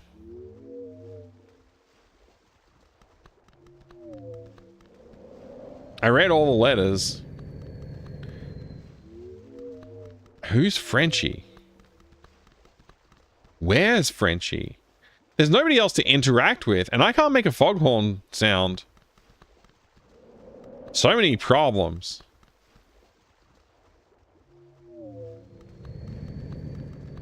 There could be answers in the hole.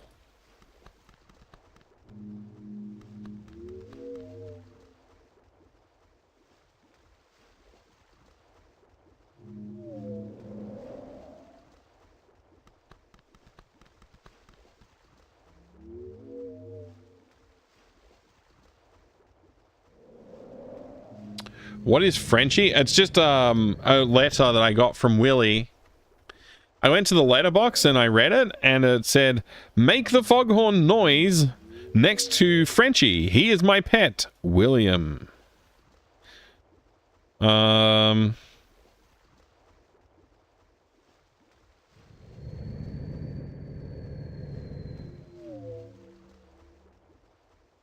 right, Atreides. Atreides earlier said, "Do you want to know who Frenchie is?" I'm going to ask Atreides just to shed a little bit of light, if Atreides can.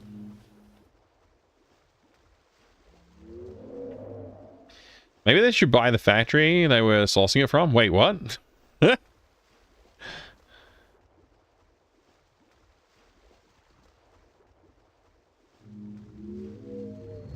Yeah, only Atreides, though. If Atreides isn't here, that's fine. I'll live.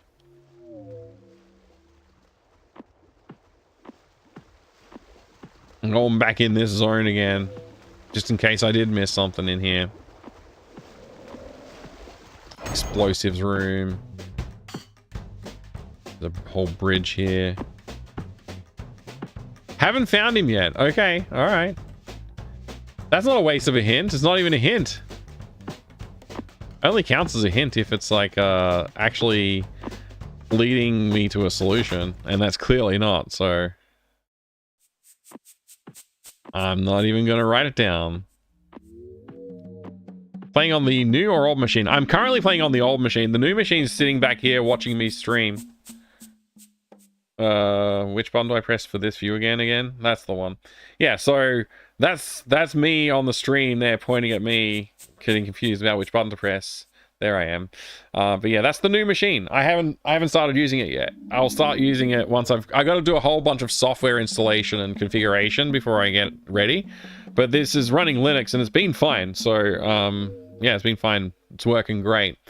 But I've got Discord installed. I got a bunch of software development stuff installed. I've got like all of my game dev tools. I've even got OBS installed. I haven't set up the scenes yet. So mostly I think the next step for me is like a couple more pieces of software that I need. And then it's just start transferring files and stuff that I need to actually do my day-to-day and stuff like that. I think I need to set up a couple of other tools on there though. There's, yeah, a couple other tools.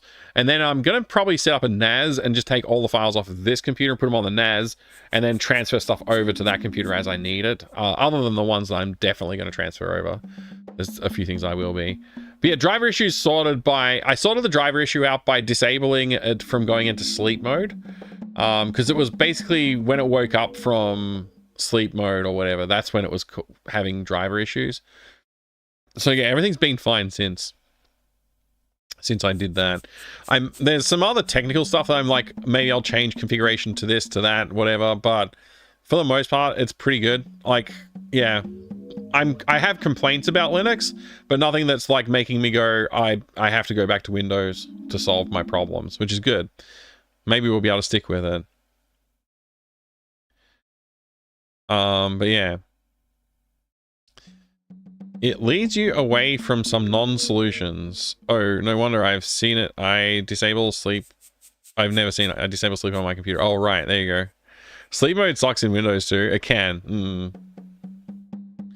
I don't mind using it though. Like, honestly, like hibernating your computer is great. I think. Anyway, there you go. The new machine is running. It's fine. Everything's good. I just haven't got it set up properly yet to do streaming from it. I'm curious if there's anything more than burping going on with this tree, but for now it seems like there's not. Maybe that's the French horn sound, is the burp. Maybe I need to take some fruit with me to Frenchie.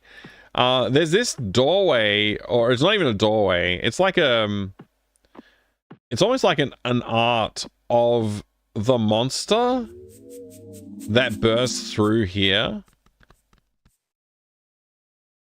who I have since killed with the use of explosives. And I've ridden the chairlift and pressed the button. And that's it for this entire zone. As far as I can tell, that's the entirety of what this zone has on offer. So... yeah, I activated the water in the scene to the left of here. That's interesting, that piece over there. But yeah, this has been activated. Maybe there's something going on over here on the left.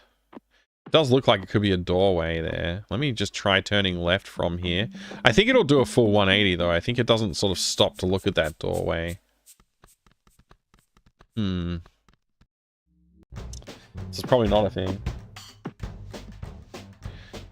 Hibernating my PC has caused it to work super slowly, or at least that's what it seems like. Interesting. You have a hint? I'm gonna hang on. I'm gonna hang on for a bit longer. PC can't go to sleep. You have a stream playing. I mean, the stream's just playing, so there's something on the screen. To be honest, I didn't know what else to put on there. Yeah.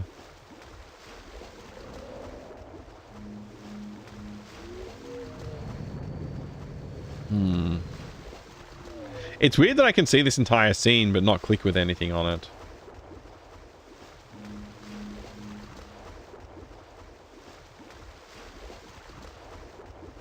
Let's see. What if I...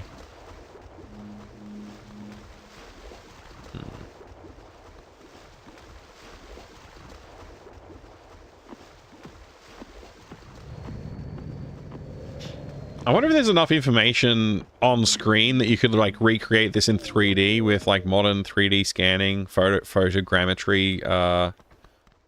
You could recreate this entire scene in 3D and then generate high resolution data based on the color values of the clay and such and textures. And yeah, I think that would be doable. I think you could definitely get a modern 3D reproduction of this.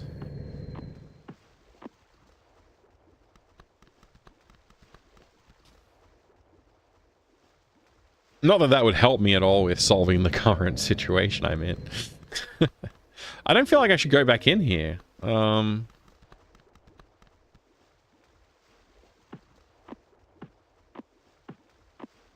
Most other cases...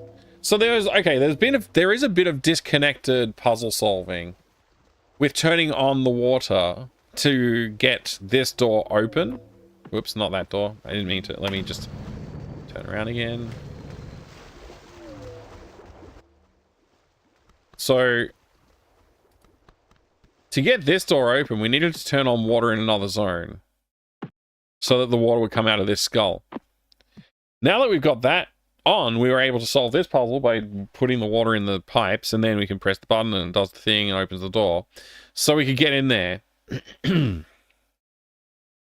So I guess it's plausible that there could be a solution or an event or something that I need to do elsewhere to progress inside. Because once I open this up, there's nothing in there to do. I picked up a cassette, like a video thingy, a video file, whatever. But that's it. Like, that's the only thing I could do in here. And then at this point, I'm at a bit of a loss as to what to do once... What else can I do in here? I don't know. Can I just hide behind this pillar for a while? Like, can I just stand right here?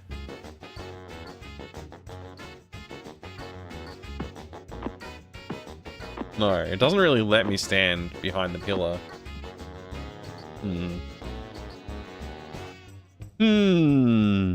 Because he's, like, surveilling me or whatever, right? And then we, like, look at the hole and contemplate the hole. The thing you're missing isn't very obvious. Well, that is a hinty. That is hint-esque.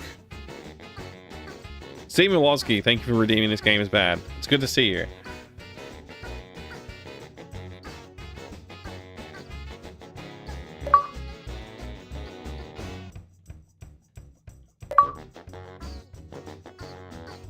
There's some love for this game. That's good. There's some love for the game. That's nice. Steve Milowski always likes to come in and say that this game is bad. It doesn't matter what game I'm playing. It's always a bad game. This is amazing. It is pretty good.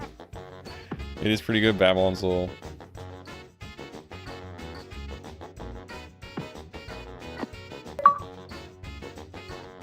I like this pattern. I think the pattern's really cool, but I can't interact with the pattern.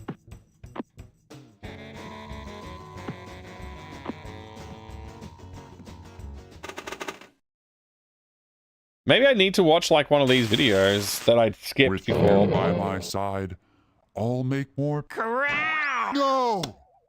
I mean, no, Clog. This crown is the only thing that you cannot have. Oh man, but I really want the crown now. You told me I can't have it. Sitting in the throne room, Hoborg start thinking about who he make next.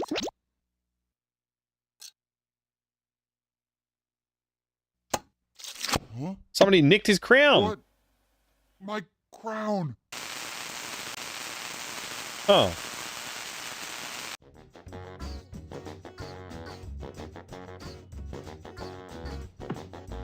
Interesting. Fix the PC. The PC wasn't broken, so I'm not sure what you're referring to, Dragon. Oh, yeah, no, you're talking about the new PC and the driver issues and the sound issues I was having. Yeah, that's all fine. I haven't had any problems with that for a while. Yes, I'm good. Sorry, I was a bit confused about the word fix. Yes. Those issues that I was having with my initial Linux installation, oh, we're all good. We're all good now.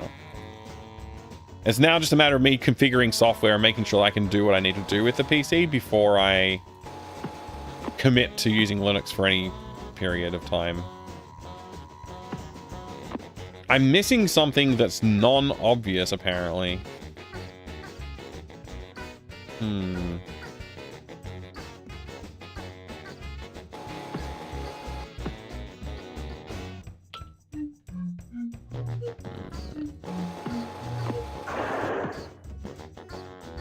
I'm glad it's a non-obvious thing. The thing you're missing isn't very obvious. I'm glad that that's the case, Atreides. That makes me feel better a little bit. I wonder if I'm supposed to turn off this water before it lets me do something. That would be weird. There's no sign of that, so I don't know. I don't feel like that's probably going to be the case. Look how much water I've got in myself now. But yeah, it's all good news, Dragon Hellas, and thank you for asking. It can't possibly be in this zone, can it? Oh, that would be horrible if it was. Because I hate walking around this zone. I guess I could turn on the skip in the options. So I don't have to walk through it anymore. It could be helpful.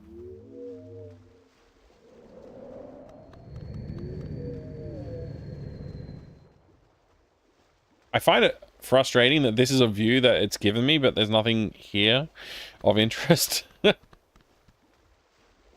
Can I interact with the bird instead of the figure on the... Oh, yeah, I can't. And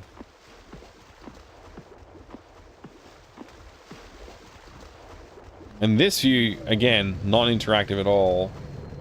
It's just left or right from here. There's no interactions available.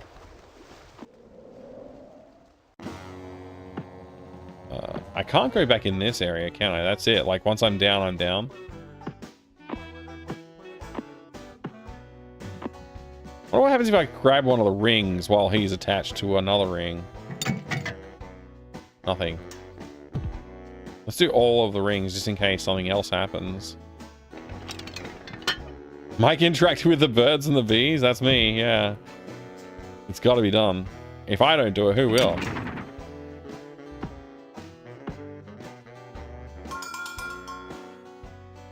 Yeah. So I push this guy around. The door will come down part way, but not the whole way. Let's try this.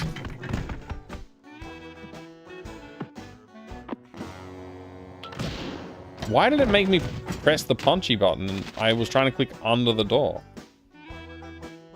Try again.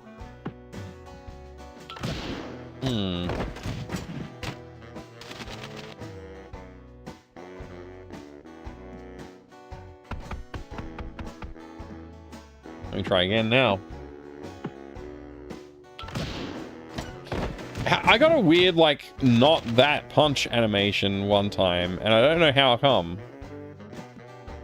Was it because this was too close?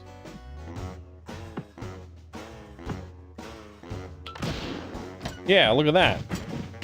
And then he presses it again, and I got this one. I don't know if that's anything to do with proximity though. It's probably just like random. Sometimes you see it, most of the time you don't. So even though it's a little ajar, Hmm.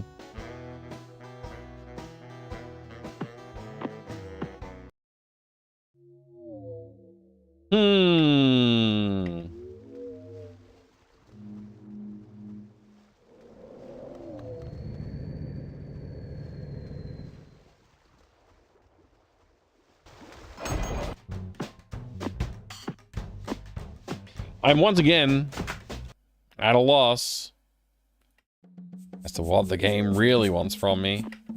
I'm turning that off.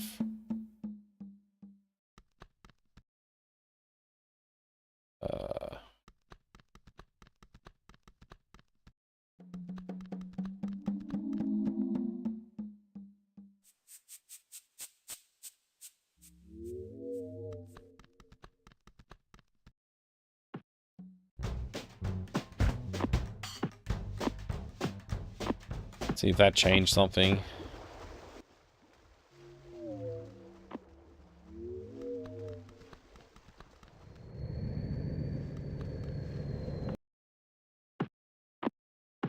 So this shouldn't work anymore. Which it does not. But does this work still?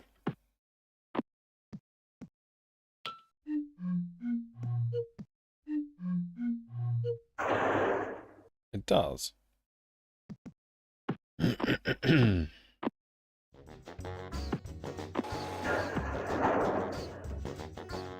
Can't do anything to this guy.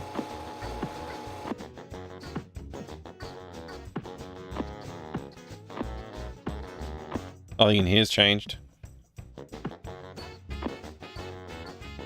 Yeah. Okay.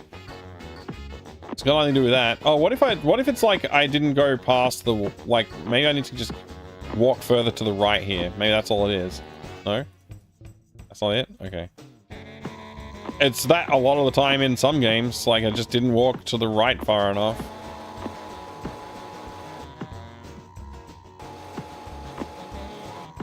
I remember that happening in Sam & Max Hit the Road. It also happened in Full Throttle at the end. And the motorcycle's on the left. You have to walk across to scroll to it.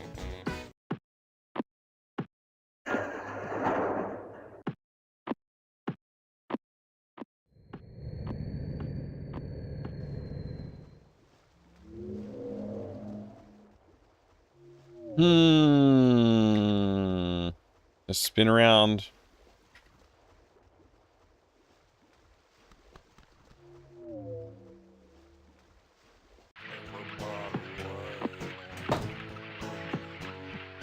I believe I already tried walking left and right here and there was nothing, so just double checking that. Can't skip any of this, but we'll just walk through it. I don't think I missed anything important in the walls. Or if I turn this light off. Or if that changes things for us.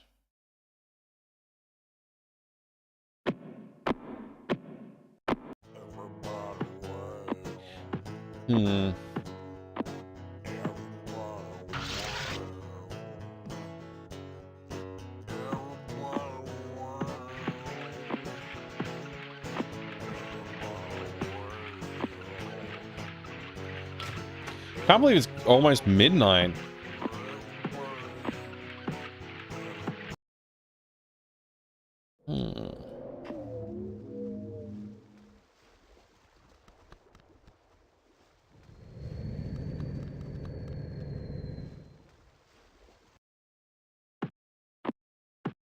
Can't imagine why turning that light off or the water off would change anything in here, but I'm willing to try some stuff.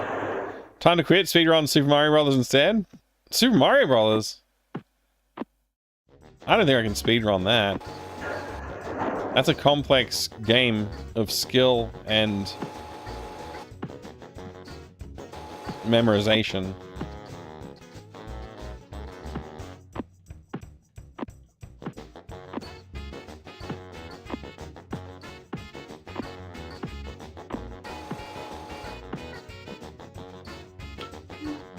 Boop, boop, boop, boop, boop.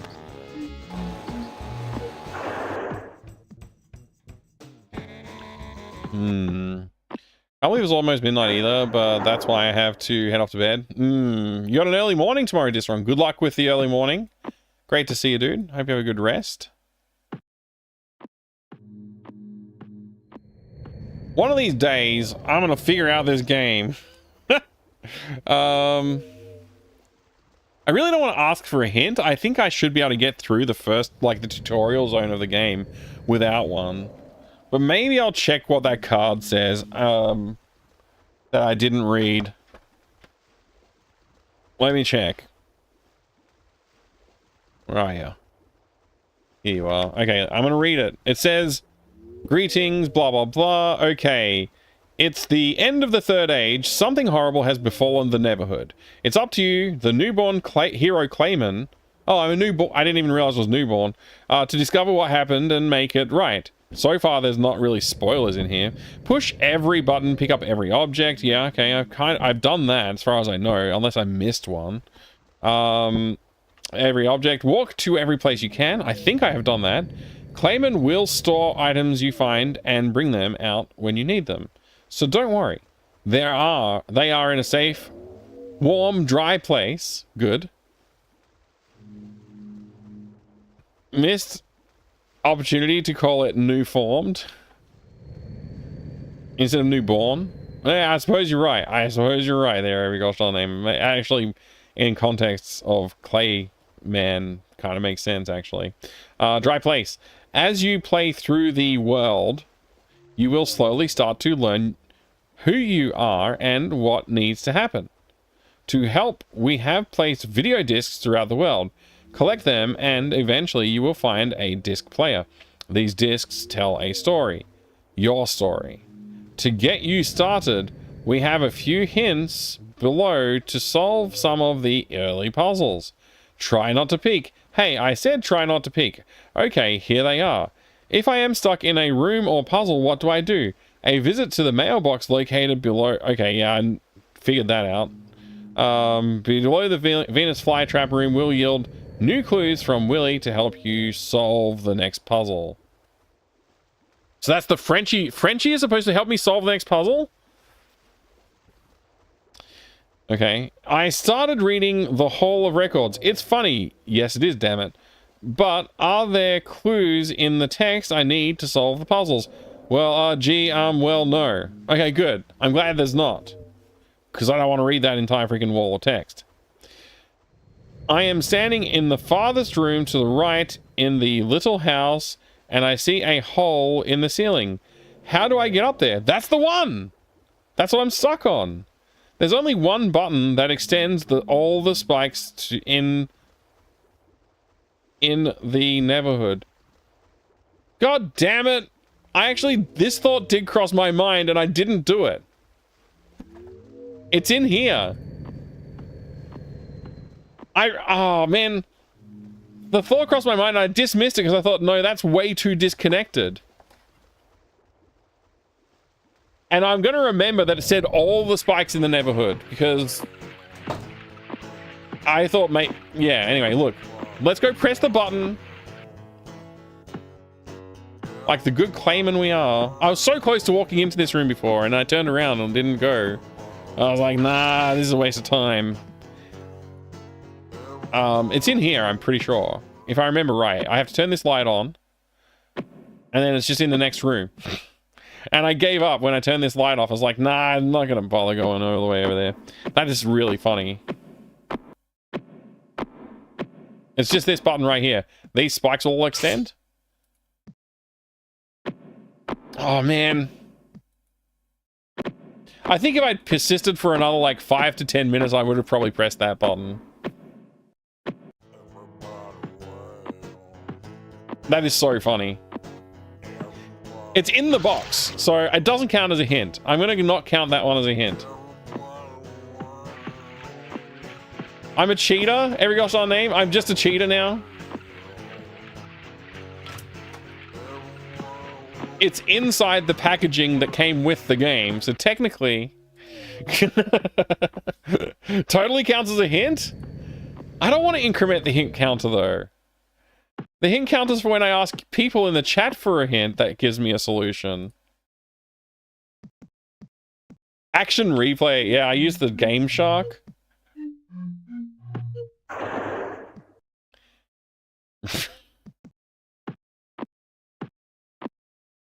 Technically, the game came with a hint. It's not even a book. It's just like one little tiny little hint.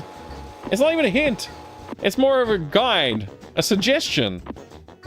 Oh, you can use a grabber's gamepad?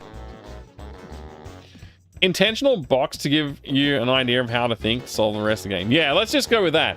It's just like a guide for like how the game kind of works in a way.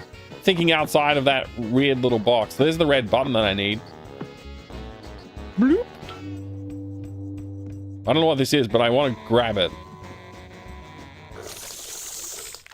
What the frickin'... Oh, that's disgusting and awesome at the same time. Look at his face. That was good, actually. I like that. What a cool animation. Can I get that animation again? I can. Sick. Hey, Cobra, good to see you, dude. He missed the window. We got to move the window to the right a little bit.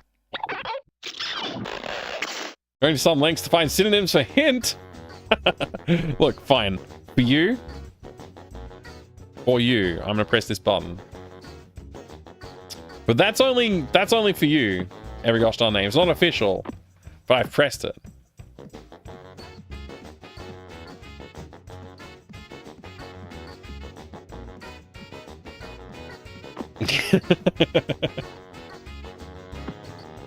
Actually, you know, before I go to the next room, let's just watch this video cassette that we got. Add it to our collection at the least. Which one did we get? Okay, it was this one. Nice. But then, Hoborg get him an idea. He said, I know. I'll make a friend to enjoy this world with me. Oh, okay. Cool. Good idea.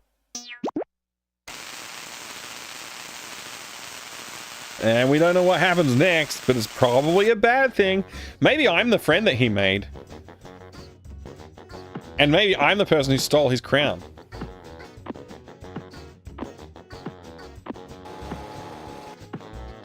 Listen, as a kid, I didn't read that mess in the box and was so mad at times. Yeah, that's fair. Yeah, I didn't even, when I even had the manuals and stuff, I often didn't read them well enough. Like, I'd read like 2 or 3 pages and then I'm like, I'm gonna play this game now. And there's like important stuff in the manual that I didn't read. Happened a lot. Alright, so now that we've done that, we should be able to go to the room in the cave, which is over here. And we should be able to unlock that door, which is gonna be amazing. Bleep, bleep, bleep. And it's open. So now we go across the bridge to the cannon. Assuming we don't fall off the bridge. Ooh, okay, can I turn here? Okay, it's just an about face. 7 L's. 7L? Ooh, there's lines on the thing here. Look at that gushing, gaping hole in the wall.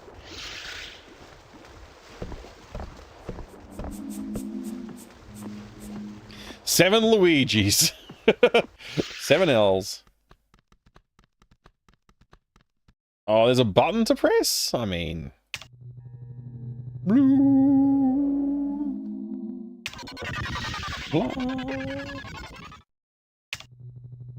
This all makes sense to me. It's not at all confusing. Alright. Not at all strange or weird or confusing. It's perfectly cromulent.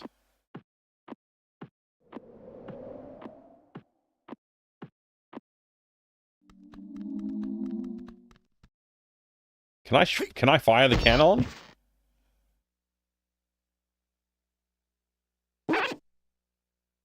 What's gonna happen?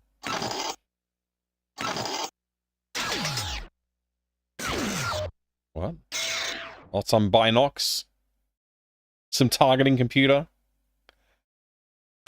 Oh, did it give me coordinates? Coordinates? Hang on, I recognize this. This is Unix.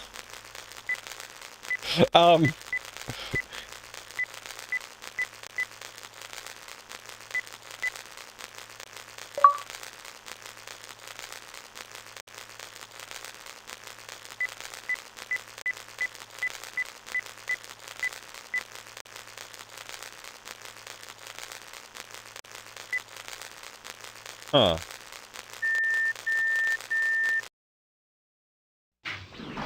Weirdly, this interface that we were just looking at is not clay-mated at all. It's not like a clay construction. Oh, cool. It's a bird thingy.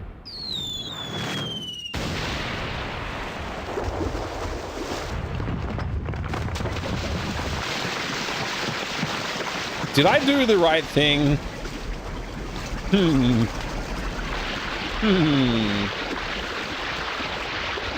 I may not have, but I think I did. Oh, would you look at that? Hey, I recognize that. That's the telecommunication device, I think. Oh, it's all drained out. Because we plugged the salts. See, I don't know what to do with these guys though. I don't recognize these symbols, but I do recognize those symbols. These don't look like the ones that we witnessed in the machine.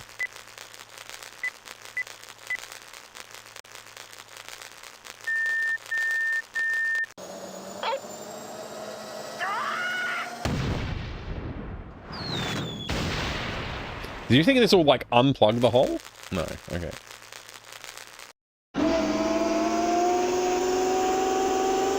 What? I just clicked on the little arrow.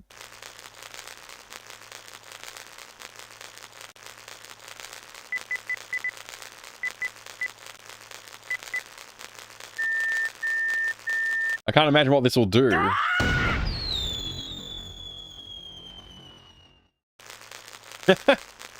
All right, let's leave. I can't leave while I'm here. I need to click on the little arrow.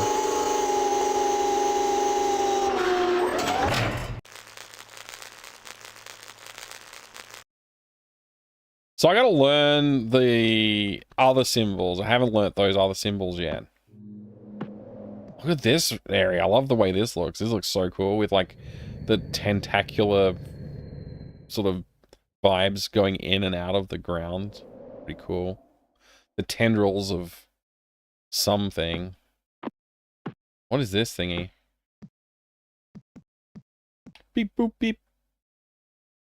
Oh, it's like a bunch of symbols. This matches this.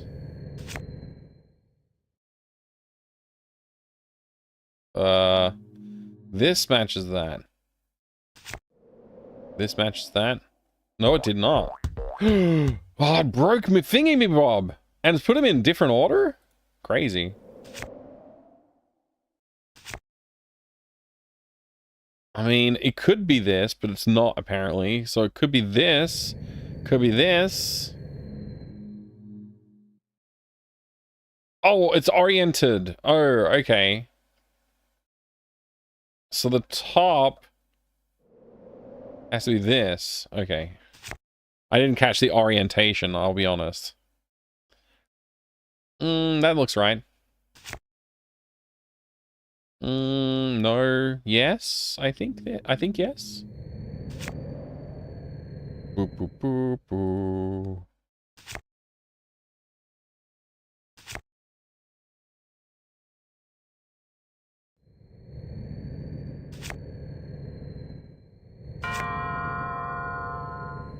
Okay, now we have up and down arrows.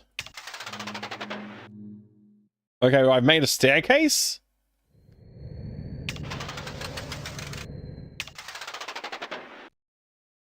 Cool. I hope that that's representative of something else.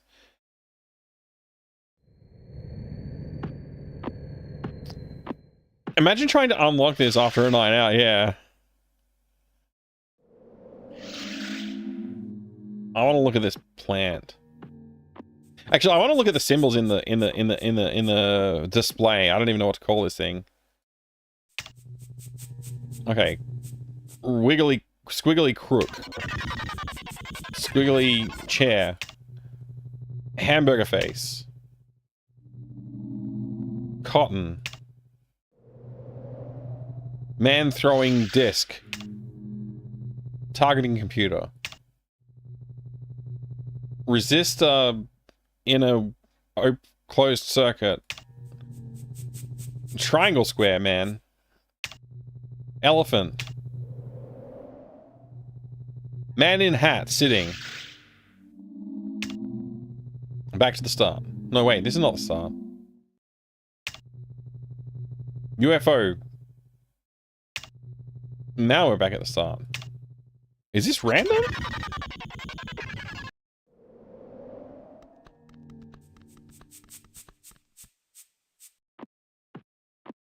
Oh, it's the bridge. Turns the bridge into the stairs.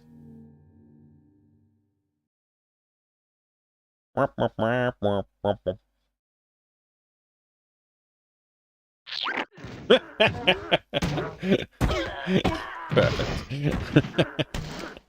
That's good.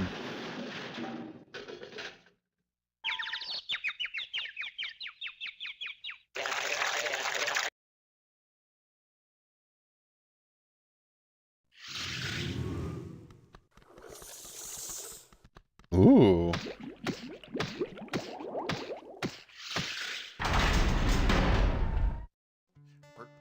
I'm in.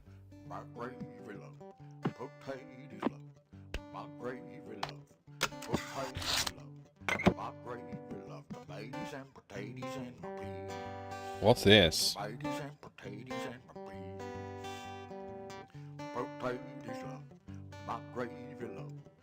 can't do anything with it. It's a nothing. We found a nothing.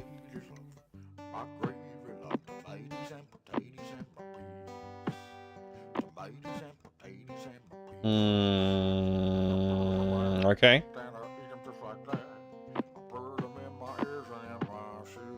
Potatoes and my gravies and my peas. Is that what this song is called? Refraction?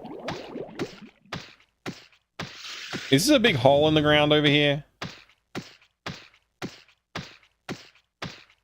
Danger! Don't jump in the drain. You will die. Will I die?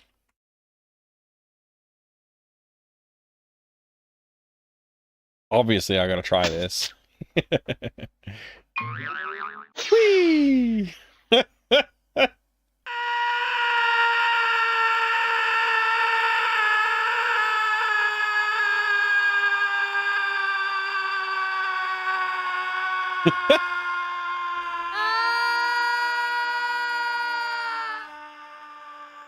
Wow. That's quite a, Hey, did I just win? That means I won, right? If I end credits, it said the end. I mean, damn. I think I just won the game. This game was pretty easy.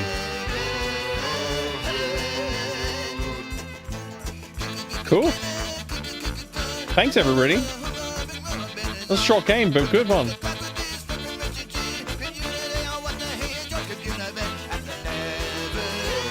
Well, that is a great picture right there. I love that.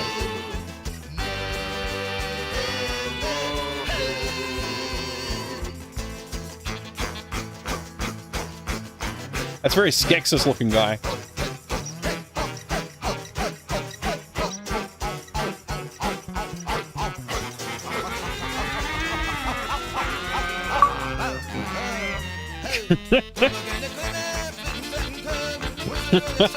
That's right. That's right, Bad One's all.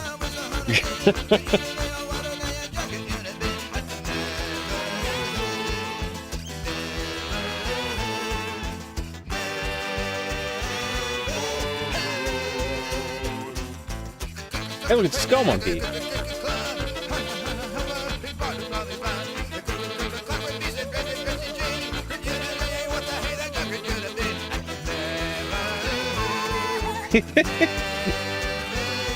Look at my guts.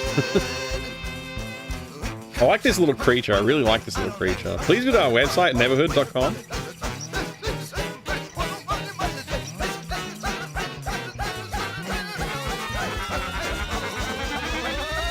Looks like Williams got caught on a branch there. DreamWorks Interactive is a company. How long are these credits?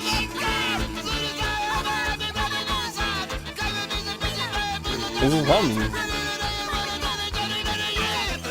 Hey there, the integer. Thanks to GG. This is the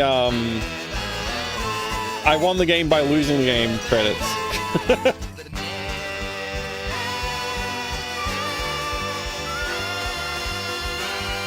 There was one of the King's Quest games that I played, and it gave me an ending, and I was like, that's it, I'm done. And then people told me, like, later, you haven't finished, like, there's so much more game there if you, like, you just found the short path to the end. I'm like, okay. I guess I need to go back and play it, but I haven't done that yet. Hey, Steely Goose. It is a fever dream, you're right. Quite the fever dream with this music, the soundtrack there. Death is an end. True.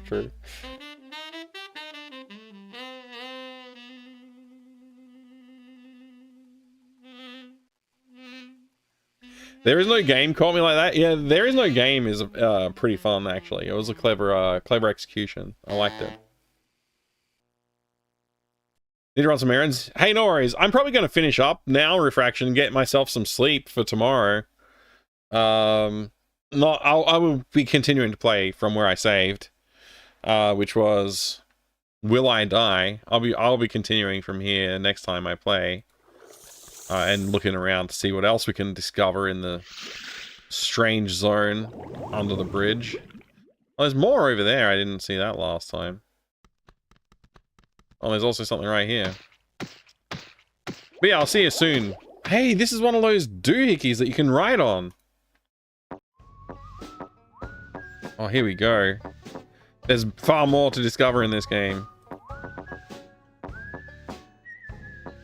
I really like the design of this thing for some reason. It's just really cool looking. It reminds me vaguely of like a cacodemon. It's like somebody cut like the top half of a cacodemon off and just turned it into a vehicle.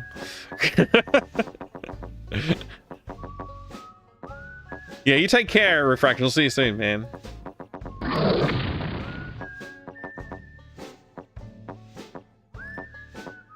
Never to play again. That's right, the intro. But we will. This is a maze? Yeah, it feels like a maze. We'll see, I guess, if it truly is a maze.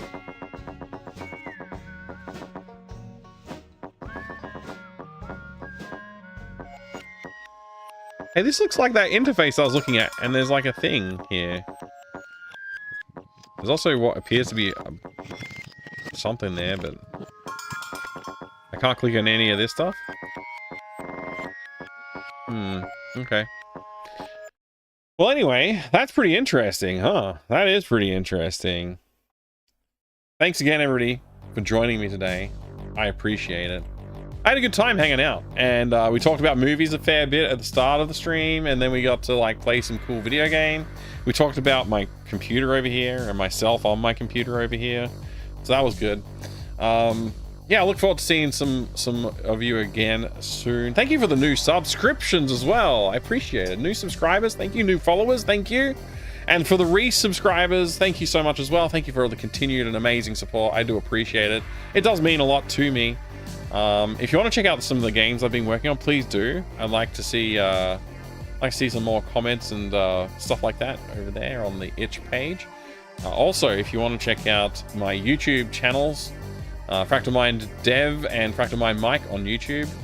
If you want to check out what's been going on over there, that'd be cool. I'm streaming this to YouTube as well, as always. So if you are watching on YouTube, thank you very much for watching. I appreciate it. Please consider subscribing to my YouTube channel. Maybe even liking some of my videos if you like them. If you enjoyed having me on in the background while you're working on something like that and you're watching a VOD. Appreciate that. Thank you. I'll see you next time, everybody. Hey, Koenig-san, good to see you. Welcome. I'll see you soon, everyone. I'm going to stop the YouTube